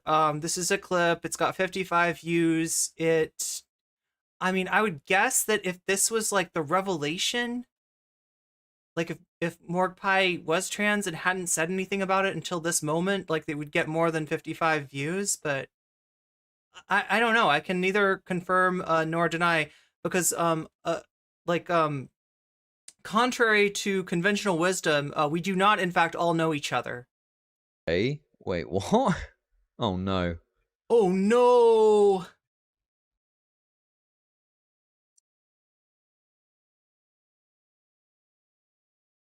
Oh, no. Oh, no. That's a big L for me, if that's the case. Why? Why is that a big L for you if that's the case? Did he just say if she's trans, that's a big L for? Wait, what is he divulging? What is he admitting to? So you're admitting that the content creator that you've been complaining about for the last, let's see, 40 minutes and 55 seconds is someone you're attracted to. And that the revelation that she might be trans is a big L for you? Listen again, I though. was trans male to female. I'm a fucking girl now. I'm a woman. I'm a woman. Hi, Onion. Guys, look, I just don't. So they started off like talking about her shoulders, right? And I don't believe it. Okay, that doesn't seem true to me. she just looked. I mean, anyway. That doesn't. Has he ever considered that have they ever considered that maybe she lifts, right? Maybe she lifts. Like that is what my arms looked like when I lifted, right? That's. Where are you guys getting this from? She could be joking.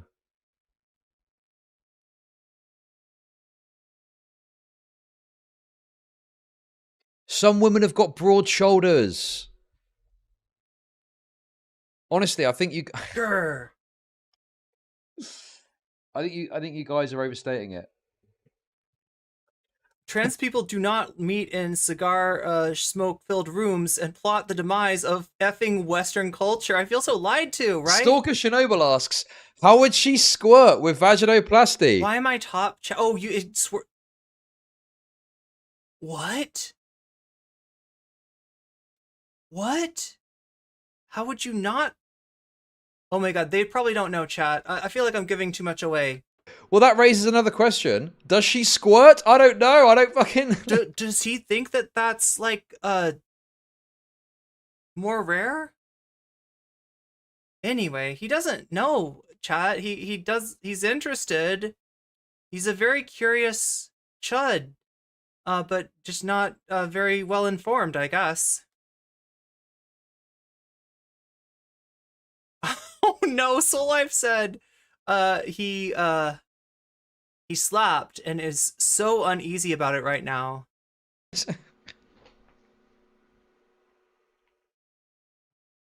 I think this is an instance of cis woman making jokes about being trans. That's the feeling that I got from like the, you know, nonverbal language, the, you know, facial expressions, that it was, you know, some kind of a joke or something that somebody wanted her to say, but not necessarily the truth. But I don't know. And it doesn't matter, Chad. It honestly doesn't matter.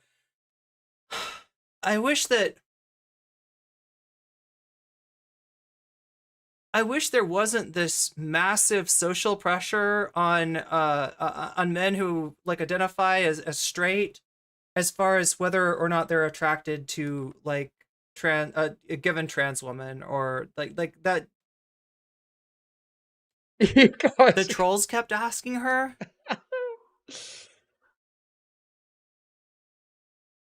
Listen, guys, look, I don't like to talk about my private life, but one thing to be clear about is I do not look at like women in the arena like that. The arena? What's the arena? Is that your Discord? Is that what you're calling your Discord now? Is that that's too weird for me? It's like, is that the arena?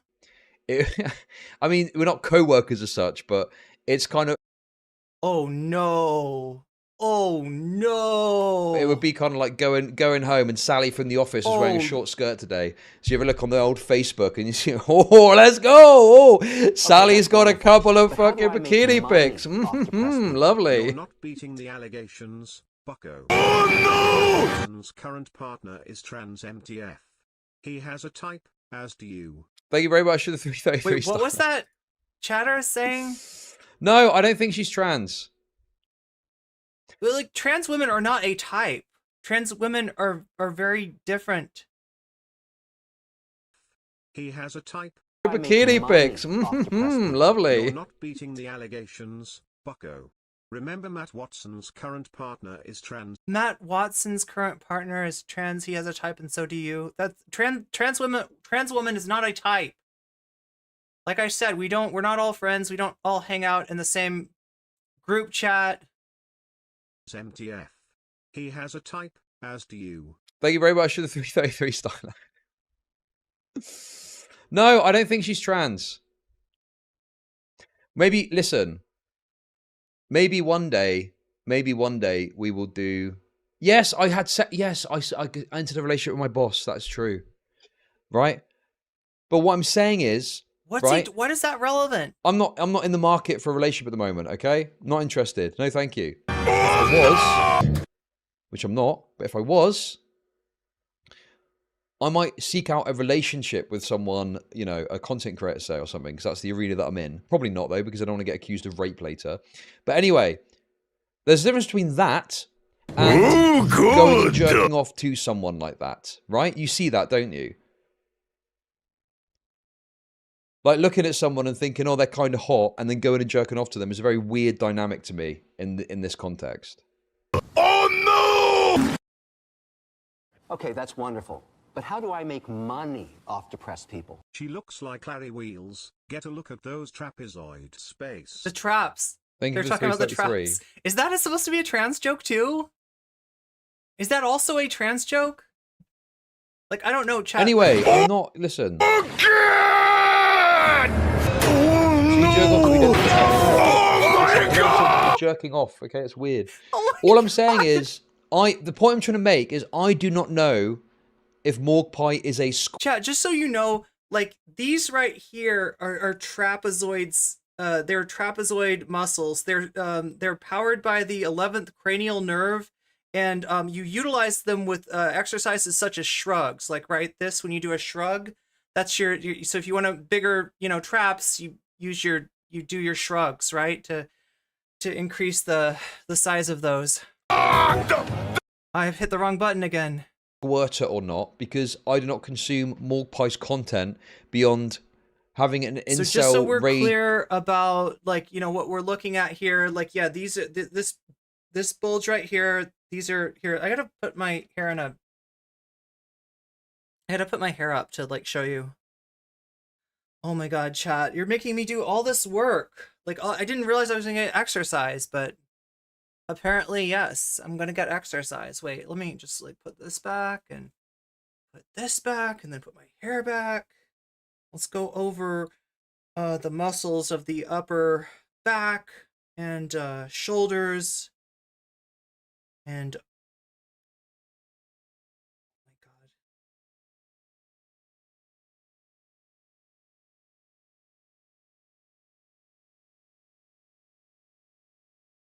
Okay, so yeah, like I said, these are the traps right here.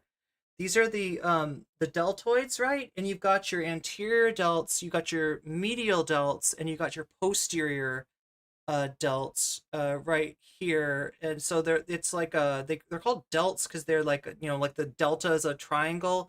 It's actually kind of like a triangular muscle that comes up over there. And that's where, so that second bump is her delts, and then after that we got the, you know, biceps and everything else, the triceps on the back. Fest. The content she puts on Twitch, okay? That's all I'm saying to you. Make Irene shrug for 5,000 channel points. Maybe people that are, you know, otherwise inclined, heavy, perhaps though. could do some sort of investigation. I can't just do like. Am I gonna have to, guys? Bodyweight shrugs. Am I gonna have to do some fucking research or what? Jesus Christ! Yo, I think he wants to do research. Chud, do you want to do research? I'm just sitting there watching porno of Twitch streamers. Yeah, transvestigating. I'm gonna try. That's what your chat is doing. Transvestigate all the Twitch streamers and come back to you. Come back with your conclusions. Yes.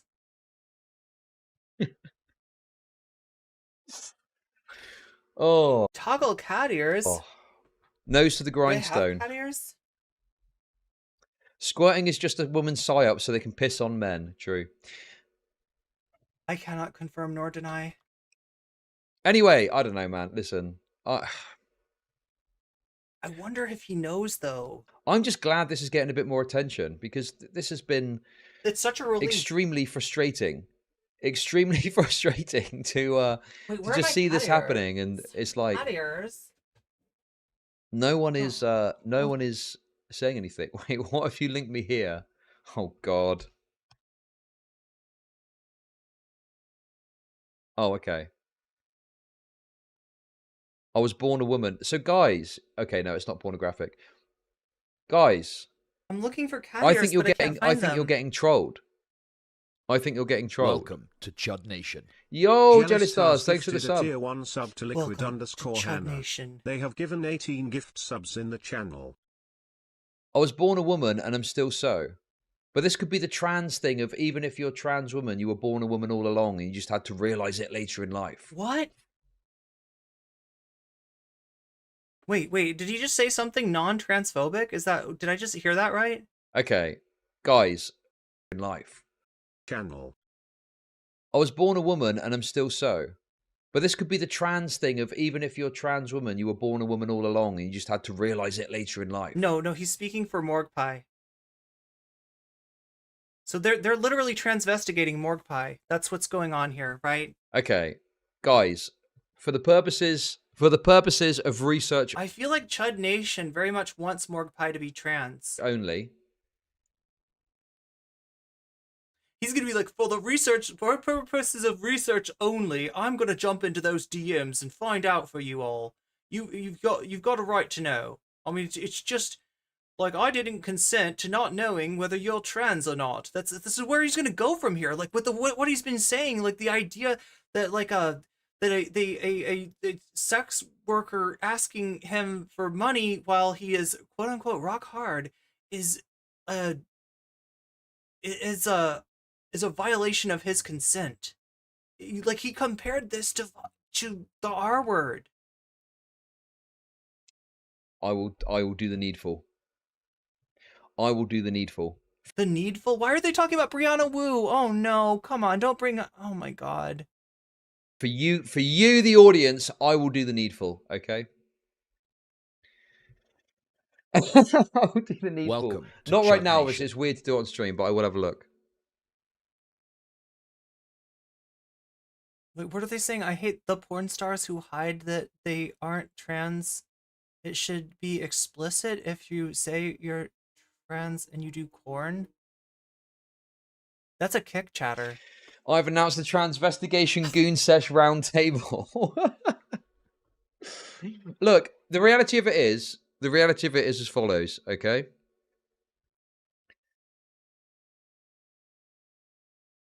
Vaginas look different dependent on the circumstances of how they came to exist. Okay? Let's leave it at that.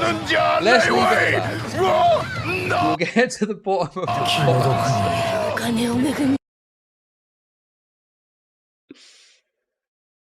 Oh.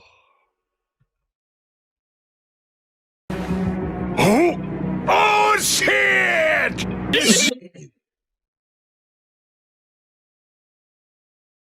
I'm not a chaser. Anymore. Right, anyway, what's this? Anymore. God, you guys are leaving. Jerk off, do we don't think... Oh my god! Listen, I don't want to jerking off. Oh my All I'm god! saying is, the point I'm trying to make is I do not know if Morgpie is a squirter or not, because I do not consume Morgpie's content beyond having an incel rage fest. I'm not comfortable with the way he says consume. The content she puts on Twitch, okay? Dude. That's all I'm saying to you. By the way, I need to take the L on something. I think I might have perpetuated some misinformation, which I'm not sure how I fucked it up. But I thought that Morgpie had deleted the stream, but it doesn't look like she has. Hey, Soy Latte, thank you for the sub. Like, yeah, chat, he's like titillating his chat. He's titillating his chat, and he is kind of doing a strangely similar stream to what, you know, he's accusing Morgpie of. Your chat is gooning out, as it were, to your content, Chud, and I just don't see how you have a leg to stand on. And if you do, is it your third leg? Fighting. Who you fighting? What's this? Mysterious powers. Glug Glug Lagoon? They're enjoying this, right? This is when the gift sub started, right? When he starts going into this hardcore, I don't know, titillation, I guess you could call it. Did y'all see that? You couldn't understand the he made an apology. Oh, he said he perpetuated misinformation. He said he perpetuated misinformation about a stream that had been taken down. It wasn't anything that interesting. Trust me, if there is, we'll go back to it. Did Soul Life contribute those 18 gift subs to Chud? No, Chud's got 13 on Twitch. Are you talking about Soul Life contributed 2 on Twitch, and I think at least 1, maybe more, maybe 2 at least. Oh my god, chat, I should be keeping better track of this stuff, shouldn't I? I feel sorry for Morgpie. No, these people are doing this. Yeah, sorry from men. Your apology accepted. But if you're talking about the subs on Twitch's channel, it's on Twitch's channel, on Chud's channel on Twitch, it's definitely definitely like Chud Nation that's giving him that. But yeah, I just want to relax. But I mean, this is what they came here to, like, you know, to titillate. That's the kind of content. Oh, you were kidding. Okay. They came here for the titillation and they stayed for the transvestigation, I guess. God, what a weird stream. And Chud, how long have you been doing this kind of content for? I feel like, is he kind of close to my lane here? Is he kind of close to, like, I feel like he's a little too close to my lane. Have fun. Chud, this is my kind of content. What are you doing? Fun and play a game. I think I'm gonna I'm the only one who's allowed to edge chat. change the vibe though. I think I'm gonna put on a pearl necklace. Wait, I have a pearl necklace. What's this? Actually, you know.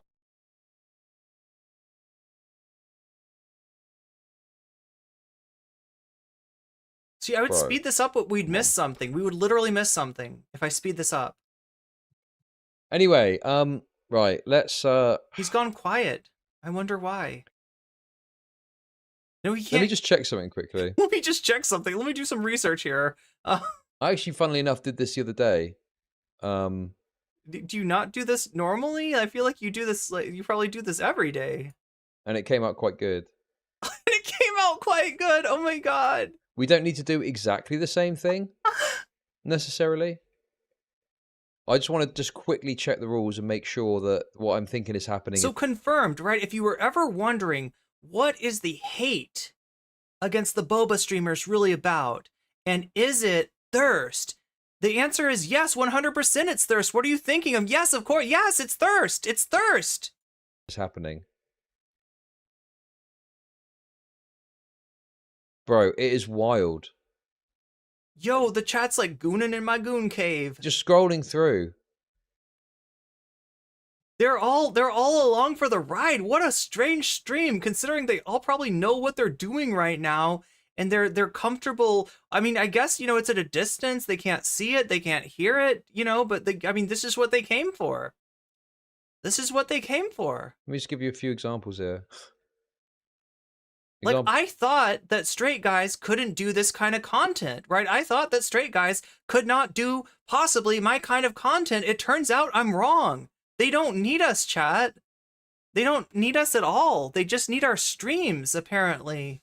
Number one. God damn. I'm just you know. Oh my god, are we gonna... No, that's music. That's music. Like, they're getting right up to that line. Past soft happened with the hot tub meta. I think that they're looking at the rules and they're finding the... See, I feel like that's the kind of, like I don't know where the line is, right? I don't know what I'm allowed to show, what I'm not allowed to show.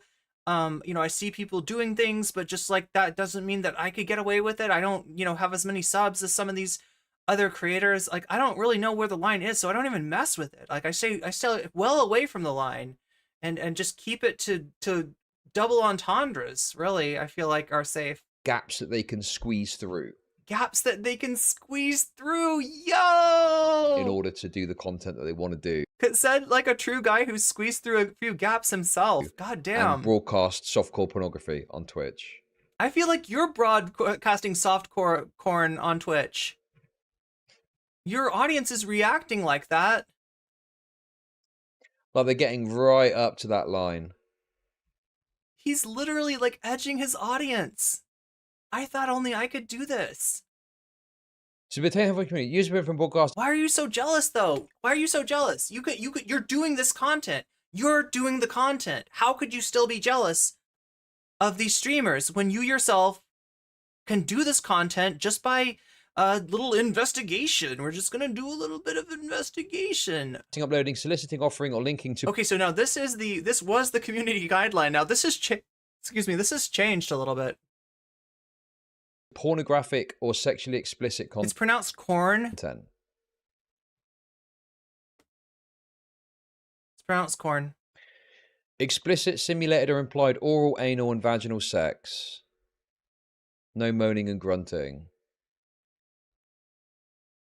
Mutual masturbation, display of bodily fluids, phone sex, chat sex, or otherwise engaging to create sexual content.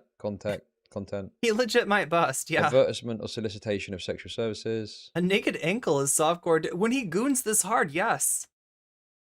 To ensure Twitch is appropriate for a diverse audience, sexually suggestive content is prohibited on Twitch. I mean... I didn't realize he was on permanent goon mode like this. That is sexually suggestive content. Yeah, if Chud can get away with this much titillation, I don't see the excuse for having Polly banned. Polly should not be banned on Twitch. Hot take. Like, I agree. There was some sexually suggestive hot tub stuff, but I think there is a hot tub stream that isn't necessarily sexually suggestive enough, at least, to maybe trigger this rule. But like, this is to me. It's obvious. It's the classic. You'll know it when you see it line. This is I know it when I see it. I'm seeing it and I'm knowing it. Right. He knows that he's not able to give consent in the current state of arousal that he's experiencing. Oh my god. He really said that though. He really said that. Like, I'm not making this sounds like I'm making fun of him. This sounds like I'm making it up. It sounds like I'm stretching like what he said, but I'm literally just repeating what he said. Evaluations on the sexual suggestiveness of a behavior or activity. Yeah, his monetization is edging on completion at this point. That's what's doing it for him. That's what's doing it for him. Titillation should be free. Yeah, it should be free like chips and salsa at one of those restaurants where you get free chips and salsa. Activity are independent of user attire. Oh my god, Chad, I want chips and salsa. And instead based around on the overall surrounding framing and context. Content or camera focus on the breasts, buttocks, or pelvic region, including poses that deliberately highlight these elements. So that's this is so vague. But by the way, looking at this, there's problems that are already happening with this as well. You do realize that there are people trying to breach these kind of rules already. They do these yoga streams where they do these poses. Let me tell you about the yoga streams that he's totally not watched. Stuff. No, Chad, it was just research. He was doing research for stream. He's a journalist. No, I'm just doing yoga, guys. But he's just doing journalism. But it does break the rules. But they do it in just a way where it doesn't quite break the rules enough to justify maybe a mod taking action. Yo. Oh, Pico de Gallo. I love that one because it's not too salty. Why did I have to say it? Groping or explicit gestures directed towards the breast, buttocks, or genitals. I don't mind it when it's a little bit sour, but if it's too salty, then no. It's up to Twitch. Or if the guacamole's too thick, no. Yes, I know it's up to Twitch. But that's my whole fucking point, you utter retard. Yes, it is up to Twitch. So why is it that Twitch are so soft on this? Soft? But then you say a word that sounds like a slur and you get fucking eviscerated. Oh my God. Why is it that when you show accidentally a little slur slips out, or so maybe some horse, some woman doing some activity with a horse, and a picture of a pornographic image, you get fucking indefinitely suspended. Accidentally, of course. I was just doing research, Chad. I was just doing research. If he got some realistic looking breast forms and oils them up, he can really... I mean, he is doing... He doesn't have to, though. He doesn't have to do that. He doesn't have to do any of that to be able to do the same content. Like, right? His stream is easily as titillating as any female streamer I've ever seen. How many R's is that? Too many. It is up to Twitch. Too many. How does he keep monetized with that? Does YouTube just not care? Why is it Twitch are so horrendously inconsistent with how they apply this stuff then? Says the guy that only got banned for 14 days, okay?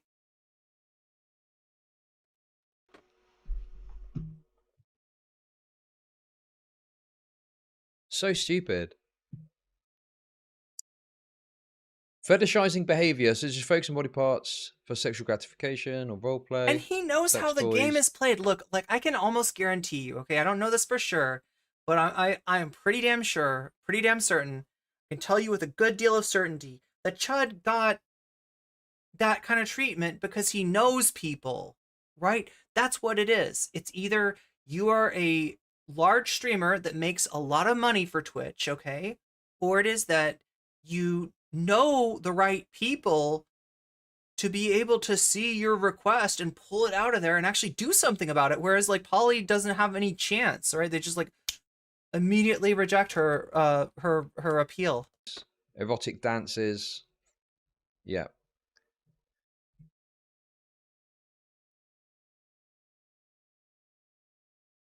Guys. That's exactly what you realize is what it is, don't you? That's exactly what it is. They have scrutinized these rules to a fine-tooth comb, and they've gone, okay, there's no... These femoids have become sentient, haven't they? They've scrutinized the rules and gamified the meta to find out how they can go right up to the... They can take you right up to the edge. Right up to the edge without passing over that edge. Nothing against the rules in me standing there with the top of my breast showing, and making them slap about. Because make them slap, Chud. Because it technically fits within the rules. Bro, it's nuts how they get away with this shit.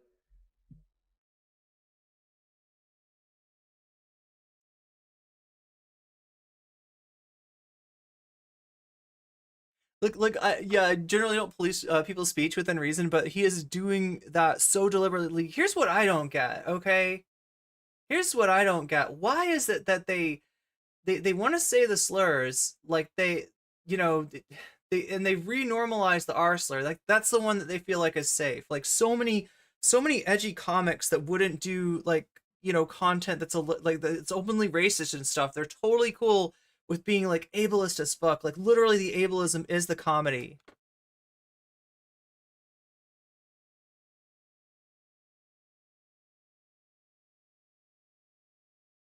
Ban for slur is easy, nobody cries. Ban Kai and his fans go insane and quit. One in chat if you like no comment check with her hair up. Is this a good look, chat? Do you like one in chat? You racist. Ban hot women and people go insane and say you hate women.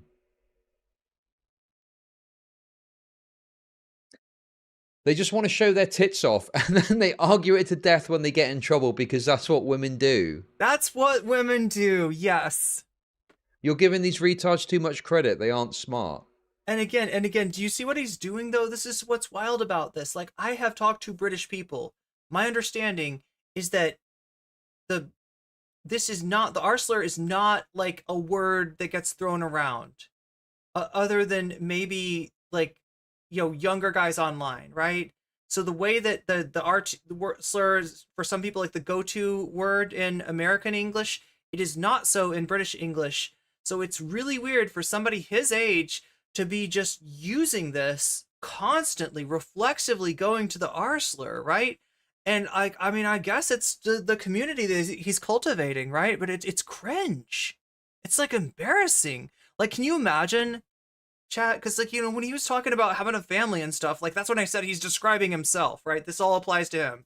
This is all true about him. Like the way that he's talking about this hypothetical guy just happens to completely align with like who he is. Can you imagine going to school and like, what does your dad do? He's a fireman. What does your dad do? He does people's taxes. He's a CPA. What does your dad do?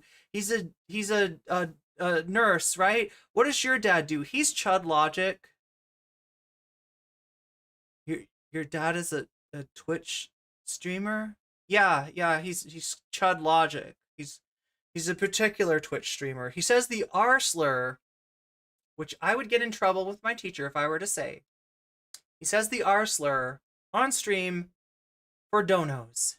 Like he titillates his audience, gooning away in their goon caves, right? He gets them right up to that edge, and then they send him subs. That's what my dad. That's my dad, Chud Logic. That's my daddy. 1 and 2, nice. So nobody's like hating on the hair up. I think some of them are copying the trend, but I think the people at the forefront of this are thinking, oh well, I can do this and get away with it because the rules don't cover it. But yeah, sure, there's some people out there who aren't thinking of it that deeply and just think, oh, other people are doing it, so I can do it, and it's probably fine. Even though it is in spirit against the rules. Open? I think it's, you know it when you see it, right? It is sexually suggestive content. We're all looking at this thinking this is sexually suggestive content. That's absolutely what it is. But because the rules aren't written. And also, bear in mind, these are only examples too. These lists aren't yeah, quote, I'm a big fan of reading material myself. Yes. Exhaustive. These lists aren't exhaustive.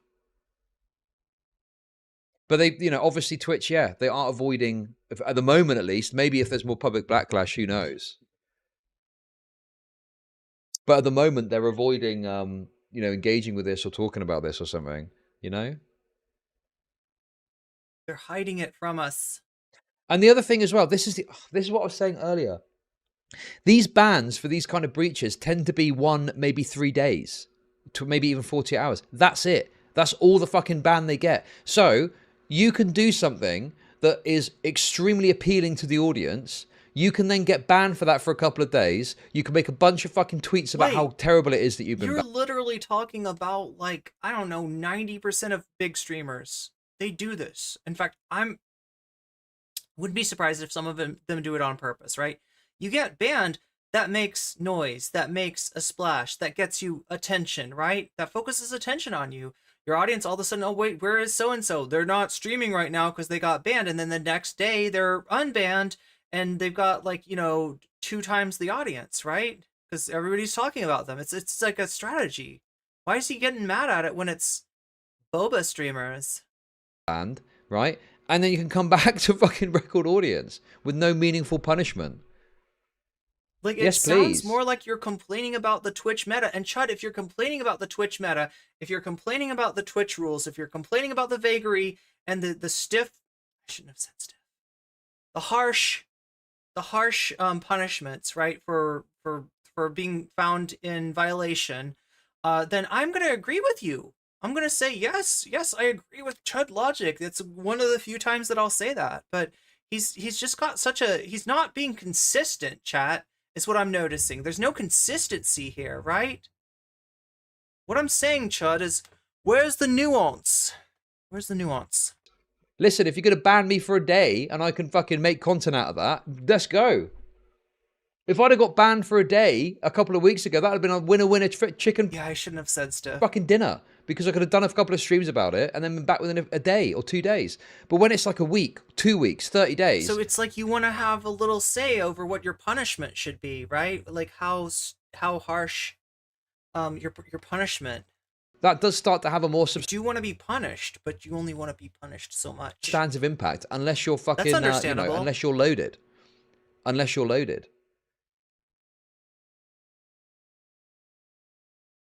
Twitch is so terrified to discipline certain communities. Look at what Kai got away with. Oh my god. Oh, yo, what do you fucking mean by that? Certain communities. Yeah, like... So do you see what the idea is? Like, right, what he's pushing here is that Twitch's moderators are woke. They're woke, and they're making woke decisions, and woke decisions says, we're going to treat, women with kids' gloves. We're going to treat, maybe, black content creators like Kai Cenat with kid gloves, and we're going to be really harsh on the white straight men. That's who gets the punishment stick.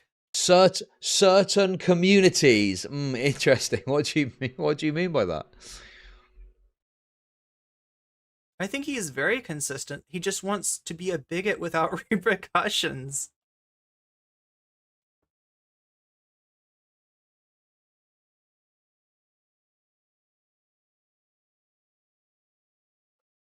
Oh my god, hurry it up, Chud. How do you exist with this much dead air? You're killing me, Chud. You're killing me. Come on. Adult nudity. Move it along. So yeah, it is literally just show your breasts, just don't show your nipples. So you can show the top of your breasts, according to the rules here. You can show the top of your breasts. Wow. You can even dance about and prance about. Wait a minute. This Polly did not violate these rules. I don't understand how. These are the old rules, chat. We'll look at the new rules in a second. They did announce a new policy, and contrary to what Chud and all these other Chud cells wanted, it's more generous. It's more there's more room to do more streams like what Morgpie was doing, right? They didn't crack down. They did the exact opposite. They slap around. So you're getting an impression of that jiggliness. If that's all it takes for you, then I'm happy. Don't show he thinks that he's like, that's basically corn. That's basically corn. That is the equivalent of corn. Nipples in your fucking golden, dude. It's nuts. Like, did he just have a really rough November, chat? Like it's December now. Like, when did this get put up? December 12th, right? He had like almost 2 weeks after November. He shouldn't still be like this. But it's not all good. It's not all good at all. Because the point is, thanks for the content, Chud. Hey, thank you for the sub. This guy hates the Dead Alive series. It is sexually suggestive content. It says here, sexually suggestive content is prohibited on Twitch. Is standing there and jumping about so your tits slap together and you can hear it. Is that sexually suggestive? Are we not allowed to exercise, Chud? Do you like, yeah, thank you for the poll, mods. Do you like NCC's hair up or down? Content. And the only answer is yes. No. Is that right?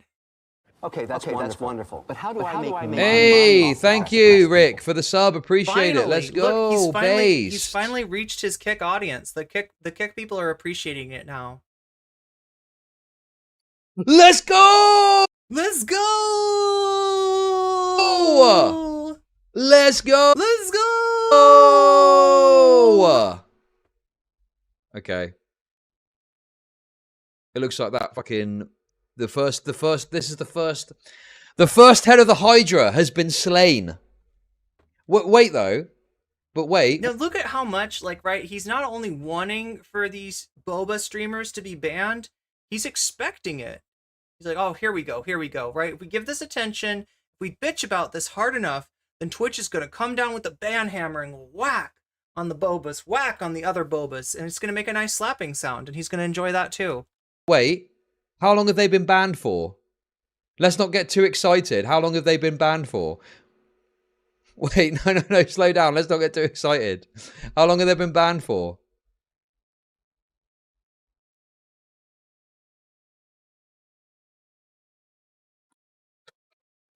What's he doing? Oh, I'm gonna fucking lose it again, man. Is he okay? What was that? Last ban was on November 30th, unbanned after a day.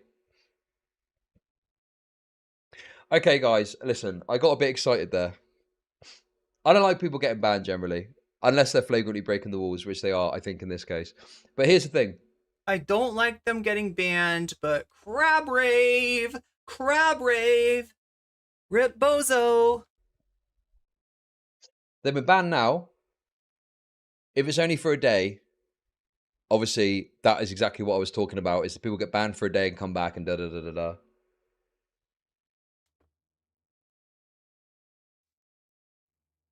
Asian Bunny was, I think, the first person whose clip was floating around.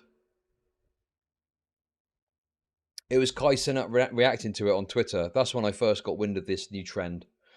But yeah, I'm pretty sure she was like at the forefront of this meta. Sorry, this softcore pornography. Yeah, that was earlier. Okay, that's good. To a point. I mean, I don't know, man. Do you know what? In all honesty, right? If I could have my own way, I would rather just let that content happen and I'll just ignore it. But stop. If I could have my own way, I would let you know that at the middle of the hour, every hour, there's an ad break, and it's coming up for you pretty soon. I haven't been letting you know, but I will let you know now that you no longer have to see those ads. If you use a Twitch Prime sub to get out of it, it costs you nothing, and it puts money in my pocket. It helps me, it helps me sustain myself, sustain my stream, and stream more often and for longer. You can also do much the same thing with $5 of your own to buy yourself a sub if you don't have Prime. Or if you're lucky enough, you might be gifted a sub, that sort of thing, though, more likely to happen if you're active in the chat. Punishing other people so harshly for what they do then. Stop raping other creators for, I really wish he would not use that as a metaphor. That would be nice. What are, in some cases, far less egregious. Like, could you pick, like, literally any other metaphor for, like, getting effed over by Twitch? Instances of breaking the rules. Is it only one? Do you know it's one day? Is that certain or not?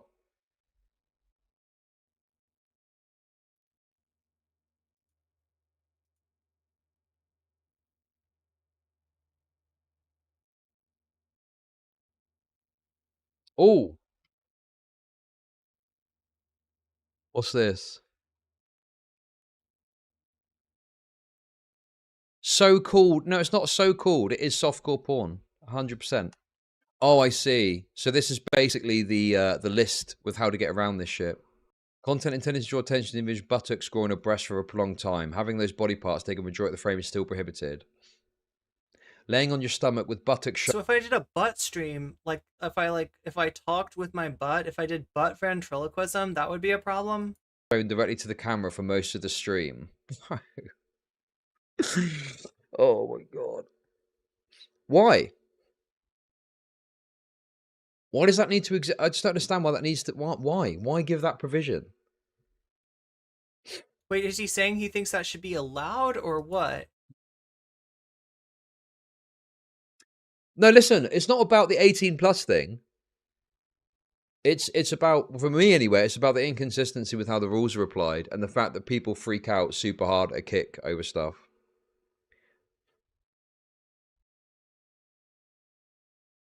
Anyway, I guess we'll see if more dominoes start to fall on this, but if it's only a day, that is pathetic, obviously. Yeah, it looks like that's the only ban so far. Like, I don't like to see people get banned, but let me, like...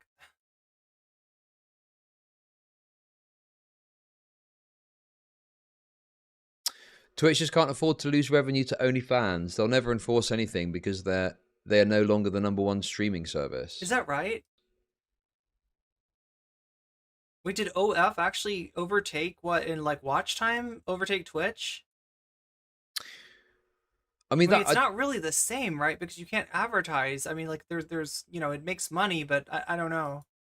I just don't think that's true. I think there are still bans happening for stupid reasons. And the trouble is, you only ever hear about it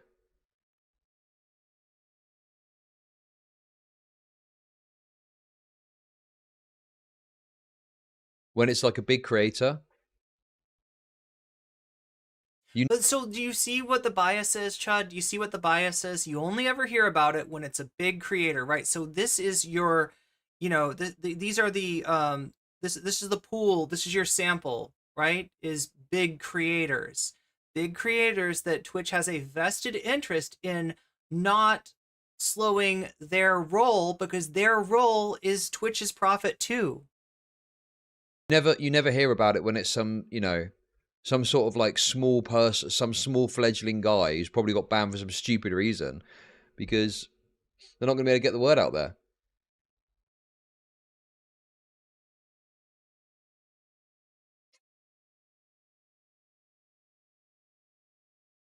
But yeah, obviously, if you only get suspended for a day, where's the disincentive to not do it?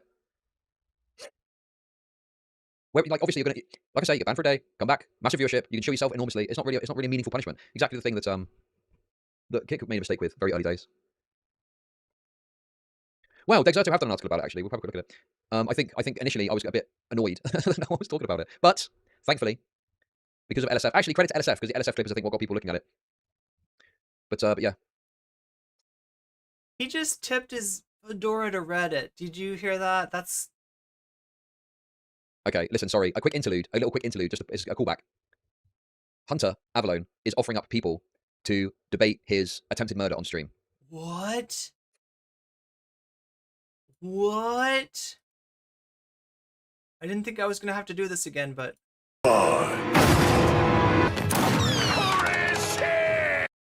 Yeah, holy shit. Holy shit!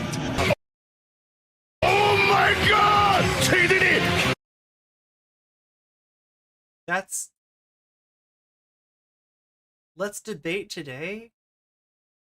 Okay, so if you don't know, Hunter Avalon is a streamer that used to be an anti-SJW right-winger, another Vaush project, you know, bring him on the left, and was essentially in a relationship with someone whose ex was obsessive and dangerous, and came to their house with a shotgun, shot through the door, injured Hunter's partner, and they called the cops. The guy was you know, shot by the cops. So but there's a bunch of chuds that are basically like, I don't know, like laughing at him for this, or like Nazis and groypers and stuff, or Nazis and groypers and chuds. Oh my, yeah, exactly. Nazis and groypers and chuds. Oh my,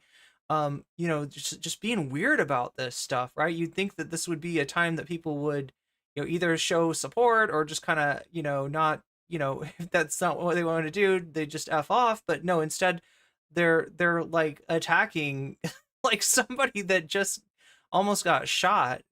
And apparently Hunter's response to this is, let's debate today. Can't wait to expose how stupid you are. I guess once a debate bro, always a debate bro. Stupid thing to do. That's a win. It's a win for content, I guess. Yeah, for content, sure. But for like, he just does things that just make his audience approval worse and worse. Anyway, we've already gone over that, so I don't want to dwell on it. I just thought it was kind of funny that I saw that. It's okay for some things to be private, guys. Okay, what did old Dexerter have to say about this? Right, let's have a look. Oh yeah, there's his screensaver. Did you see that? It's Jussie Smollett and the victims of Kyle Rittenhouse, or who's on his screenshot saver. Twitch viewers baffled as new topless meta goes viral. Dude, what is this fucking headline, bro? It's making it sound like that you get pushed, you get streams pushed on you that you're not interested, don't have any interest in, like that Twitch is like doing it to you rather than you clicking to watch streams and clicking off if you don't like the stream that you're watching. Viewers on Twitch were left baffled after a woman's topless broadcast seemingly skirted the platform's guidelines, going viral on social media and sparking backlash online. Twitch is one of the net's top broadcasting platforms with a wide array of live content for just about anyone to enjoy. However, some streamers have discovered certain strategies for optimizing their channel, something popularly called a meta. For example, Twitch became the subject of scrutiny in 2021 after the hot tub meta and ASMR metas took over the site. These broadcasts were known for showing scantily clad women streaming from hot tubs or getting a bit intimate with expensive microphones. You get the idea. Getting a bit intimate with expensive microphones. Now, another so-called meta is taking hold of the platform. Can I get a vibrating microphone? Viewers outraged and confused. Please? On December 8th. It predates this. I was ahead of the Exerto, only because there was who saw the Kai Cenat clip? The Kai Cenat clip was going viral first of him watching that Asian bunny person doing it. That was like a week ago. Yeah, exactly. Listen, I don't really care about crediting whores, but if we're going to be honest, He didn't say horse, he said the other word. It is Asian bunny that I think led the way on this meta from what I understand. Showing the creator seemingly standing fully nude in front of the camera. However, the camera would cut off just above any sensitive bits, but many viewers feel that she went too far. She isn't the only streamer engaging in this topless meta either. Other broadcasters have also streamed similar content, leaving commenters across social media baffled as to how this content hasn't warranted a ban for violating the platform's community guidelines on sexually explicit content. I mean, it's very obvious, isn't it? Twitch hate men. Twitch's guidelines on adult nudity. Men, that's it. It's not an issue of like larger content creators and smaller content creators. No, it's that Twitch hate men. Individuals showing breast ripples. We just looked at that. Tell that to Polly. Many viewers argue that streamers are finding ways to skirt Twitch guidelines. Yeah, exactly. Morpie doesn't seem too bothered by the backlash against her. But yes, because Twitch isn't fucking punishing her. You're giving her a slap on the wrist. It's all fucking. Give her a 30-day fucking ban. Let's see what she thinks about that, shall we? Give her a fucking 30-day ban. Give her a fucking indefinite suspension. Fuck it. I'm sick of fucking. Oh no, get rid of her. Okay, listen. I don't actually think that. I just think my concern is if you issue out these soft punishments, it's not going to make any difference. Even poking fun at fellow creator Cinnamon Toast Ken by urging him to take part in the new meta. The current kerfuffle rings quite similar to the hot tub meta chaos of 2021, which resulted in Twitch making a separate category for pools, hot tubs, and beaches. However, many Twitch streamers and viewers were unhappy with this change, and still more demanding action from this wrong meta. We're almost done with this chat.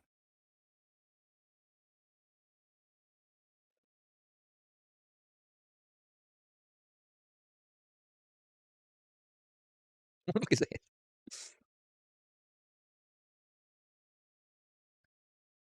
This would work for a man.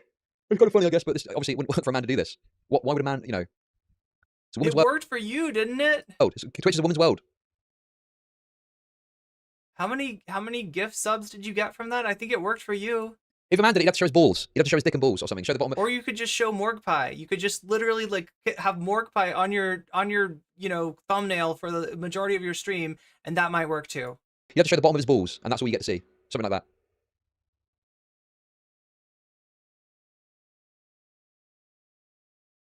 Anyway, I think I feel like we have I feel like we've really covered all the bases here, haven't we? I don't think much more to say. It feels like it, but I know there's something else. There's another shoe to drop, chat. Don't be sorry if I have an opinion. I'm just, I need to be careful, don't I? Any women lovers in chat? Any women lovers out there?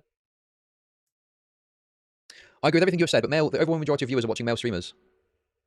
Yeah, that's probably true. However, if that male streamer flashes up a pornographic image for half a second, they'll get absolutely fucking raped by Twitch. I'm sure there's other examples too, where a dude has like flashed something up and got banned.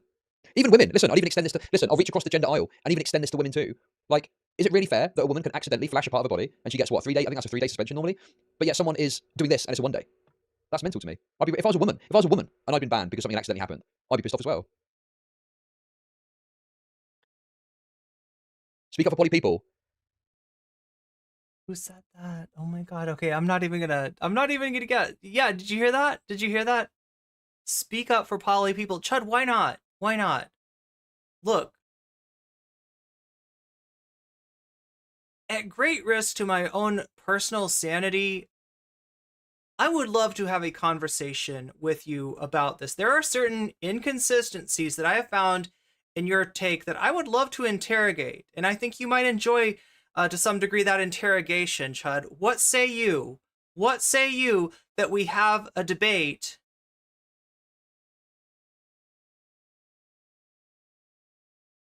And if I win, you have to shout out poly people. You have to retweet,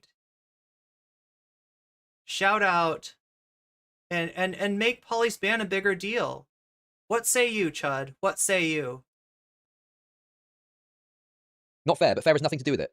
Yes, what? You've got no consideration for the fairness with which a platform implements its terms of service. That's so retarded. How do you square what happened with poly with what you're saying? How does that even make sense? So many people are just disgusting, despicable little sex freaks, and you just want your little bit of goon fuel on Twitch, don't you? You know, that's all you can think about is jerking off. Disgusting. Thank you. Oh my god, how does this guy say that? You're literally describing yourself. Remember. Thank you for the sub, appreciate it. Okay, that's wonderful. That's you, Garfield, that's you! Make money off depressed people. Agroculture became a member. Hi, Nicholas, how's it going? Okay, that's wonderful. Oh shit, oh, did someone give me a bunch of memberships? Johnny Velocity became a member. Yo, Nicholas Diorio, like trying to throw cold water on the poly people thing. Look, Chud, if you have the balls, I dare you to stand up to Nicholas Diorio. Otherwise, that guy owns your sack. Do you want Nicholas Diorio to own your sack? Nicholas Diorio is basically like tipster for the straights, okay? Do you want Nicholas Diorio to own your pair? Or something. I don't know what happened. Or you just read. Oh, someone gave me 5. Hey, don't be such a. Culture became a member. Thank you very much for the 5 gifted memberships. Appreciate that. Okay, that's wonderful. But how do I make money off depressed people? Hamas Packer became a member. I'm going to skip these anyway. You get the gist. Okay, that's wonderful. But how Oh, do no, I I make can't. money? No, I can't. You got to listen. Johnny Velocity. Why just read them out one by one? I turn that off. Fuck's sake. Okay, that's wonderful. But how do I make money off depressed people? Dangerous Main became a member. How does Nicholas Diorio know about poly? Is it through the Keffels thing? Okay, that's wonderful. But how do I make money off That's all good. Don't be quick. Thank Futile you. Pathos became a member. Guys, if you hear your name, you're now a member. Based. Okay, that's wonderful. But how do I make money off depressed people? Futile No, let's do this, chat. Let's do this Friday. Friday, Chud. Friday. Showdown. Pathos became a member. Anyway, I've got some good news, guys. Okay, that's wonderful. But how do I make money? Looks like we're finally getting a little bit of juice off Dangerous Main LSF. became a member. From the sounds of it. Not sexual, by the way. Oh, God. And you know what? Mordecai couldn't have said it better. I couldn't have said it better myself. So, boys, I can finally unveil to you the Shadow Heart Wall because I am here standing with my queens on Twitch. I am here Let's standing go. with my ladies on Twitch. Okay, I'm worried about what gets banned and what doesn't get banned on Twitch. Thank you for the gift into Pay Money Webby. All right, you know, maybe it's all right. Maybe it's all right. Is it true that Pay Money Webby diarrheaed into a micro? I say ban them all. I say ban every one of these whores, dude. Ban every. In fact, clip. Okay, he's just looking at LSF at this point. I think, yeah. So that was what I wanted to. Yeah, like I knew that I got the shout out earlier on. Poly people got the shout out late in the stream. He doesn't really have an answer. He doesn't really have an answer to speak up for poly people. He was strangely silent on that. I want to know what he has to say. Chud Logic and NCC should debate this. Yeah, like old times, Chud. Let's do it. I guess he's a man lover. I don't know. He can speak for himself on that. You know, but yeah, her hand, that was a hand clap. Clearly it was a hand clap. Clearly that was what was going on. Oh my god, chat. Oh my god. If we did Baldur's Gate 3 cosplay, who would you want to be? I don't know any of the characters from Baldur's Gate, but I would definitely be somebody with pointy ears, okay? I would have the pointy ears. The thing is, you wouldn't be able to see though, because I always wear headphones. You wouldn't be able to see my pointy ears, and it would probably hurt because they would get pinched. I would have to get special headphones for pointy ears. That would be what I would need to play Baldur's Gate. Oh my god. Oh my god! Oh my god. Oh my god! Oh my god! Oh my god. You only know the bear. Oh yeah, the bear is pretty cool. The bear is definitely cool. All right, so we got one more thing to cover, especially since we hit the sub goal on Twitch nonetheless. Surprises of surprise, right? How did that happen? Thank you everybody who contributed. Remember, this like helps me. Not only does this help make the stream longer, it helps me be able to stream more often. And indeed, it's what keeps me viable on the platform. Without your help, I cannot keep keep doing this. Like I'll have to spend a lot more time doing less interesting work, and I kind of like this. That was Sunday level bad? Sunday level bad? This is going bad. This is going bad. That kind of bad? Okay, well, look, we're gonna have to put put a bow on this, right? I feel like I've covered this content adequately. Yes. Yes, indeed. Wait, what was the poll ended 27 minutes ago? What was the results? I can't see. What's the results of the poll? Did anybody vote in the poll? That's so embarrassing if nobody voted.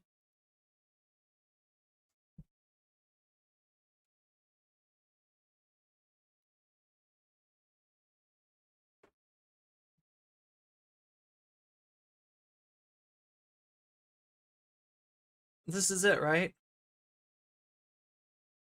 Oh no. Oh no, chat. This is a long video. We're not going to watch this whole thing. There's no way that I can watch this whole thing. But I'm going to give you very much your money's worth. Hello. The first thing that I need to do, though, is take a pee. What was the poll? If people like my hair up or down? I don't think we did one in YouTube chat. I think it was just on the Twitch chat. I didn't think to do that.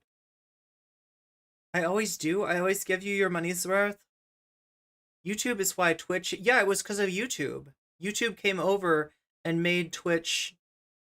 Do we need a chat, Cat? If you want to. Do you want to talk to chat? Do you want to hype me up, Zara?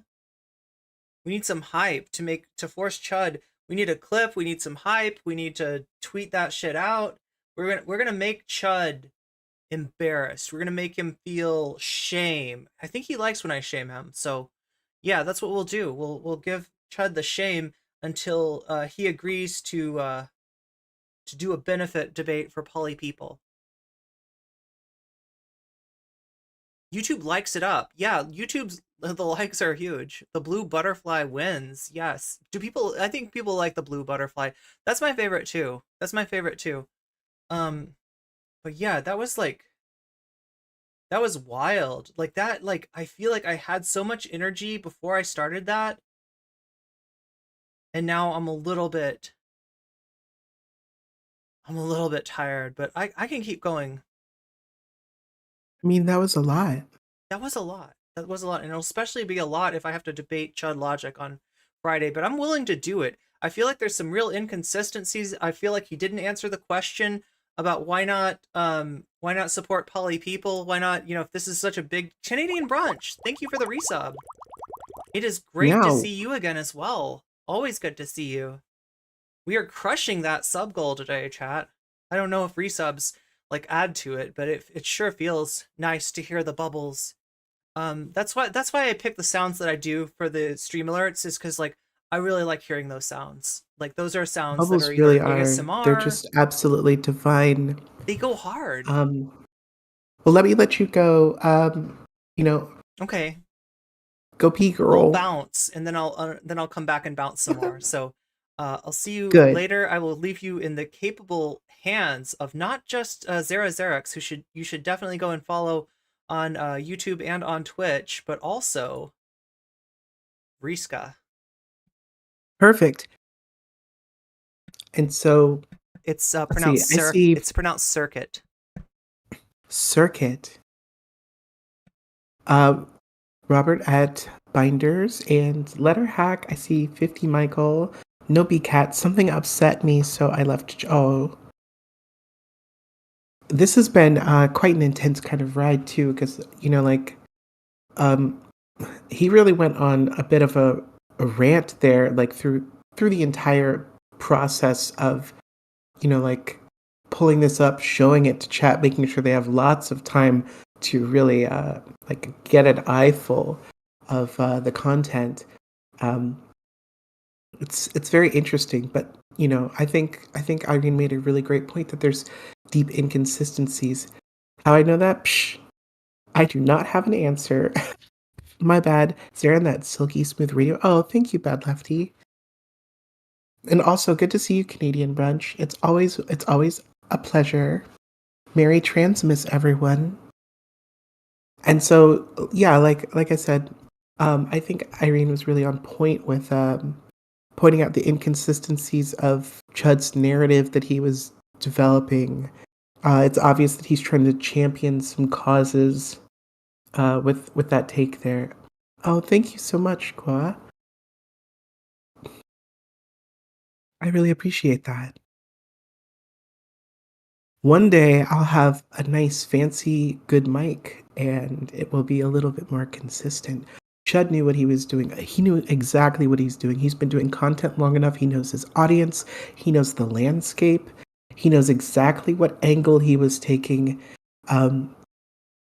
His angle seems to be like it is designated pro, like, misogynistic men that are looking for an excuse to be mad at what they see as the Boba meta. Like, I don't know why they hate boba tea. Boba tea's delicious. Everybody should enjoy boba tea. Also with some very interesting stuff coming in about disliking Twitch for various purposes in conjunction with his appreciation for another site that he is affiliated with and is doing content on. I don't know. It's on the whole, I think that he left a lot of options open. Michael S. says Chud hates women having any advantage despite the disadvantages they face, and he wants to be that word. I closed out and came back in, and now I only see 49 likes. YouTube can't get it together. You know what, YouTube? We can get it together. I believe in us. Do remember that if you're enjoying the stream, if you're having a good time, it's never a bad idea to smooch that like button. We can get up there to that goal. Every like tells YouTube that it should make sure it shows this channel and these streams to more wonderful chatters like yourselves.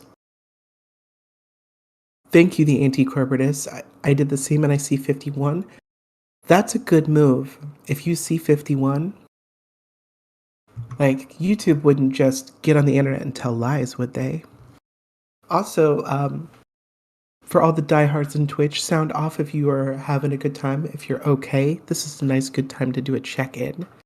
Also, for anybody who needs a beverage refill, if you need to get some water, if you need to stand up and take a stretch, if you want to do a little twisty-turny in your chair, I feel like we're in some sort of futuristic echo chamber right now. I mean, in a way we are. This is a wonderful, magical space.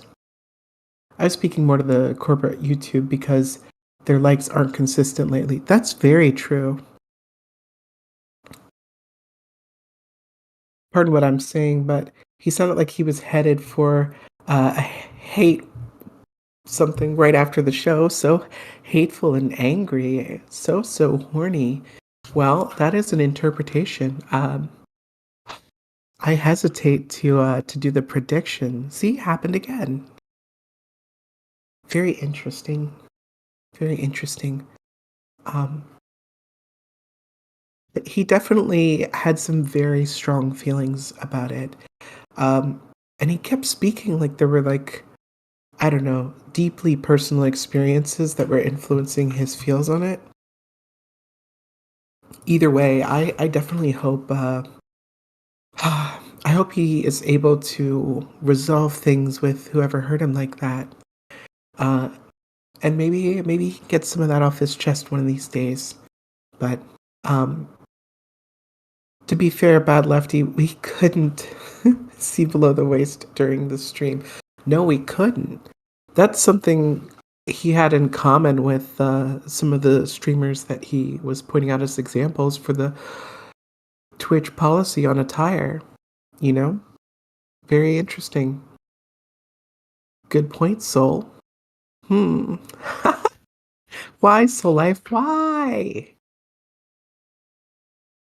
I feel like we learned a lot. I feel like my soul took a little bit of psychic damage. I'm very curious to see what this Vosch versus Loserbox has going. There's lots of storied lore when it comes to Loserbox. Church made him hide his weasel even though we wanted to see it so badly. Well, the thing they say about weasels, they say a lot of things about weasels, actually. But weasels are just mythical creatures. We learned way too much. We did, Bad Lefty. We all got a gold star for making it through that one. Yeah. And I hope everybody who needed to listened and got a refresher on their water or their sody pop or their bubbly drink. Eating an apple like a movie villain. You know what? Like a movie villain, or like an evil witch, or like, Or like the hero. Wait, what's the movie villain that eats apples? Snow White? Is she the villain? I mean, didn't she do something? I think she took money from a guy when he was rock hard. Oh my god! Can we talk about that for a second? I feel like it is so deeply dishonest to equate, like people's desire with some sort of like condition where they are easily taken advantage of. That's not how things work. That is when someone is extra hungry and you run a restaurant, does it become illegal in our current like ethical and moral framework of like the laws of the United States or North America? Sir, I cannot serve you in good conscience. You are so You are hungry, too hungry. I can no longer buy charge anything at this point. That $5 peanut butter for pie an Impossible is gonna Dogger. look really good to you, but I can't sell you the peanut butter pie. Right, like you're not allowed to have any food, cannot make a purchase, you're too hungry for me to sell you food. Like that doesn't make sense at all. Not to mention the stakes are much lower. If you don't eat food, you die.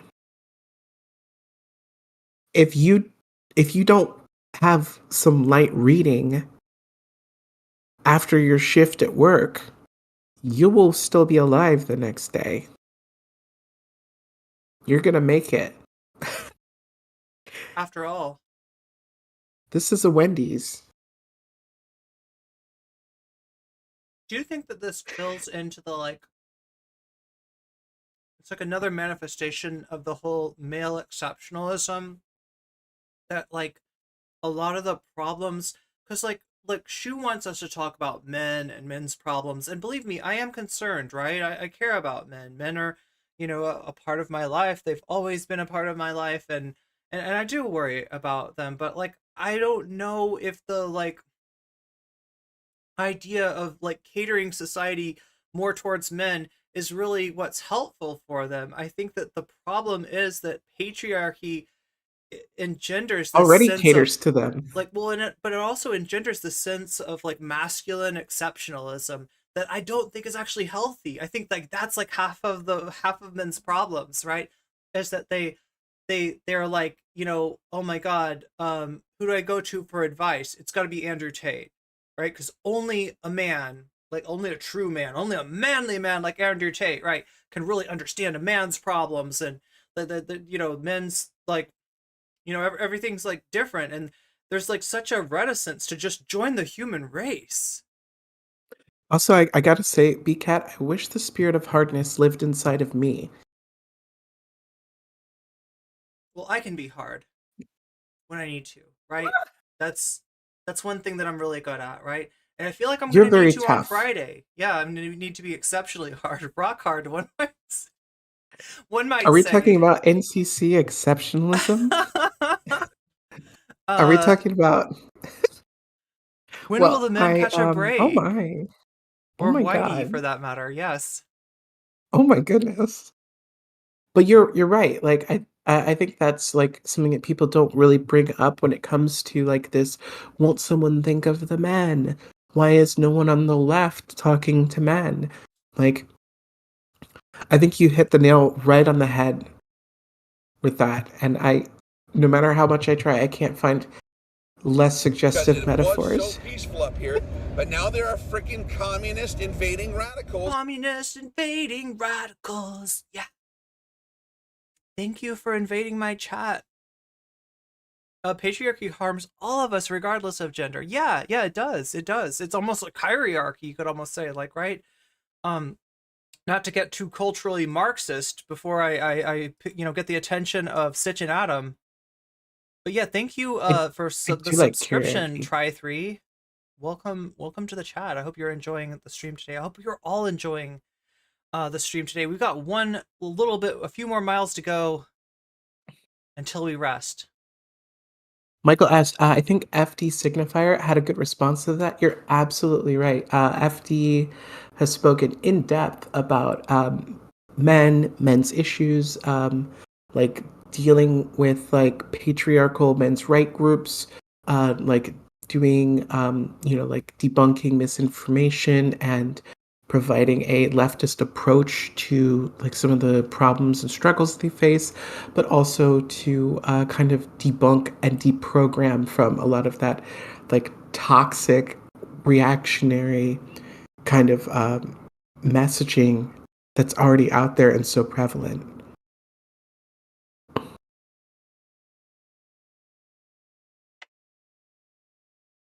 I hope. Also,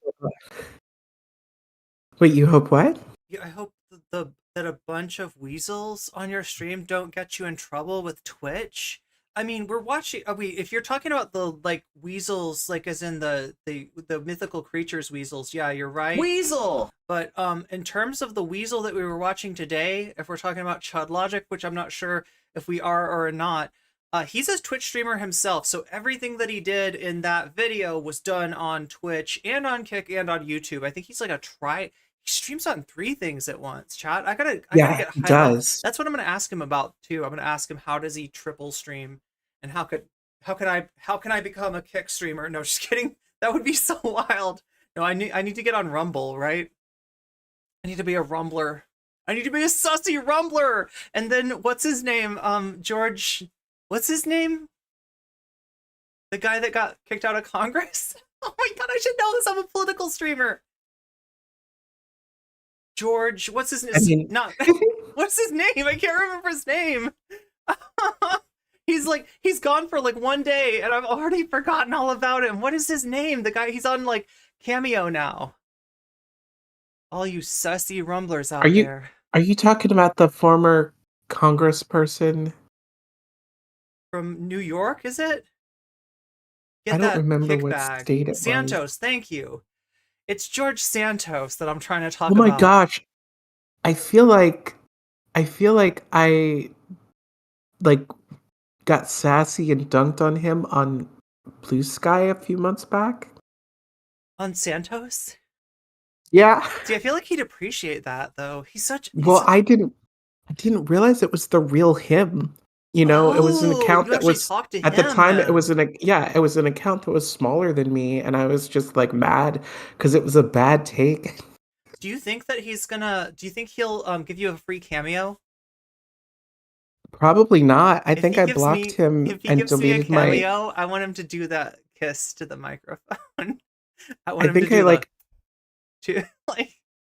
know I deleted like any interactions I had with him and blocked him because I didn't want to boost him in the, like visibility wise. Well, yeah, he's a literal chud. He's so awful.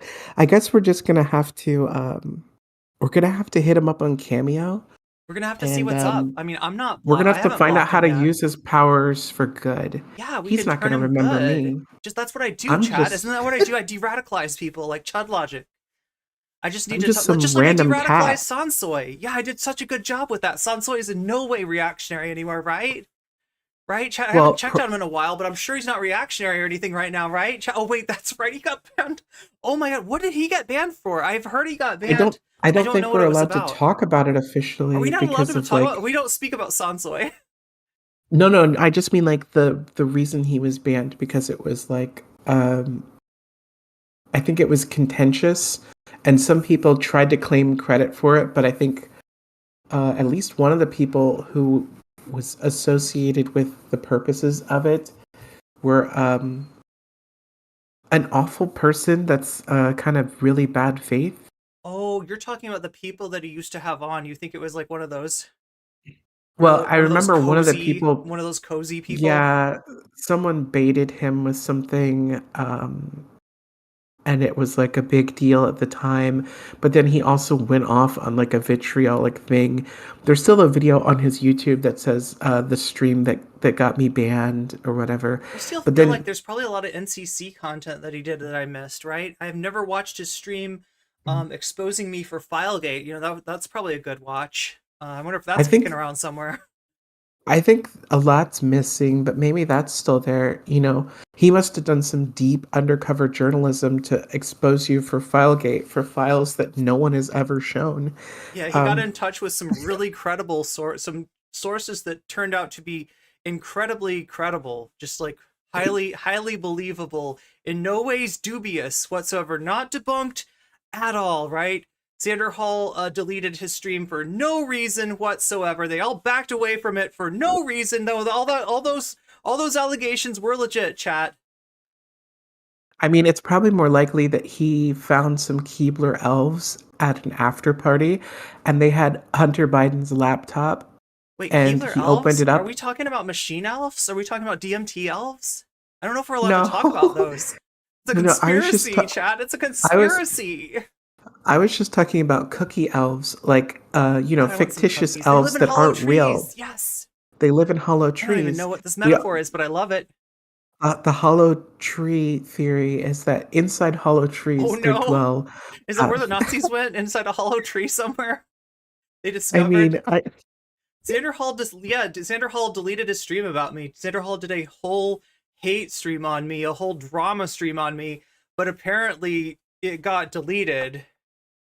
He deleted it because obviously there was no factual evidence to back up his allegations and claims. He didn't want me to be able to respond to it, I think. I don't know. I never got to see it, though.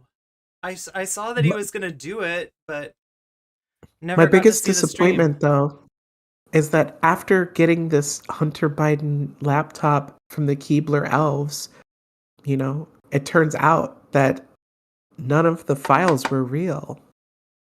Wait, are you telling me that anybody can create a false file structure, a false file architecture, and just write things on the folders to make it look like they've got, this information about this and this information about this person? They could just put those names in there? Are you telling me that that's a possibility? I have a very scary revelation for you, and that is anybody can click on their file explorer in Windows and just make that shit up? And just make 15 folders and name them whatever they want, and then screenshot it and claim that this is actually a devastating leak. Are you telling me that somebody with an axe to grind might actually want to grind the axe? I'm telling you that people don't even check receipts. They just assume claims are true if someone claims that there is a receipt. Yeah, it must be good. As long as there is a receipt that is asserted to exist, people just decide that whatever information has to be true, which is kind of weird to me because I feel like it's all these people streamers might just go on the internet for and tell no lies. reason.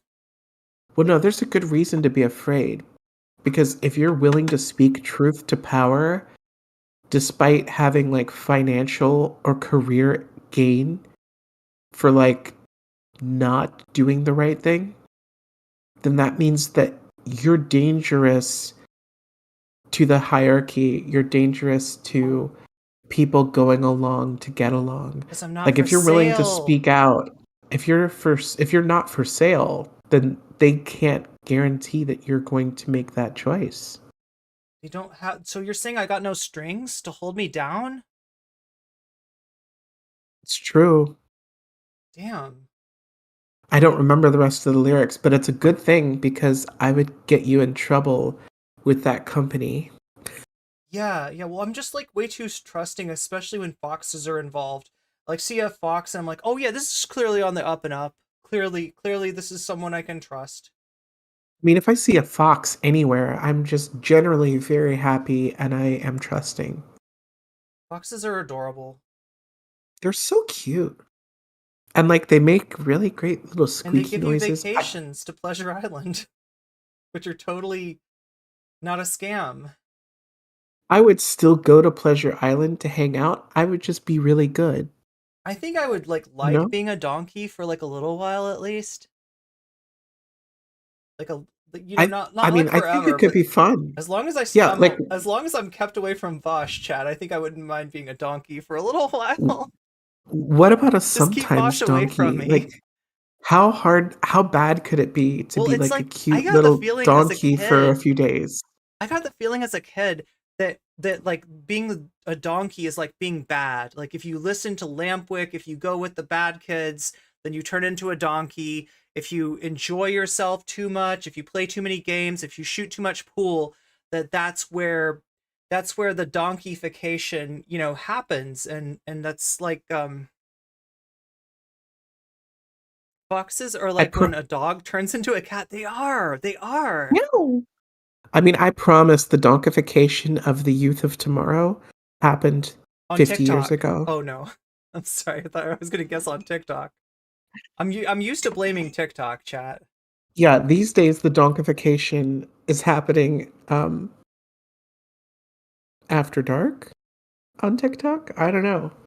In When Discord, they do all the political streams, like all the debate streams. I don't know. I was just thinking about Can getting somebody send me a donkified. lion? Can somebody send me a lion already? I need a lion. I need a TikTok universe sent to me. A lion. I think I could probably get. I think I could probably live stream on TikTok.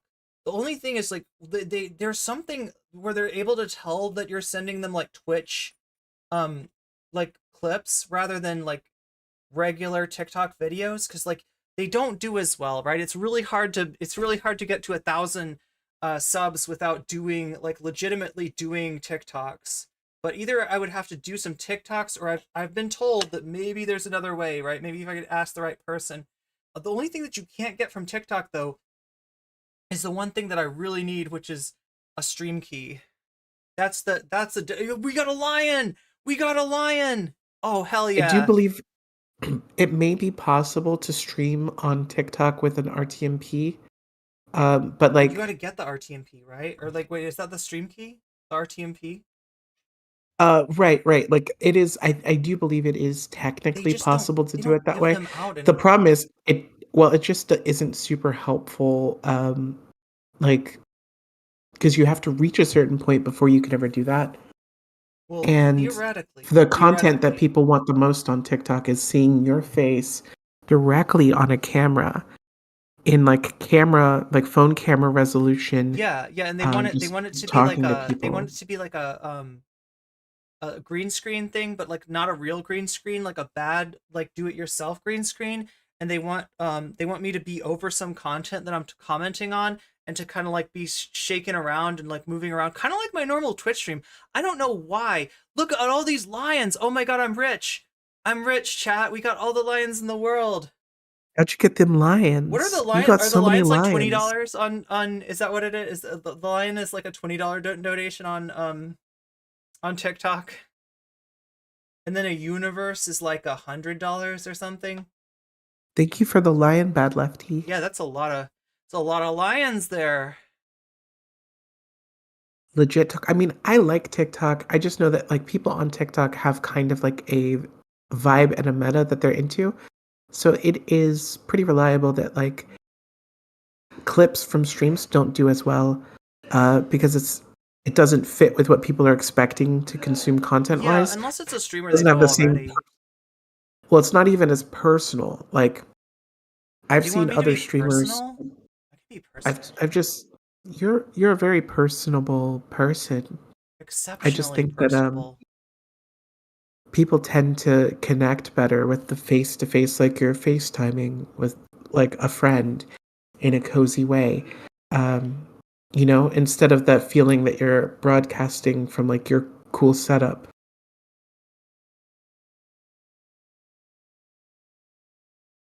Hola, Brandy. Wow, so many people coming through. It's awesome. So many lions.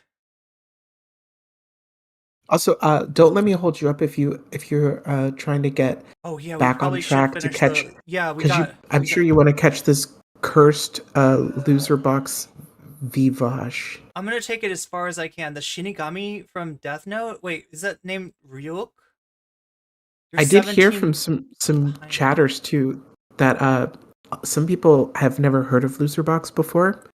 They're not familiar with the lore behind Loserbox. So Do we want to go over that? Because like I feel like you've dealt with. We've all dealt with Loserbox. Myself, oh my Zara, god, we Polly, both have. Shakespeare. That's right, It Brandy. You got a is. membership. Think you can think? Is it Soul Life that? Oh my god, Chad, I'm so bad at It remembering was who. me. It was you. You're like, It oh my was god, me. did you just Vince McMahon me? Did you just? It was me, Austin. Me. It was me, Irene. Oh It was no, me the the whole whole time. time. I'm so glad that you got that membership, Brandy. I wasn't sure if you were in chat when I gave it away.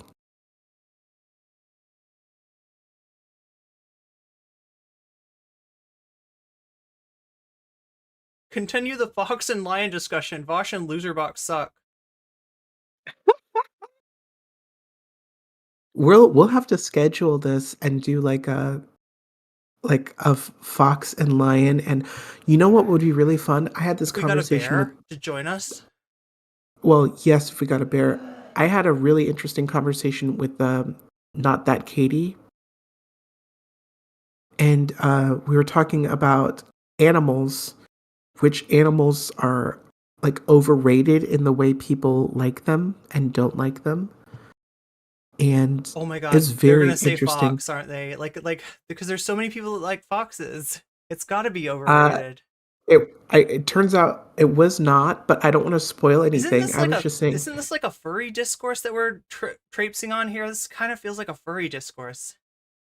Well, it was more like some people have these weird estimations or ideas or like projections about like certain animals, and some animals are underrated or like don't get a fair shake and things like that. I am of the mind true, that all yeah. animals are wonderful, Like and skunks. I love all animals. I love skunks. I even like mythical made up animals like weasels. Like I wish weasels were real. Aren't weasels like I related really to do. skunks? Like there's weasels. What's there's like a family that they're all in. They're all in a But weasels aren't real animals, but skunks are. But how are they? They're part of the same family, even though they're not real, right? Probably, yeah. I have to Okay. double check. It's very confusing. But yeah, gosh, you've got some shorts on your channel about Loserbox, don't you? A few of them, yeah. So basically what happened was that Loserbox was watching Kira chats, and I think DJ Mule for some reason, I don't know why. I don't know why. What made that's not your kind of content? Like, why are you watching DJ I think Mule? he was like, I think he really wanted to get mad, like the same way Chud Logic really wanted to like look and see what Dexerto had to say about Boba streams. Oh god, I gotta look at the Dexerto post again. That reminds me. Yeah, you might have to. But yeah, so Loserbox was, like looking at a clip of Kira Chats and DJ Mule, and Kira Chats brings up that there is a transgenocide going on in, like the United States. And she was obviously concerned and speaking on it from a position of like, this is a thing that is serious and, you know, affecting trans people throughout the United States. This was last year, and he just like loses it. It goes on a like almost hour-long rant denying that it's a genocide and like digging into like other genocides to prove that like his like half-baked, half-cocked theory about how it just obviously can't be a thing and that it's not a big deal. And this led to a massive, major discourse where he debated poly people who like disagreed with him. Yeah, it's like he was literally looking for like a trans person to debate, and he found poly, and he bit off a little bit more than he can chew, chat. He bit off a little bit more than he could chew.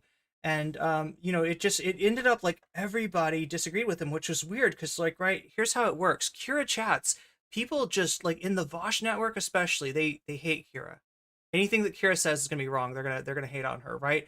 But because now it's Poly versus Loserbox, and they didn't really have, like, you know, the hatred they do now for Poly at that time, then they're, like, kind of like, yeah, Poly's spitting, Poly's making sense. Everybody turned on Loserbox.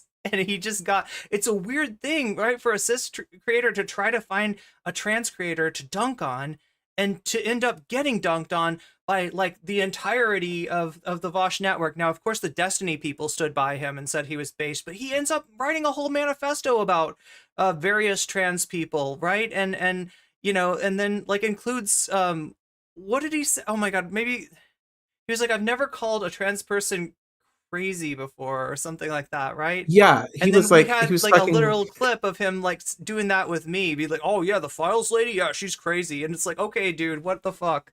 But then I don't know, he coped.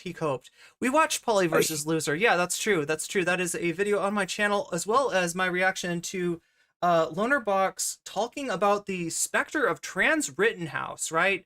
That the danger of Kira and DJ Mule, you know, calling it a genocide was that they're going to produce a Trans Rittenhouse. And they just like, he like, look, I swear to God, I'm not trying to make lil cow content, right? That would be super ironic for a trans person like myself to be making lil cow content out of cis male creators, or you know, like with the Chud Logic thing tonight, I'm thinking, it just kind of happens. I don't know. It's like the stars align, chat. The stars align. And we end up getting a lot of enjoyment out of what Chud Logic has to say. And I mean, the Loserbox thing was more enraging than enjoyable, but it, like, the way that he was wrong was a great way to discuss something that doesn't get talked enough outside of trans circles, which is what's happening to trans people right now. The attempts to dehumanize, to target, and to get things rolling on the way, you know, to because people don't realize that genocide is a process, and to not have it, you know, get to the, you know, last steps, it requires us to do something before it's there. So in other words, we got to identify it and start talking about it, not wait for the bodies to pile up. And that's what I think Loserbox didn't quite get, didn't understand about the discourse. But yeah, we got we got 30 minutes here to cover Vosch. I think I can do it. I think I got enough energy for that last leg. I believe in you. Sarah, thank you for coming and allowing me a chance to pee. And great conversation too, as always. Yeah, we will try to get something going soon. I'll be happy to talk in the to works, even one might say. All right. In the works. In the works. Meow. Meow. Okay, we'll start off with Vosch. I do want to take a look if I can find that Dexerto post first. Vaush. Howdy, Vosch. Howdy, Vaush. That's a great way to start the stream. Okay, we should probably take this off of, we'll put it on 1.5. That might be a good speed to watch them on. Vaush. Wait, no. Loserbox. Hey. Wait, which one of us is Vaush and which one is Loserbox? Oh, that's right. You're a Loserbox. How you doing? I'm all right. I'm sorry. I'm going to have like sporadic coughing fits all the way throughout this conversation, so I'll try my best to mute. Oh, so you're not all right. What's up? I just have like a flu like last week. It's just 2 weeks ago, it's just lingering. Oh, I'm sorry. Yeah, fine, though. I got a pretty bad wave of sick a couple of weeks ago that turned out not to be COVID, you know, as obsessively as I tested it after the fact. And yeah, it really does suck to be reminded occasionally that other diseases exist. They haven't all been replaced, you know? There's still a grand hierarchy of disease out there. And I was kind of hoping one would just knock out the others, but yeah. Yeah, they're not on our side, it turns out. I had to ask you. I still have these really strong memories of playing video games and watching you on the other screen with a tank top and a neck beard, and now you've become like probably the most dripped human on like all the internet. What happened? Was that like a conscious decision? Did you ask someone for help? What happened? It's sincerely, it's just like the autistic special interest shifts with time. You know, like what you're specifically going for at any given point in time and what you're obsessing over. There's a a Twitter account called Die Workwear that I like a lot, and he talks about like formal men's fashion, which I don't care that much about personally. It's very sort of bourgeois, coded at least. And you know, but I guess I like the principles in action. So, wow, I don't often see autistic people with that particular special interest. I feel like autistic people, from my experience, just like care the least about that kind of stuff. Very interesting. It's definitely been a lot of fun, though it's led to me making some decisions that chat's probably going to roast me for when I get to them. I bought a designer wallet the other day. Oh my god! And you know, it's one of those, well, you only replace it once a decade, so you might as well live big kind of things. But midway through making the decision, it was like, well, hold on, wait, will I be judged for this? But I deserve to be, so that's okay. I've never heard of a designer wallet. I didn't expect the glazing. I really didn't expect the glazing. It's like one of the ones that just like flick it and then it like snaps open. Oh, this is Risk of Rain 2. He's playing Risk of Rain 2. Has anybody played this before?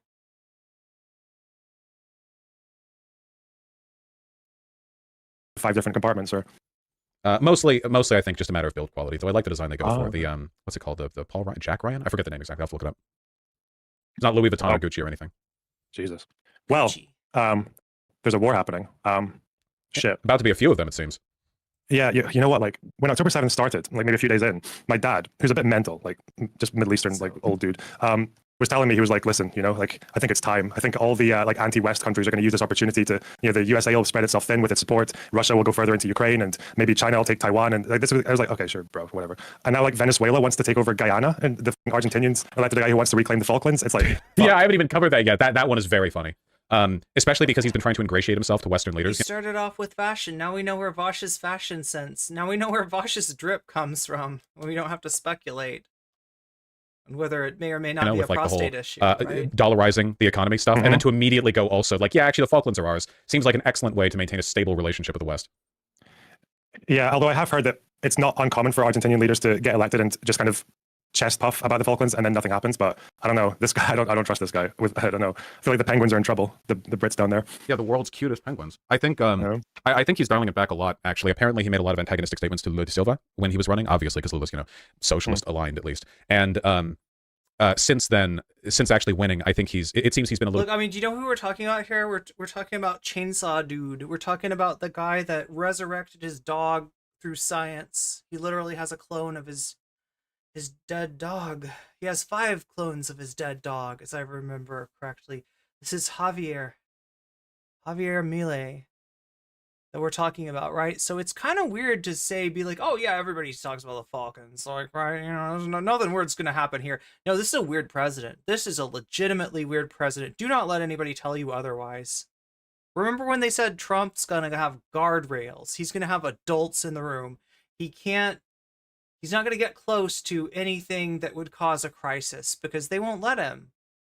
And like, no, the country was massively fucked up by 4 years of Donald Trump. Loner Box being, oh yeah, God, well, we're going to get into that, right? Because I've heard that he presents it in a weird way, right? He's definitely on that side of the debate, but you know, kind of tries to get away with, like, does Barbara Streisand, wait, what? Do we got the Barbara Streisand effect in here? Maggie Thatcher still in the box. That's right. That's who was president. And that's a sad thing, wasn't it? Isn't it weird that the Falklands, that's what allowed Maggie Thatcher to get reelected, right? She was doing badly.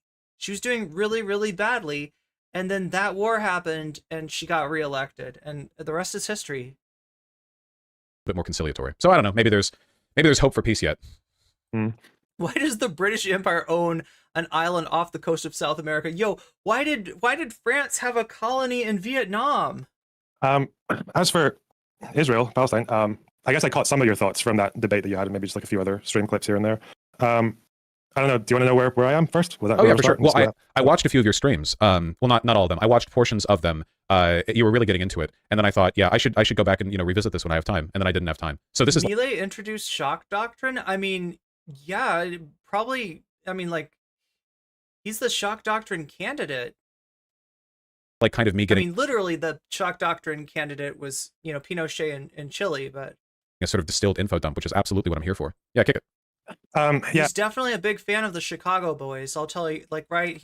Everything about this guy. I kind of want to make a video about him because he's so damn interesting. I think there's quite a bit. There's like a bit of historical precedent for it. Loserbox is a weasel of IDF propaganda. In some ways, not at all, right? I think if you told me before October 7th that something was going to happen, I'd have been like, yeah, probably. We knew that the IDF were stretching themselves thin over the settlements. We knew that people in Gaza actually at one point were complaining about the lack of security down there. Like there were like just far less battalions in that area than there were ever supposed to be. Well, yeah, they literally knew. They literally apparently like the plans were something the IDF had. We knew that IDF people weren't turning up for duty and all this kind of stuff, and they were struggling to get new recruits over the Supreme Court reform. And even Hezbollah were firing pot shots earlier in the year and saying that like Israel's in trouble, they're weak, the fall is coming, and all that shit. But that's what Hezbollah is like. You're weak, Israel. You're weak. We're going to fire our pot shots, and there's nothing you could do about it because we're Hezbollah. Okay, I probably shouldn't mess with that. As if they were a metal band, which they're not. I'm not saying that. Like, yeah, not swearing allegiance or anything like that. Obviously, terrorism is bad, chat. Remember that. Terrorism is bad. Yeah, like, so something... And remember that, especially Twitch mods, that I said happening was not surprising, but, like, to that level, and that level of security failure, I think this is... I was just imagining, like, the way that he's describing Hezbollah, it sounds like they're sitting across the border and they're like, they're, like, they're doing this, right? They're probably not really doing that, but... I'm pretty sure. I haven't been able to find anything. What is Vosch even playing? Good question. This is a video game called Risk of Rain. I don't know much about this other than, isn't it like one of those one run? Like you have runs in this, right? You don't save your game. You don't get to a certain point. There's no like, it's not like, it's like a run type game, right? Contradicting this is the first time ever a Palestinian militant group has ever been able to capture territory and hold on to it for any period of time. They've captured like a building once or twice for a few hours, but like not actually like a piece of Israeli land, Other Arab states have done that for... Yeah, like Metalopocalypse. I just didn't want to say, like, I'm like, anytime I say something, I imagine the clip being made. I imagine what the clip will look like, and I imagine how somebody could portray that clip of like, oh, Irene is here swearing allegiance to... periods, but never Palestinians. Like not even in the 48 war. She's part of it. She's part of it. She's a member. She's How unprecedented that was. Yeah, the attack was pretty. I remember hearing about it. It was late at night, and I already done a stream that day, and I'm famously lazy, so I don't want to do two. But then I saw it was like Hamas attack or something, and I saw like, oh, okay, wow, Hamas attack, that's crazy. And then I saw like, no, they actually captured. I do not need to wonder whether I hear the sound of a drone. A settlement, and it was like, oh, okay, all right, I guess it's on then. And it's only been fun since. And just that whole concept that you're on the live UA map and you're seeing like different shades of red on Israeli territory. Like what? Yeah, it's insane. I think what's happening right now, I guess, with like the Israeli responses, it's really reminiscent of Lebanon in 2006. Ooh, so that was a war where Hezbollah sent some raids into northern Israel. They killed like maybe 5 people and kidnapped 2 soldiers. And Israel's response to that was to invade the country with the goal of getting rid of Hezbollah forever and to consolidate the Lebanese army and all that shit. So they gave themselves this mammoth of a task, went in, very quickly got slowed down by the tunnel network and by the fact that Hezbollah were actually very sophisticated at intercepting IDF communications and figuring out where they were, surprise attacks, booby traps, and then Israel gets very frustrated and just amps up their bombing campaigns. I think like 1 million Lebanese people were displaced. My grandmother had to flee the country at that point, and then basically, okay? No, yeah, she's fine. She left again. Actually, she just left not too long ago for the States because again, like things are getting a bit uncertain over there right now. But yeah, no, she's lived through plenty of this, like 2 invasions by Israel, a civil war. Fucking Assyrian occupation. Yeah. It's the capital of Lebanon. Is it Beirut? Am I thinking of the right place? Yeah. I learned there was a person based from there that I listened to Did he say Beirut? Beirut. Beirut. Right. Yeah. Where I learned a lot about it. And it was really, really interesting. There's a lot of economic asymmetry in Lebanon that I wasn't really aware of before listening to that, about like the relative wealth and history of the Do you remember when Destiny couldn't find Palestine on a map? Or wait, what was he looking for? He was like looking in Turkey, for Palestine. Like, right? This is like that level. Don't think that the apple falls far from the tree, or the pineapple, in this case, falls far from the human clout centipede, because Vosch is absolutely a creature of Destiny's community. Of the capital and sort of the political shift towards like relative incompetence and inability to deal with the country's issues, and Hezbollah kind of runs rampant, and yeah, the port explosion and how that never really got cleaned up properly, and there's still broken glass all over the city, that kind of stuff. Yeah, for the longest time, my grandmother's balcony door was just like it had just kind of bumped off its hinges and tilted sideways, so you just had this kind of hole in the wall with a door stuck in it that couldn't move. Yeah, and she was like quite far away from it as well. Yeah, Jesus. Yeah, Lebanon's it's probably the hardest country in the Middle East to learn anything about, just because there are so many different groups, and they don't have like a very clear statistical majority. Like it's a third Christian, a third Sunni, a third Shia, and then a bunch of smaller groups as well, about 20 Jews. Yeah, but like that war in The apple is still attached, but now rotting. that war in 2006, it was a really good example of just. I wish I had pizza, Michael S. I'm on a bit of a, I don't want to say diet, but like saving money through food, I guess. It's like Israeli failure. They gave themselves this basically impossible task to get rid of Hezbollah, found out that Hezbollah were Although I far did more spring for sophisticated and some stronger than they ever pineapple. expected. And it basically resulted with a lot of people died, a lot of people got displaced, and a lot of I got a Hezbollah deal on this. infrastructure was destroyed. But the end of it was that the leader, Nasrallah, became more popular than ever, and Israel just had to give up and leave. And then after that, you suddenly start seeing like even that's Christians right, the pineapples are under the sea with SpongeBob SquarePants. Wait, that's not how it goes. Why am I singing a different theme song? It's like an apple tree of green. Yeah, piñas. You're having a pineapple drink? Oh my god, cheers indeed. Wait, let me do cheers with you. Cheers. Cheers, Brandy Nuance. Cheers. didn't really like Hezbollah, starting to say nice things about the guy who fought off the Israeli invaders, and then yeah, it was a failure. It was one of the biggest embarrassments for Israeli military. Oh, I forgot about his Kosovo moment. I was extremely surprised to learn about the competence of Hezbollah. I guess like prior to this conflict, I guess it always sort of mentally filed them under just insurgency group. The degree of organization, like that's something I only learned like 2 months ago. Before that, I just assumed they were on, well, not on like Hamas level or whatever, but like any one of the like groups operating in Syria, just a group that didn't have much going on in terms of logistics. No, yeah, I think it was the biggest non-state military in the world. Yeah, they're much scarier than Hamas, and bigger and stronger. But I think the thing with cheers, my dude, that war was, and why it's kind of worrying about what it means for Israel now, is that Hamas are a lot weaker than Hezbollah. And I think what Israel, as soon as I saw Israel saying that we're going to get rid of Hamas, I'm like, okay, this is like, that was kind of when I felt like they're not going to stop until they feel like they've done it. And I don't even know if it's guaranteed they can get rid of Hamas, but yeah, that's like the worst thing, is just that I don't even know how much. Why would they do that? Why would they get rid of their excuse to violate human rights, right?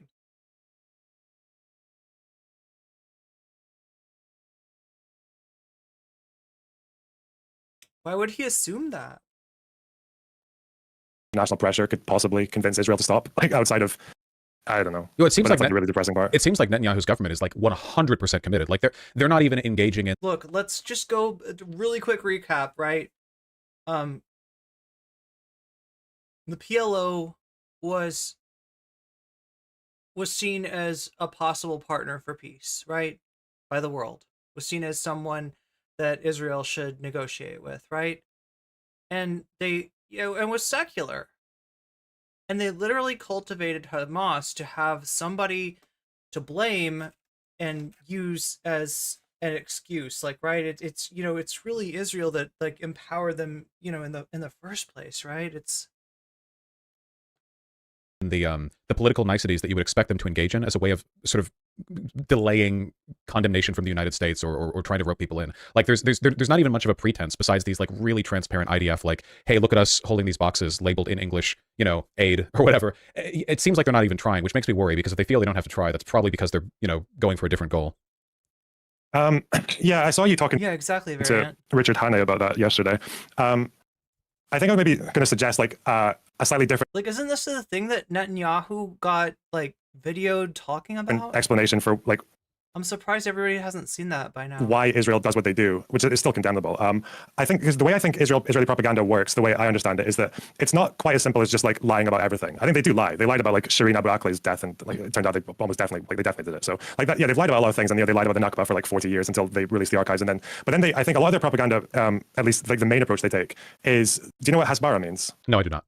It's just like the Hebrew word for explanation, more or less. Like the Israeli approach to propaganda is like this whole method that they have of basically saying, actually, yes, we are doing this thing, but here's why it's okay. That's kind of what the way that they approach it, which is why it's probably not so unusual for them to say things like, "Oh, we're not going for surgical. We're just going for damage. We're just going to like fuck shit up until Hamas is gone." Right? Like, I think that seems to be something that they've done very consistently. Is that when it comes to like with the way that their military methods go, is like in law when you're doing military decisions, the idea is that you have to measure civilian deaths and collateral damage versus military advantage, right? So you have to somehow figure out a way that you can measure how many lives or how many civilian lives are worth this particular military goal, like destroying a tunnel or a weapon stockpile or a communication center or a commander or something like that. And I was reading about just historically different countries and how they do that. It seems to be that more recently, Western powers adopted this thing called a non-combatant casualty cutoff value, like an NCV, which was that for whatever attack they were doing, like a particular strike, they had a maximum number of collateral deaths. So, but depending on the goal, it would change, right? So I think for like Bin Laden, an example would be like 30 civilians is worth killing Bin Laden in a strike, right? Or a commander, like 15. And then for some objectives, it was like none, as in we're not going to do this if it means a civilian will die. And this was kind of like an approach that was used by coalition forces in the war against ISIS. And then there were also, it was kind of disclosed that these are like rules of engagement, right? America had like a slightly higher acceptance for civilian deaths than Europe. But the numbers that I read about coming from that war was like 14, 15, 5, 20, 30. Whereas when you see what Israel does with, for example, the Jabalia camp, is that you've got like hundreds of people in this area. And one guy. Hit by a JDAM. Yeah, like one guy, like a tunnel, maybe underneath, maybe a few tunnels. Like, but yeah, it's like their level of acceptance for civilian death is so much higher. Like they're just, and they don't even seem all that shy about it. Like I think I just read this morning that it's more or less, I think I don't know if it's confirmed, but I think it's quite clear that they're using this like new AI model to generate targets. To the point, it's called Gospel. It's a AI model that generates targets, and what it appears to be, going after is just like men of fighting age. Those are being considered to be Hamas members, in the presence of one Hamas member in a very large space with lots of people in it justifies whatever happens to those. Yeah, it's really scary. Like when you learn the AI that they use for target acquisition, and how the numbers even like match up with,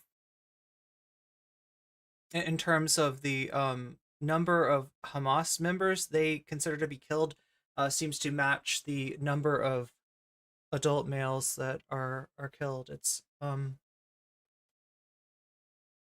and then now it's like they have this AI model that is generating like 100 targets a day, and it's assessing and it's somehow guessing the number of civilian deaths, or like it's got a way of calculating expected civilian deaths. And when you see the IDF in their statements that they make to the Red Cross or to the UN or whatever, is normally what you would say is that if someone like Hamas is using civilian infrastructure to launch their attacks, which they basically always do, then that compromises its protected status. But just compromises, as in like you can't just say that just because there's like one Hamas guy running around a school and you just blow up the school. Yeah, right? it's a factor, because you can't make the human shield defense like a literally impervious defense. If any military engagement will lead inevitably to some civilian death. There's no way around that. Like civilians died when Ukraine struck the bridge, the Crimean bridge that Russia uses for rearmament along the southern front in their war. And like people bitch about that obviously, but like that can't be avoided to an extent. But there's obviously limits. We don't really do like World War II level strategic bombing campaigns anymore, where the logic is like, every civilian, they bolster the war effort by doing economic activity. So actually they're all military targets. Yeah, and it's not even that. Like, I don't know if this is what they're doing now, but I know in the Lebanon 2006 war, the idea was that there was this one neighborhood where Hezbollah had their strongest concentration. Like I think it was like their HQ, and it wasn't just buildings that Hezbollah were actually in, but it was also buildings just around the neighborhood that Hezbollah might move to and use in the future, right? So suddenly this whole neighborhood became a target, right? And I think that's probably the fact that they admit to that almost as well, because I guess they can, because they're not like parties to the ICC or anything like that. They're not like signed on to the Rome Statute or anything like that. Is that I think that's probably like the clearest way that I can point to like Israeli behavior, basically. Like, and they've been like this since even since the 40s, or even before that. They've had this like I think one way that it's been described is based on this really old concept called the Iron Wall. Is that why does this shit seem to be correlated with systematic like violence motivated by racism? Right, like I'm thinking of the bombing in Philadelphia, like this kind of like overreach where a neighborhood is destroyed.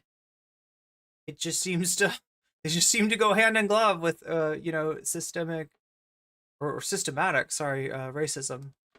Israel believes that, or at least in the past, they believed that when the only way that the Arab states would ever recognize them and allow them to exist as a Jewish state was that they would just be as unreasonably like as aggressive as possible as a way of kind of like muscling the rest of the Arab states to eventually accept that they exist, right? To make peace with them. So with Egypt, they took over the Sinai Peninsula, and then in the 70s, when Egypt tried to reclaim it, Israel went even further and were marching like almost towards Cairo. And then at that point, Egypt was like, whoa, fuck, we need to definitely like come up with an arrangement. And then, you know, they made peace and Israel gave the Sinai back to Egypt. Then they made peace with Jordan. And then, but the idea was that the way some people viewed this iron wall policy was that this might have made sense for Israel getting what they wanted when they were literally surrounded all over by countries that wanted to destroy them. But now they don't have an enemy in Egypt anymore. They don't have an enemy in Jordan. They do have an enemy in Syria, but Assad's kind of busy right now. Yeah, they've made peace with like Morocco, and they were close to making peace with Saudi. They made peace with the UAE. So it seems like now they should really be, at least before October 7th, it's going to be easier to say. Is he talking about the agreements under Trump? Is that what he's... That they're supposed to be, ideally, like the idea that beyond this iron wall, they need to start also treating the rest of the world and the Muslim world, and especially Palestinians,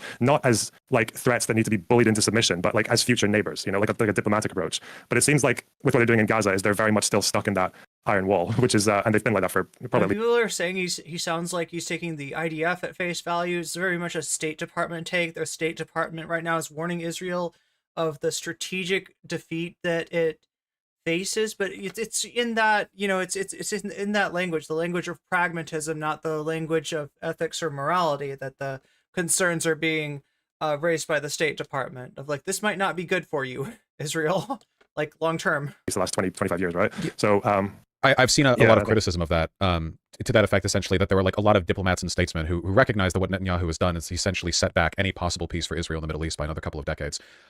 Because I think like you've said, right, you know, the attitude of like, be crazy, you know, fucking be on edge, dare them not to. This is like prison yard strategy shit. North Korea does this, right? With the whole, you know, we're in a position where we feel the only way we can secure ourselves against superior surrounding forces is to just come across as kind of like... So he's like...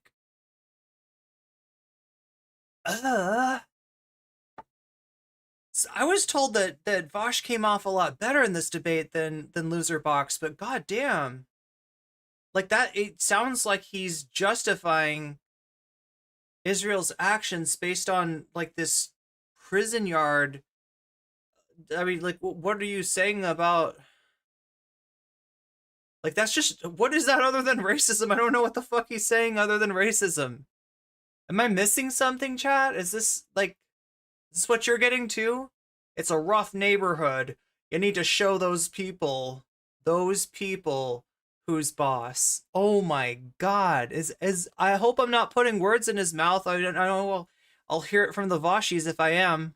Violent and unstable and always willing to hit harder than you are, and hopefully that deters people. And it's worked for North Korea, you know, to some extent, I guess, in the capacity that they haven't been annexed by the South yet. And it's worked for Israel, I guess, in the sense that they continue to exist, but they had like another option, you know? But that's not an option Netanyahu gives a fuck about, because Netanyahu, his candidacy and power are totally built on him. This video game is like, if this is it, you know, the prog rock band Yes, it's like if Yes was a video game, like that's what this would be. Being like the strong man who can muscle the Arabs into not killing Doesn't this look like a Yes album cover? Everyone. So a diplomatic solution like would not favor him at all. He wouldn't. Like, am I wrong on that? It seems like he would have no reason to exist in that world. No, he doesn't. Like, as far as like Netanyahu's, no, he's not really up for like a diplomatic solution. Like his whole position has been, we can't negotiate with these people. They're fucking crazy. We just need to be stronger. And then obviously no. Oh my God, you're missing it. You're missing it. Like he has cultivated a situation where he could claim that there is no partner for peace, that there is a, you know, bad faith actor, you know, with that the only way to deal with is like, right, this is not just Netanyahu failing to achieve peace. This is Netanyahu not wanting to achieve peace. This is Netanyahu carrying out a very long strategy to displace more and more the Palestinians in order to avoid both a one-state solution or a two-state solution. Right, that's what he's going for. That's what he's angling for that right now. Who, you know, trying to get other countries to take the Palestinians in. Right, he's trying to move them off. You know, look what's happening with the settlements. Right, how is that going to play out? More and more settlements in the West Bank, making it harder and harder to live there, making it harder for, if you're Palestinian, to get from one place to the other. Right, what is going to happen? Like, you know, like what's happening right now? Settler violence. That's what happens for people that say, well, Gaza really fucked up in 2006 when most of the people in Gaza right now were not alive, right? Because it's got such a young population, right? Most of the people in Gaza were not alive in 2006. And that's when the elections were hastily declared. Hamas won with 45%, 48%. I think it was 45%. Was it 43%? It was not a majority, but they were the most popular party, and they have not let Gaza forget. They have used that as an excuse. Well, they voted for the terrorists, didn't they? If they want the terrorists, then we'll treat you like a terrorist. Right? That fucking bullshit. Your dad was a big yes head. Mine too. Oh no, I think it was my uncle that liked yes. My dad liked other. I'm trying to remember what he liked. Like that, it doesn't really help in radicalizing the Arabs even further, and this is why it's that's kind of the idea, is that there are people in Israel, and actually probably even more than most people would think, at least before October 7th, who don't have that approach. They want settlements to end, or they want to bring back the peace process. But the problem is, Guns and Roses. That at least especially with Hamas there, and with those rockets constantly coming in, and all those terror attacks and the suicide bombings and all that shit, especially October 7th, is that Netanyahu has been able to survive pretty strongly in the last 15, 20 years by saying, yeah, you don't like me, I'm corrupt, I'm shit, I'm a bad leader basically, but I'm the security guy, I'll keep you safe, And then he failed in that capacity as well. This clearly hasn't worked out great for his polling numbers. No, he's never going to... The only way to defeat Hamas is with elections, or pita bread. Got elected again. Whether that means Israelis move further right, I mean, they have for now. I don't know if they'll stay that way. But yeah, I think the problem now is, and this is where I get stuck, is that to be clear, I want what's happening right now in Gaza to stop. I don't think it will, but I don't think anything will make it stop. But it's just, it's not the way. Israel don't even, again, I'm sure they've been very vague about what they want to do afterwards, right? Even if they get rid of Hamas, what next? I think just recently they've been saying they want a buffer zone, but they don't really know who's going to be doing that buffer zone in Gaza between northern Gaza and Israel. So whether it's someone suggested they want the UAE to do it, or maybe Qatar, or the UN, but I don't know who's going to be willing to do it. Bad lefties bringing up that Hamas as an organization was not particularly popular in Gaza, at least before October 7th. I mean, who knows, what one would expect, maybe, that there's a certain, rally around the only, militant organization in existence at this point. But I don't know. I haven't seen any non-bread. Ooh, yeah, it would be good with non-bread. That, right? So, and Israel's not going to occupy Gaza, because that would be a disaster as well. I thought that's what they were angling for. This is what leads me, I guess, to Am I the wrong sort about of that? doomer conclusions I have here. At some point, I don't know if Biden would put his foot down or whatever. I guess as the PR campaign mounts, it's not as though support for Israel has been great for the Dems either. But the fact that the Israeli government doesn't really seem to have a plan with what they're doing here, which is that's not that surprising. We didn't have a plan going into Iraq, right? But I don't think there was ever much of a question about certain things on the table. Nobody thought America was going to annex Iraq. Nobody thought that our plans there involved some kind of ethnic displacement. It was very obviously we had no game plan after we got in there, but certain things were never reasonably on the table. No 51st state bullshit. Whereas here, I don't know. And then you have Netanyahu's officials who occasionally say really crazy shit. They'll say the nuclear option Smotrich and Ben Gavir is not off the table, and then you're not allowed to cabinet meetings anymore because you let it slip that we think that. Or, there have been multiple officials who have essentially said that Gaza is just Israeli territory. Why not annex it? We have videos of IDF soldiers that are planting flags all over the place with, posts on how they're reclaiming their land. God. And the worst was when I saw a picture of a LGBT flag being posted, right? As an attempted statement of that's one of the methods of